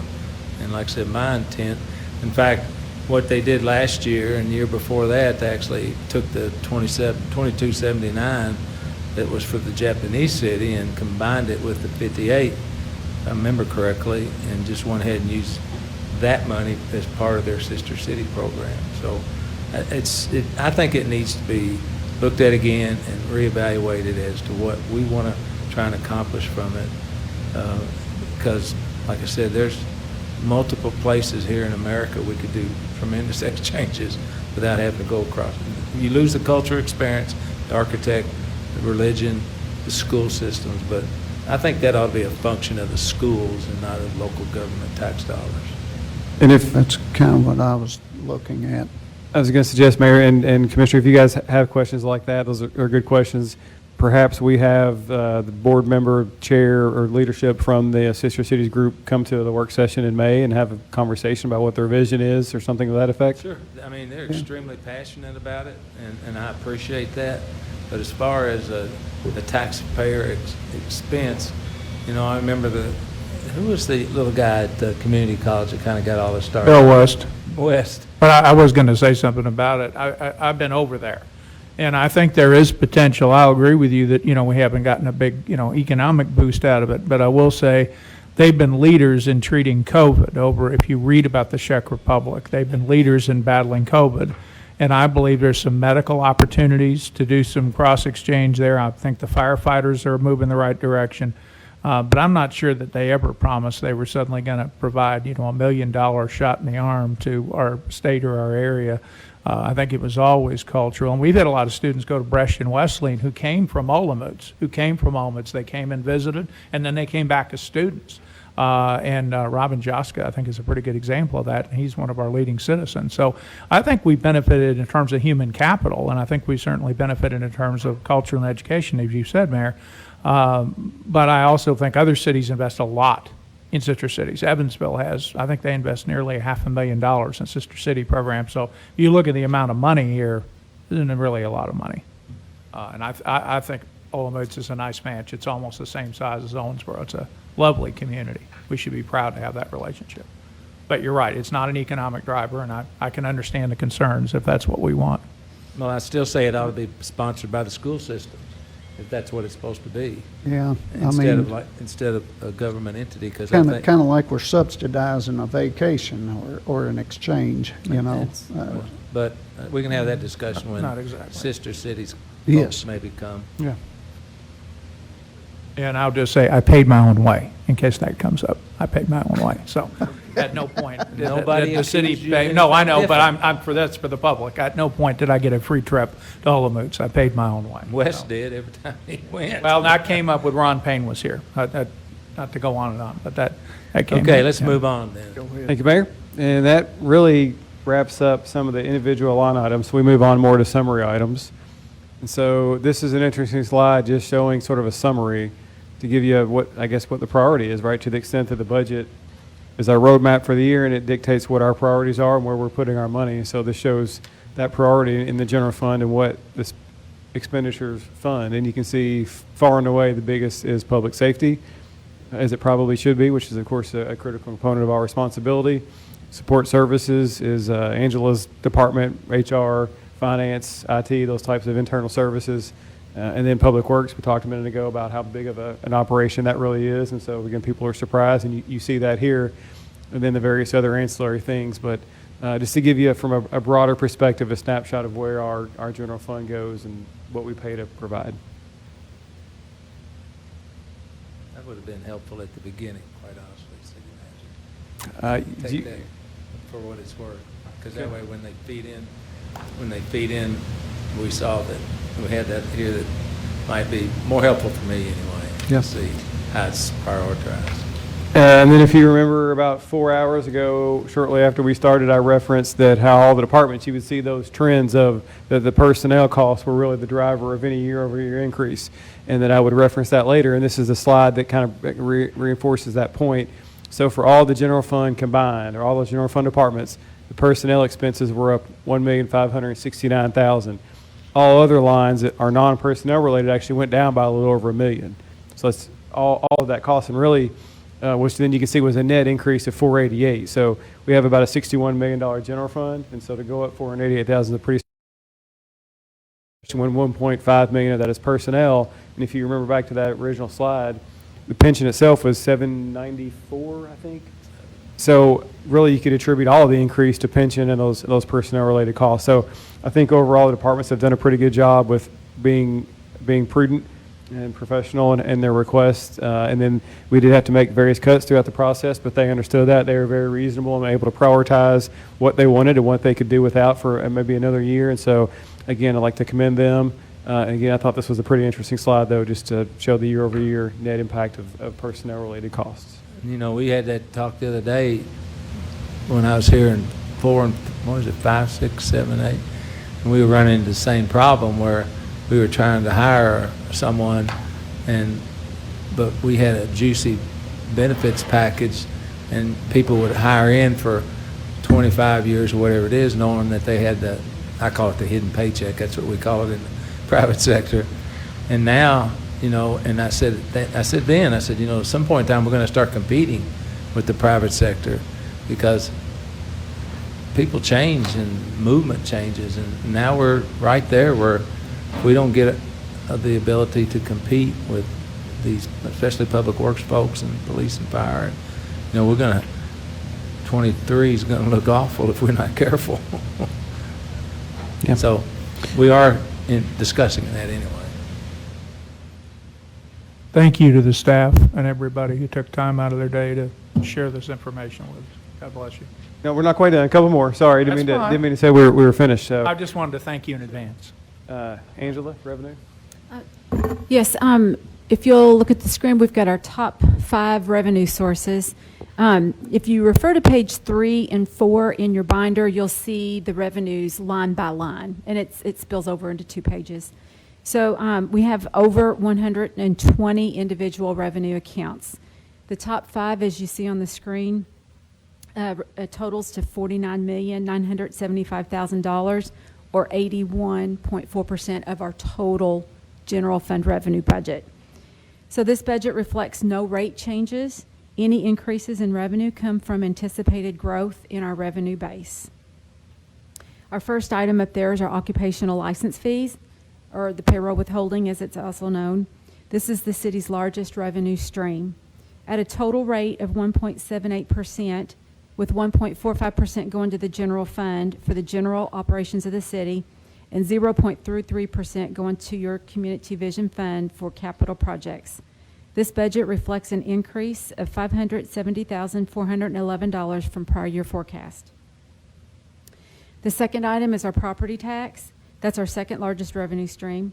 This budget reflects a growth of $456,553. This one budget amount is made up of different types of property tax, such as real and personal property tax, our bank shares, and vehicle. Cities' assessments for real property are on the rise. This budget reflects no rate increase for real property tax. The next item is our OMU cash dividend, and it increases 2.5% per year in accordance with our agreement with OMU. Our next item, the insurance premium license fee, our 4th largest revenue stream. That's a fee that we impose on insurance companies for policies issued by them. The insurance company then passes this fee on to their policy holders.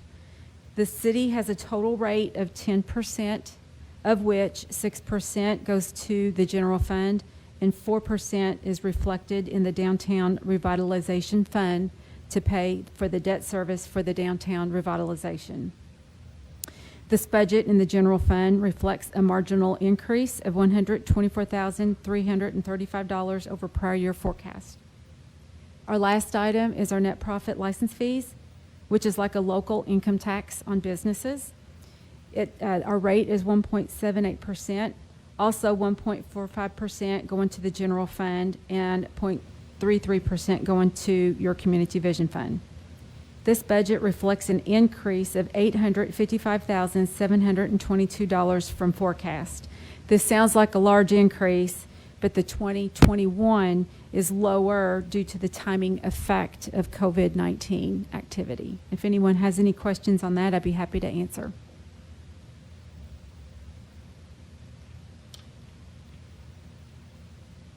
Just got one question. What if we didn't have the OMU dividend?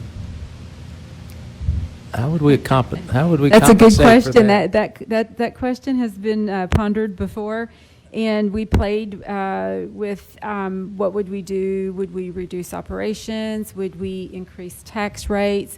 And so we have looked at different options on what we may do if that dividend did in fact go away. Yeah, because that's. That's a good question. Do you remember what it started at with 2 million? Was it about 2 million? I think it was 700-something thousand initially, a long time ago. Yeah.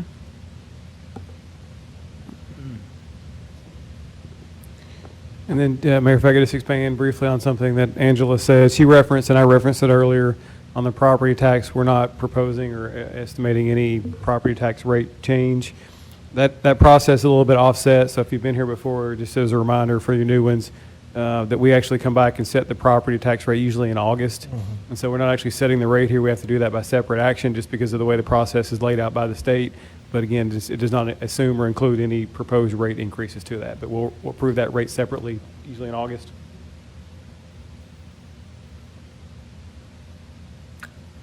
But also make note of the property tax bill that we only get a portion of the top property tax bill and the schools get the rest. So when you see your property tax bill, it's not all coming to us. I just wanted to make note of that because a lot of people don't Less than a understand. quarter of it comes Less than to us. less than 25%. Okay. I think the school system gets 70 cents out of every dollar and the local government gets 30 cents out of every dollar. Is that pretty close to being accurate? That much? That's a little more generous Is than, it yeah. 75, 25? That's closer to it. Mhm. So don't get pounded by, keep that little nugget in your pockets. Yes. Okay, and then I believe the final slide, then Angela will present the forecast, and I referenced earlier the 5-year long-range plan that we compile. Certainly. Our long-range plan or forecast is what I like to call a living document. It changes consistently. So this is our snapshot of our best guesstimate at this point in time. Our long-range plan takes into consideration several factors. Things to consider is the economy, the effects of our 2 TIFs, and impending changes in legislation. The cost of health insurance, state pension cost, and the increasing cost of supplies such as asphalt and building materials are also factored in. Thanks to the diverse economy and wise leadership at Owensboro, the general fund balance is healthy. As you can see on this slide, we have a surplus forecasted for the current fiscal year, a balanced budget for 21-22, and a marginal surplus for 22-23. You see operating deficits starting in the 23-24 fiscal year. Fortunately, we have a fund balance that absorbs the forecasted deficits. And not to be alarmed, this is typically how forecasts are reflected. Tax rates and fees are designed to bring in a surplus for 2 to 4 years to build up your fund balance. Then it levels out for 1 to 3 years. Then you start to see a decline, which can then require use of the fund balance until further action is taken. Next slide, please. This slide shows the general fund balance with the blue bars. The yellow bar reflects the minimum desired fund balance per the fund balance policy that the Commission adopted a couple years ago. The policy that we adopted is also the GFOA recommended best practice for minimum fund balance, which happens to be approximately 17% or 2 months of our total annual expenditures. Thanks to the Commission's leadership and support, as you can see, the city's fund balance is healthy and our future looks good. If anyone has any questions, I'd be happy to try and answer.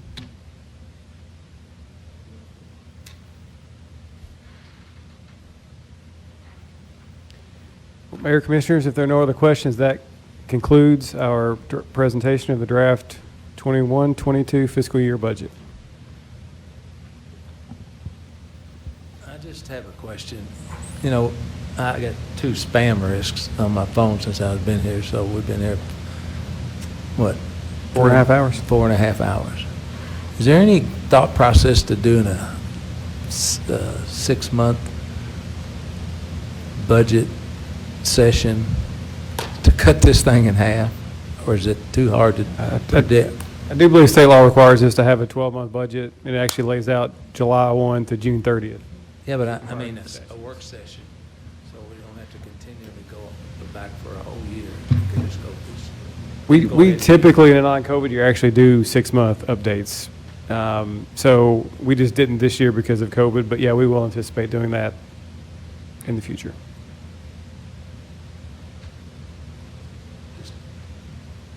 Sounds good to me.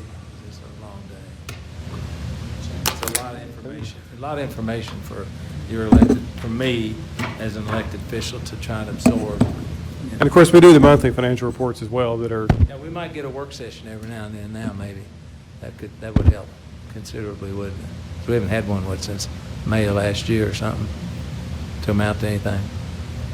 Those things would help, I think, me. And I love the picture. It's great. Who thought of that?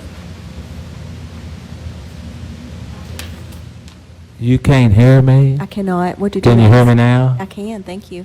I love the picture on the outside of the book. Is that you?